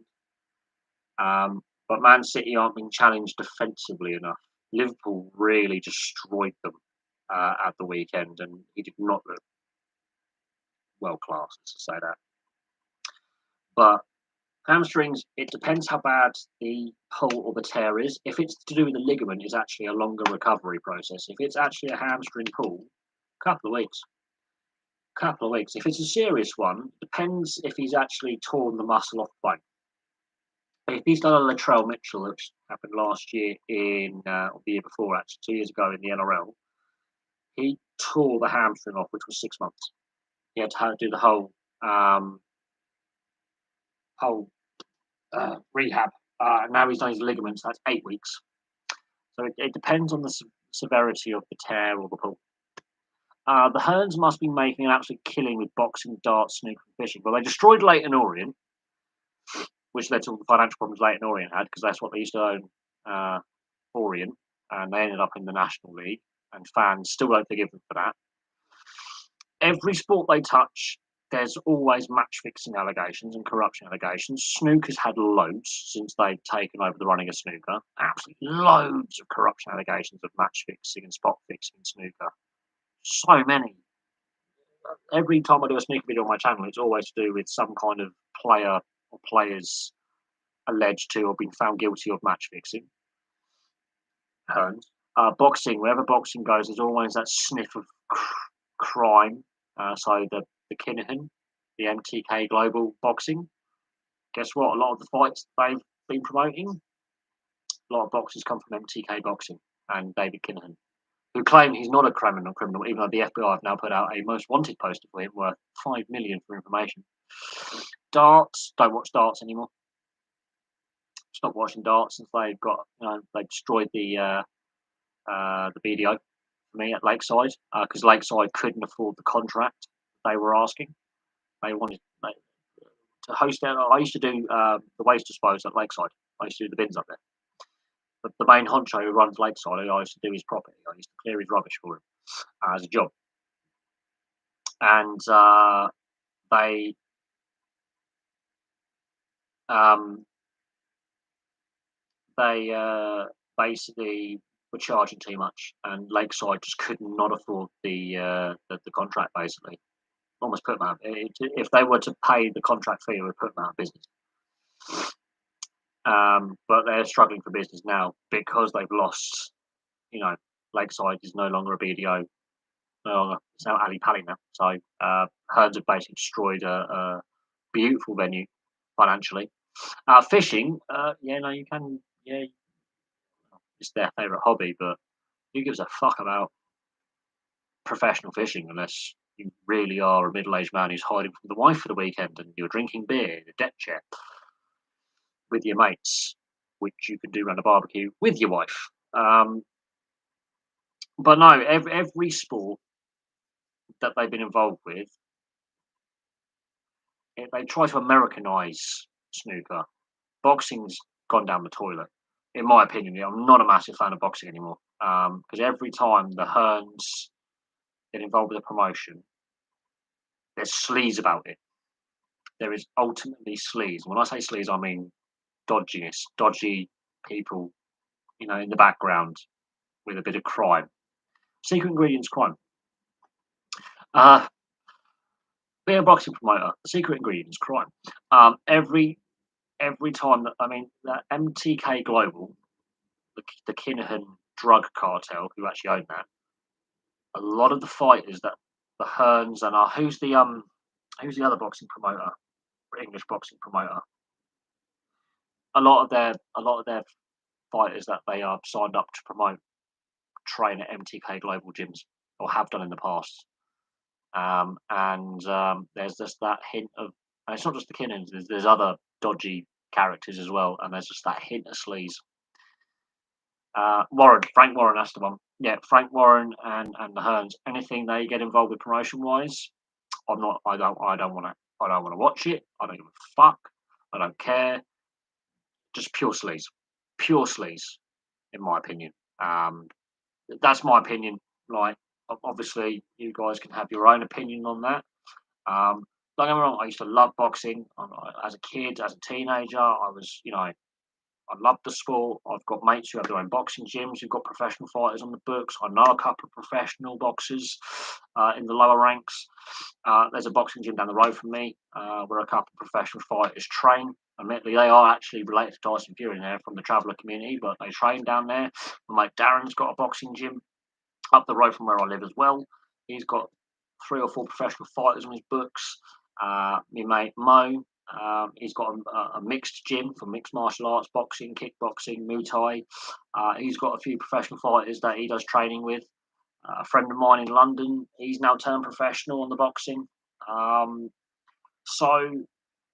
don't get me wrong, I still support my mates who are involved in the sport. But as soon as Frank Warren and father and son Hearn come along, I tune out.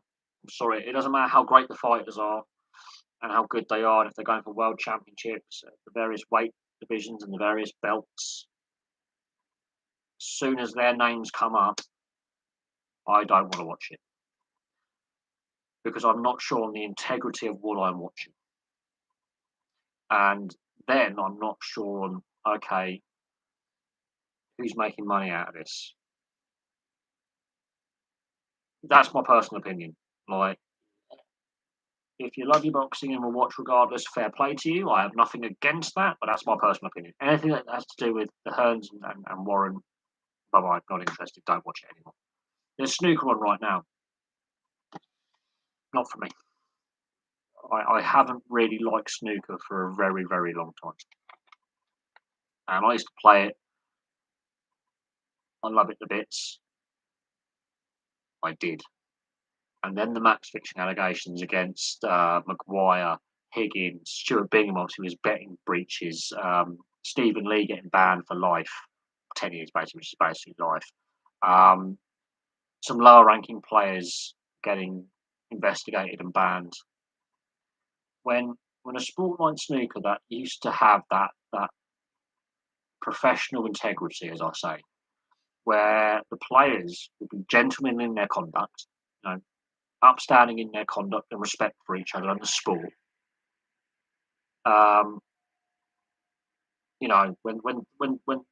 when high profile players like Maguire and Higgins never denied that he took the bribes, but he gets really shitty when he's questioned on it, which says to me he's guilty as sin.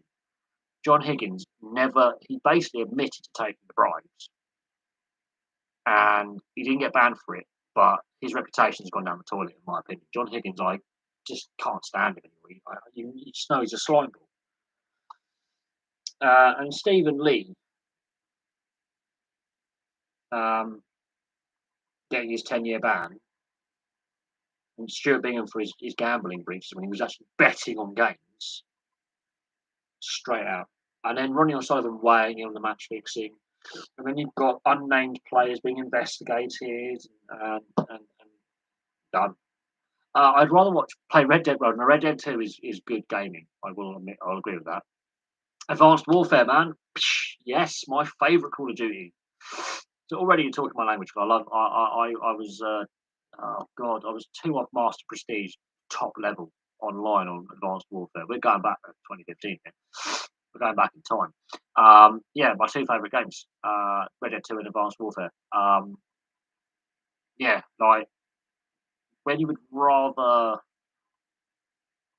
go on the Xbox or the PlayStation and spend what, 2 hours gaming rather than watching a 12-round fight. The journeyman fight. I mean, nothing against the fighters competing because obviously they train, that's their profession, that's what they do. They may not be the most skillful or the most entertaining to watch, but bear in mind, they've got to try and earn a living. That's their profession, that's their job. Um, that says something about the level of the sport outside the top fighters. The quality of boxing is outside the top 10 in each weight division is shit. It's not the same anymore. There's too many journeymen. Fair play to them for doing what they do. It's a sport with a lot of risk, health risks, concussion and brain injury and fractures to the face. Break. I remember some boxers have actually broken their hands by hitting that hard. But you can actually get really bad hand and wrist injuries. You can tear your pec. That's 6 months sometimes to recover from tearing your pec. The physical abuse they put their bodies through, fair play to them, but the quality level is not what it once was. There's too much money at the top that isn't filtering down at all, and there's too much corruption in the sport.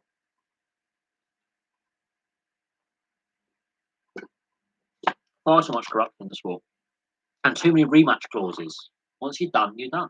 Once you're beaten, and you have to go through the process again to become a challenger. Too many rematch clauses in championships, and the purse isn't equally shared, and it's all about, oh, my fight's going to get 60, 70%, your fight's going to get 30%. Hang on a second, they're equally battering each other in the ring for up to 12 rounds. They should get a 50-50 split on the purse. Or if the winner wins, they get 60, the loser gets 40. That should be how it should be split. It shouldn't be like before you even played a fight, the loser can get 70% of the match purse. That's ridiculous. Rewarding failure then. You become the richest loser. And then you've got these like exhibition fights where you've got MMA fighters, right? And then the Logan brothers. What the Logan, Jake and Logan Paul. That Sai, whatever his name is, he's YouTube. That has completely devalued the sport. That's just made a mockery out of the sport. But they won't fight proper boxers. Joke. Logan and Jake Paul have really destroyed the reputation of boxing. And now one of them has done WWE, some wrestling. Fair play to them because wrestling is physically brutal, but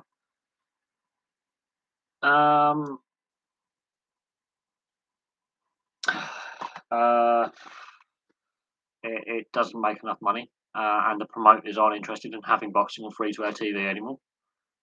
It's got to be on pay per view, but then no one wants to pay for the pay per view, and that business model is dying, as the Premier League pay per view fiasco proved. I am being brutally honest here. I've tuned off boxing, but I'm going to go for about 10 more minutes, and then I'm going to call it a night because I have to be up for work in the morning, and I've got a crap day ahead, and I've got to work with just a crap driver on my bin round, and I'm not looking forward to it. Yeah, look, at the end of the day, in my opinion, quality of the sport is less. Um, more and more people are refusing to pay for the pay per view, so they're illegally streaming. And a lot of my mates do that, and look, at the end of the day, that does actually affect how much we have to pay on our, you know, TV licenses and subscription services. Because if you are illegally streaming, you are actually stealing. But I understand why people do that.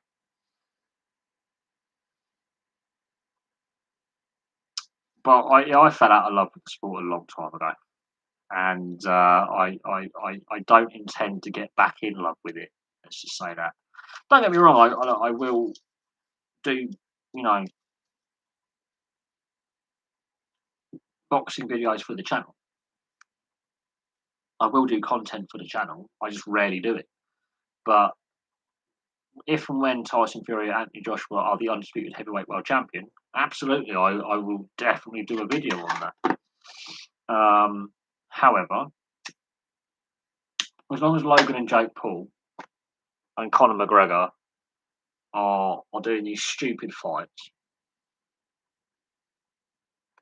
and devaluing what the sport means, and as long as the Hearns and Frank Warren are involved within the sport, and Kinahan and the MTK Global is allowed to continue as a promotions company, I will not watch the fucking sport.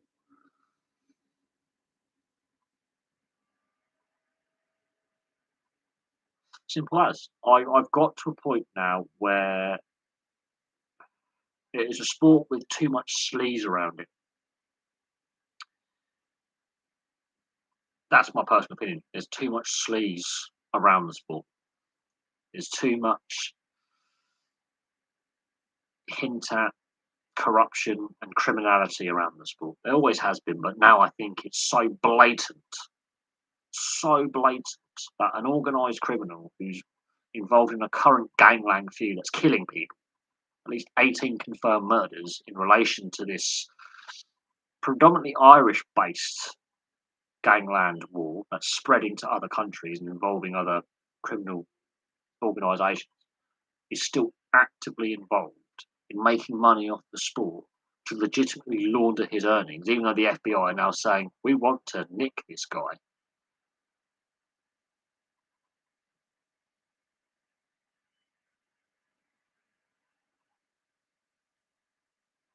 And you've got four governing bodies globally.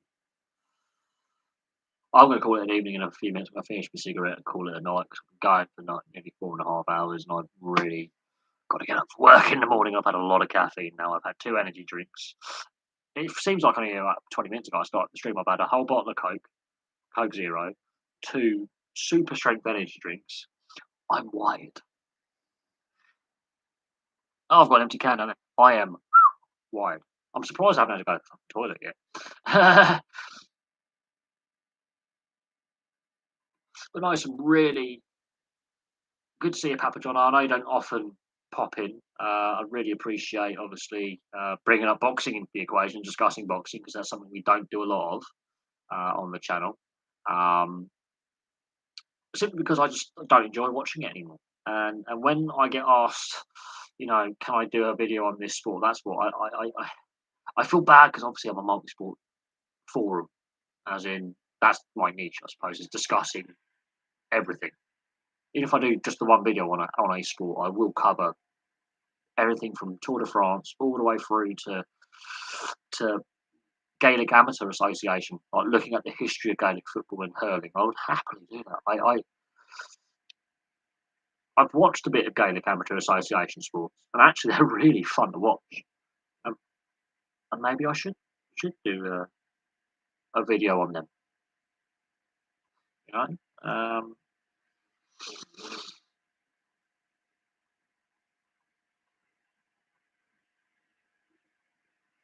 and understand more. I know there's a lot of social and political sides to the Gaelic Amateur Association sports, and that is very important in Irish culture, especially in the south and in the southwest, especially in the rural areas.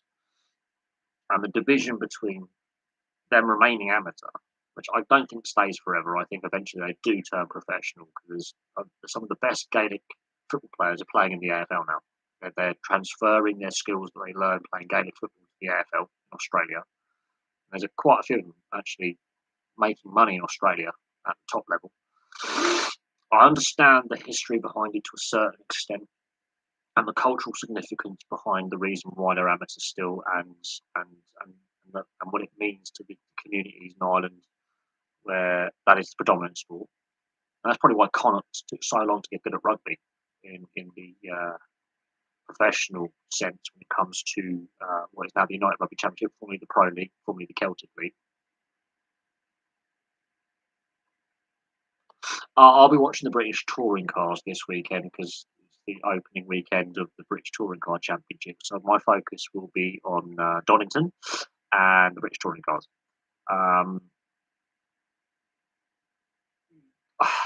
I would love to do both, but that's my focus this weekend. I love the touring cars. I always have, always will. I love my saloon car racing. I love my GT racing. And that's what I'll be watching this weekend. It's just a personal thing. Don't know, I love women's rugby. I've got mates who play for the local rugby clubs and have a lot of fun doing it. And are very, very good at what they do. And I do, obviously, I do love women's rugby. Their tackle technique is so much better in both league and union. And they have less head injuries.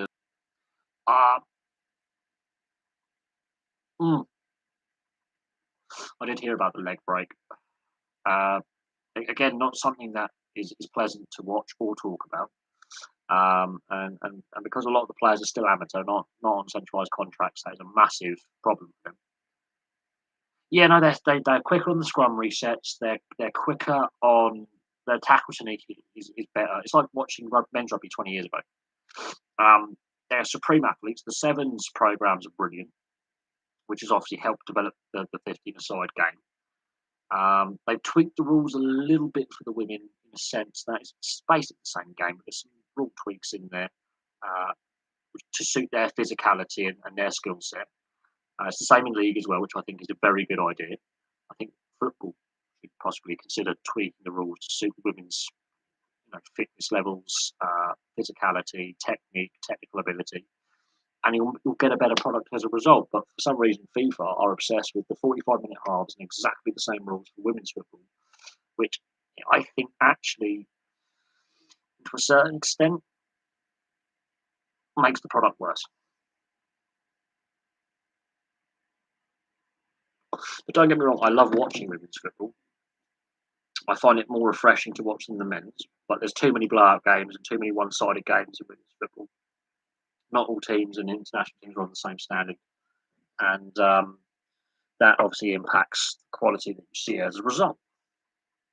But women's rugby and women's rugby league and women's cricket are actually quite enjoyable because they tweak the rules to suit the capabilities of the players they have and the limited amount of professional players that they have.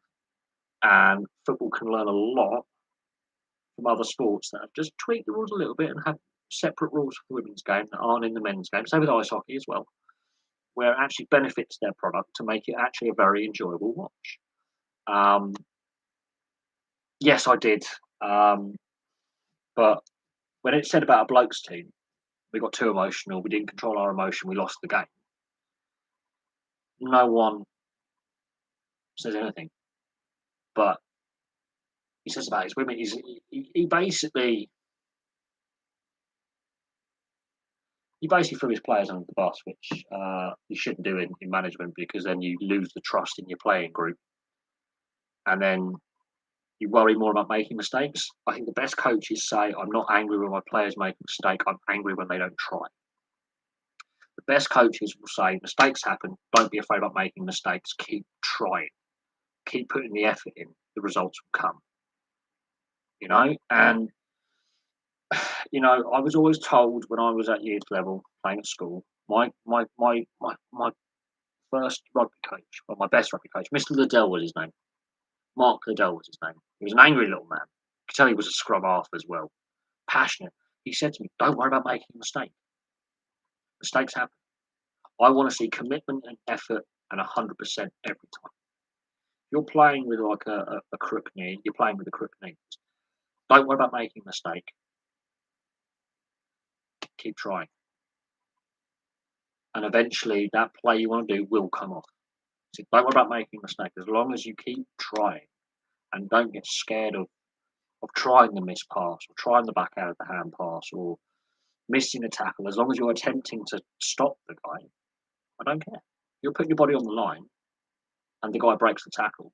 Okay, we'll work on that tackle technique. We'll work on your position. We'll work on your skill set because then we know we've got something to work for, and then you've got something to focus on. When players get worried about making a mistake, they make more.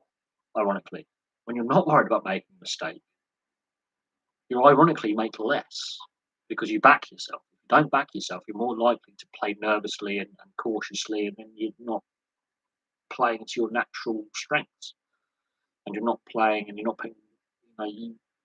This is what's going on with Harry Maguire at United. He's terrified about making mistakes, so he's making more. Rather than having a manager going, yeah, that installs fear. You overcoach, and then the players are less likely to express themselves in an attacking sense and less likely to be confident in a defensive sense. If you have a coach who says to his players, and this is what I'll finish on, don't be afraid about making mistakes because when you install that negativity, you made a mistake, I'm pissed at you, pissed at you, you're more likely to make mistakes. You're more likely to be nervous and stressed and under mental fatigue and mental pressure. If you've got a coach going, okay, you made a mistake, let's not worry about it. We're sticking to the game plan. We're going to keep trying. We're going to keep putting the effort in. Next time that play comes off, next time that risky pass or that defensive misread, next time when you rush out the line in a rugby union sense and you hit the guy, he's going to be man and ball. This time he got rid of the ball, or you missed that intercept, but next time you get that intercept. I want you to keep making that read on that miss pass or that that line, and you will see, especially in league, that player rushing, and he'll keep doing it all game. That is the sign of a well-coached player who is not afraid of making a mistake. He will keep, and eventually he will nail the guy man and bull, his opposition player, which means the attacking side will probably be less likely to try that pass because now that receiving player is expecting to get battered. Yeah, absolutely. So that's where more mistakes happen, is when you're overcoaching and the players are not expressing themselves defensively in the defensive read where you want to make that big hit. And your coach has said, I want you to do that. So occasionally you rush out the line and they do the harbour bridge pass, as it's called, or they do the dummy and you've rushed out and then there's the gap. But you want that defender to keep going up to first or second receiver and hit them. So when they do, if you know that the first receiver is going to be the dummy runner or tap the ball on, you know that receiving player is going to receive the ball under pressure and he's going to get hit hard. But then you know if that other team are also going to keep making that same play, they've been coached the same way you are. No fear of making a mistake. And that's when you get the best rugby league. That's when you get the best rugby union. And both sides have got no fear. That's when you get the most intense games. That's why State of Origin is the best. That's why finals, NRL finals, are the best. Because you know both sides are playing with no fear. Because they have been coached in a way where mistakes will happen. Do not worry about it. Keep sticking to what we're good at. Keep trying. Keep willing to, make that move. Because next time, that's the game winner, or that's a try saver. Don't not make it. I want you to keep doing that, and that's what my first coach, Mr. Liddell, told me, was just keep doing it. And then I got over my fear of, making that missed tackle or misreading the intercept. And guess what? It came off time after time after that. I would fly in out of the defensive line, because I moved from second row to outside centre wing because we had an injury, and then he was it was my coach was like, "We found your role. We found your role,"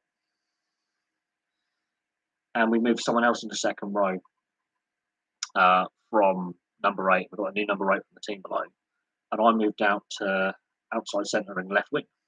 That was my role in the end. Was I was outside centre initially for a game, uh, playing basically as a pretty much as a secondary flanker half the time. So I didn't get the ball in my hands a lot. I was there for more for just, oh, I'm going to hit that guy, ball or not, I'm going to hit him. And eventually, um, I think the first game I played, I was meant to play outside centre, just because I would hit everything that moved. Even if I bounced off the tackle, I would still put a shot on. And then the team we were playing had a very, very good winger. And our centre suddenly became fit again, even though he was playing with basically on one leg because I think he'd pulled his calf or done his. So I was pushed out onto the left wing, and that's where I stayed for the rest because my passing to the right wasn't very good. So I was told to receive the ball from the right, pass to the left. With the fullback would come on the outside loop, and I was passing. But basically, I was told you're not going to be getting the ball a lot today because we done our scouting on this team, so we knew what they were capable of. I was told I won't be receiving the ball a lot today, but I'll be getting a lot of traffic my way because someone had let slip that that was my first time playing in the back line as an outside back, and yeah, I got a lot of traffic that day, and I think I only missed I didn't miss a single tackle. I think I basically did my job, even though we lost the game. My coach was like, "You did your job. In fact, you are our best player." I'm like, what? I got hold of the ball like 4 times. I received 4 passes. I think he was keeping count. I think I made 37 tackles. Let's just say I was exhausted. I received the ball 4 times, but I made 37 tackles in defence. There you go. And at one point, I was playing outside centre, but I was told just to stay on the left-hand side channel because the traffic coming my way. Well, I was also there to protect. Um, I was also told there to protect the scrum half and the blindside flanker who was coming back from illness. My job was to tackle all day and basically be a roving secondary loose forward as well as a winger. And at one point, I was also covering inside centre as well, which an outside centre. I was just running around a lot, and then I was covering fullback in the game as well. But yeah, no, that was yeah, I did a lot of defending that day. As I generally did, I was not there for my attacking ability. Let's just say that I was there for my pure defensive ability. And cannon fodder. No, I was the cannon. Because I'd obviously played in the forward pack, I was used to physicality and contact. Um, and I was just there for defensive ability. So I was the meat shield, and I would sometimes get bored when the attack wasn't coming my way. So I would actually just wander infield and then just start making tackles.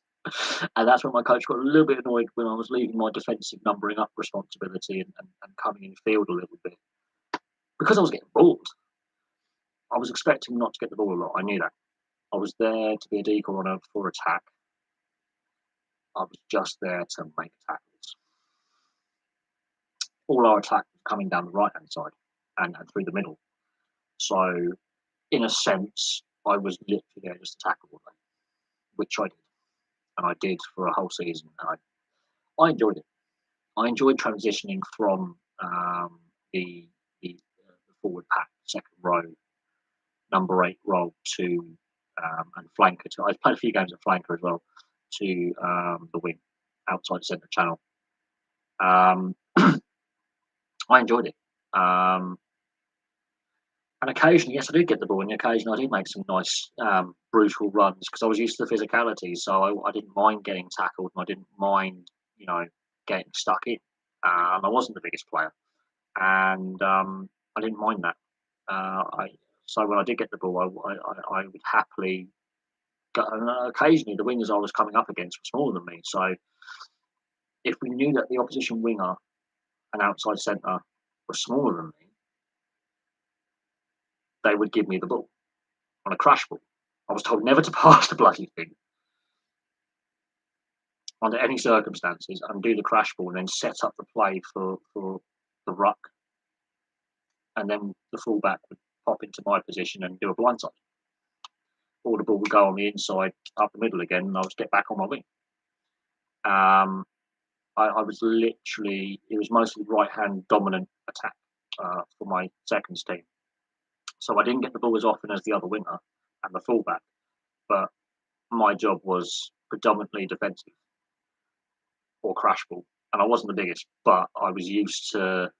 It depended who we were playing. If we were playing if my opposition winger was bigger, I was purely there just to stop the bastard. As my old coach said, I don't care if the fucker's got the ball, hit the bastard. So yes, I gave away a few penalties for offside infringements and tackling without the ball, but my coach loved it because I would, and if I'm from kickoffs as well, I would. We always used to kick to my side on kickoffs, and for some perverse reason, and I would always lead the kick chase. So I would lead the kick chase, and from kickoff, opening the game, so either half, it would be my job to charge into their 22 and nail the fullback or the winger receiving, or even the number 8, and just put a hit on. I'm not a fan of Eddie Jones, but obviously we're playing to my strengths. My coach played me to my strengths, and he said, "We're playing to your strengths." And it turned out I was actually voted. I got the most improved. I got a couple of awards, yeah, at the end of the year. I got voted the Players Player of the Year, and the most improved of the year as well. At the end of the year, I got the end of year awards. I got the most improved and the Players Player. Um, and so I got my name on the honours board. That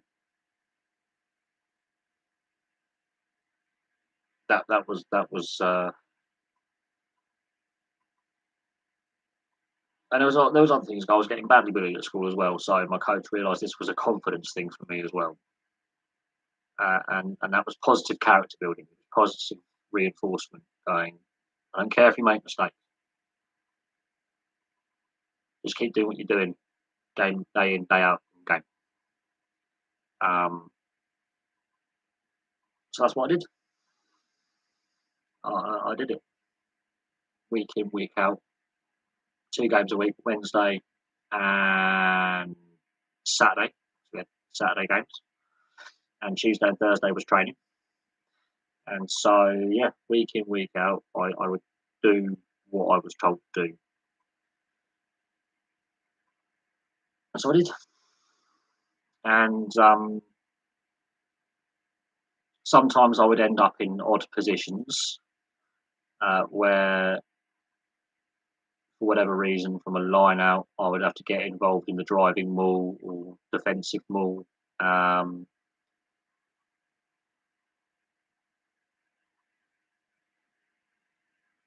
yeah, I was very good at the head-on tackle, like lining them up and just putting the shoulder in. Very good at that for some reason. And occasionally I would have to go back into the second row as a bench player. Again, it all depended on the opposition. But for the most part, I was a defensive winger, outside centre. So when I did get the ball, it was crash ball. And this would just go past them, just run at them. and take the contact and break the gain line and just yeah make contact, present the ball safely, and then get ready for the next phase. Um, don't be expansive, just run with it. Run until you stop, and kick chase. Kick chase was my responsibility. Was leading kick chase, um, and then my coach made me like defense leader. So if I was leading the kick chase, everyone else would have to follow at my pace if they could. But it was enjoyable. I look back on that was oh God, uh, that was nearly 20 years ago. That was 20 years ago. I wow, 20 years ago. Jesus, I have fond memories, very fond memories. But I was 13, yeah, 13, yeah. When I was 12, 13 years old playing under 14s, I had very fond memories. Yeah, I remember every game. Um, and yeah, I that's someone I would like to meet again. Was my old rugby coach, Mr. Liddell. If I could meet him again and sit down and talk to him and say thank you so much for what you instilled in me. Um,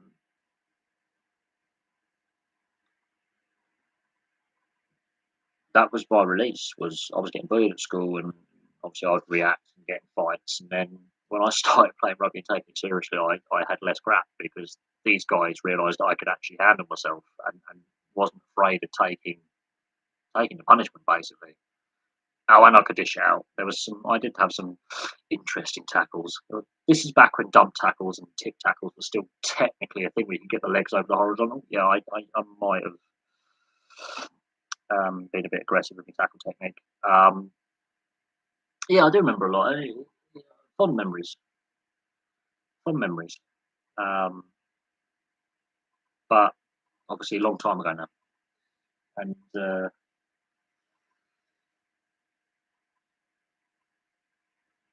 yeah, getting a bit emotional now thinking about it. But I remember um, just leaving everything on the field. Let's just say that. But I enjoyed it thoroughly, and I still have those, yeah, as I say, those fond memories,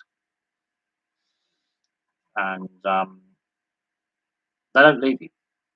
That's the positive, that grassroots youth level and amateur. 'Cause I played at the local rugby club as well, and again, I took those lessons that I'd learned at school as not the biggest player into playing amateur level for my local rugby club as a lower grade player, and you know carrying that on as in the my 20s. But I wouldn't have had the confidence to do that if it wasn't for my old coach at school. Um, and I was tempted, but again, I don't drive, and it's the time you got to invest because you'll have to take training sessions either on Sundays or evenings. And while ultimately it would be very very rewarding, and there are always calls for do your coaching badges and coaching courses, and there is a shortage of youth coaches and referees at all levels of sport. My mate Rob does youth refereeing and youth coaching. Can't play anymore for football because he's had double knee replacement and he's just turned 30. He's had both his knees ruined. He's had one knee replaced twice. He's blown both his. He's done all of his MCL, ACL, and PCL in both knees. He's completely destroyed both his knees. Um, and he was playing, non-league. Um, at one point, and both his knees are completely destroyed. He's in agony every day, and he's younger than me. And My mate Sam used to play Sunday league football and goal, and then he found out he had his heart problem, and that's why he stopped. I only found out that's the reason why he stopped a couple of weeks ago, actually, about 3 weeks ago. I knew he had some concerns, but he kept it a secret that his heart issue was playing up. And then he, after maybe at the pandemic, he obviously had to go back to the doctors, and they went, "No, this is serious," and he may be looking at heart surgery. And he's 2.5 years older than me, so he's only in his mid 30s, and he's serious. And so, as I say to people, if you are gonna, do anything, make the most of it while you can. Enjoy the good years while you can, because at some point, health is gonna fail you. But enjoy what you do while you can. This is why I enjoy what I do here, because it helps upstairs. So when I've had those times when I've had a lack of content and I've zoned out, it's because of this. And doing this helps. This is what I do now. I discuss sport rather than play it. The body's feeling the physicality that I put myself through, so I discuss sport these days rather than play it. I rather let other people go through all the lumps and bumps and bruises and bashed up. There's a couple of lads that I work with who play for one of the local rugby clubs. As I say, I've thought about it, but I'd rather avoid the copyright strikes. And doing the match reviews when I watch live games actually does work for the channel. I get a lot of positive feedback for that because it's different. A lot of other sports channels do the live watch alongs, and then they get the copyright strike, and they get the violations and the DCMA claims, and the amount of them who I see with their community posts going, "Oh, this has been a problem. This has been a problem. My thumbnail, this, that," and I'm just like, too much stress. As I say, look, I'm happy with the format I've got. It's different. The other channels, fair play to them if they want to do that. Every other sports channel I've come across does the watch along thing, and it's just not for me because I've got ADHD, so I would lose focus on what I'm actually watching, and it's too difficult for me to focus on the chat, talking to the camera, and then trying to watch. And B, I don't have the setup, and the space to have a second monitor. It's just not feasible with where I'm living right now, and I'm still on my contract for another 10 months here. Um, so it's not on my radar, and a lot of the YouTubers I follow who are gamers are having a lot of issues with Twitch the last 2-3 years. So again, listening to feedback from others on social media and the streaming platforms, Twitch has had again DCMA via I've got to watch my language. I can't swear on Twitch at all.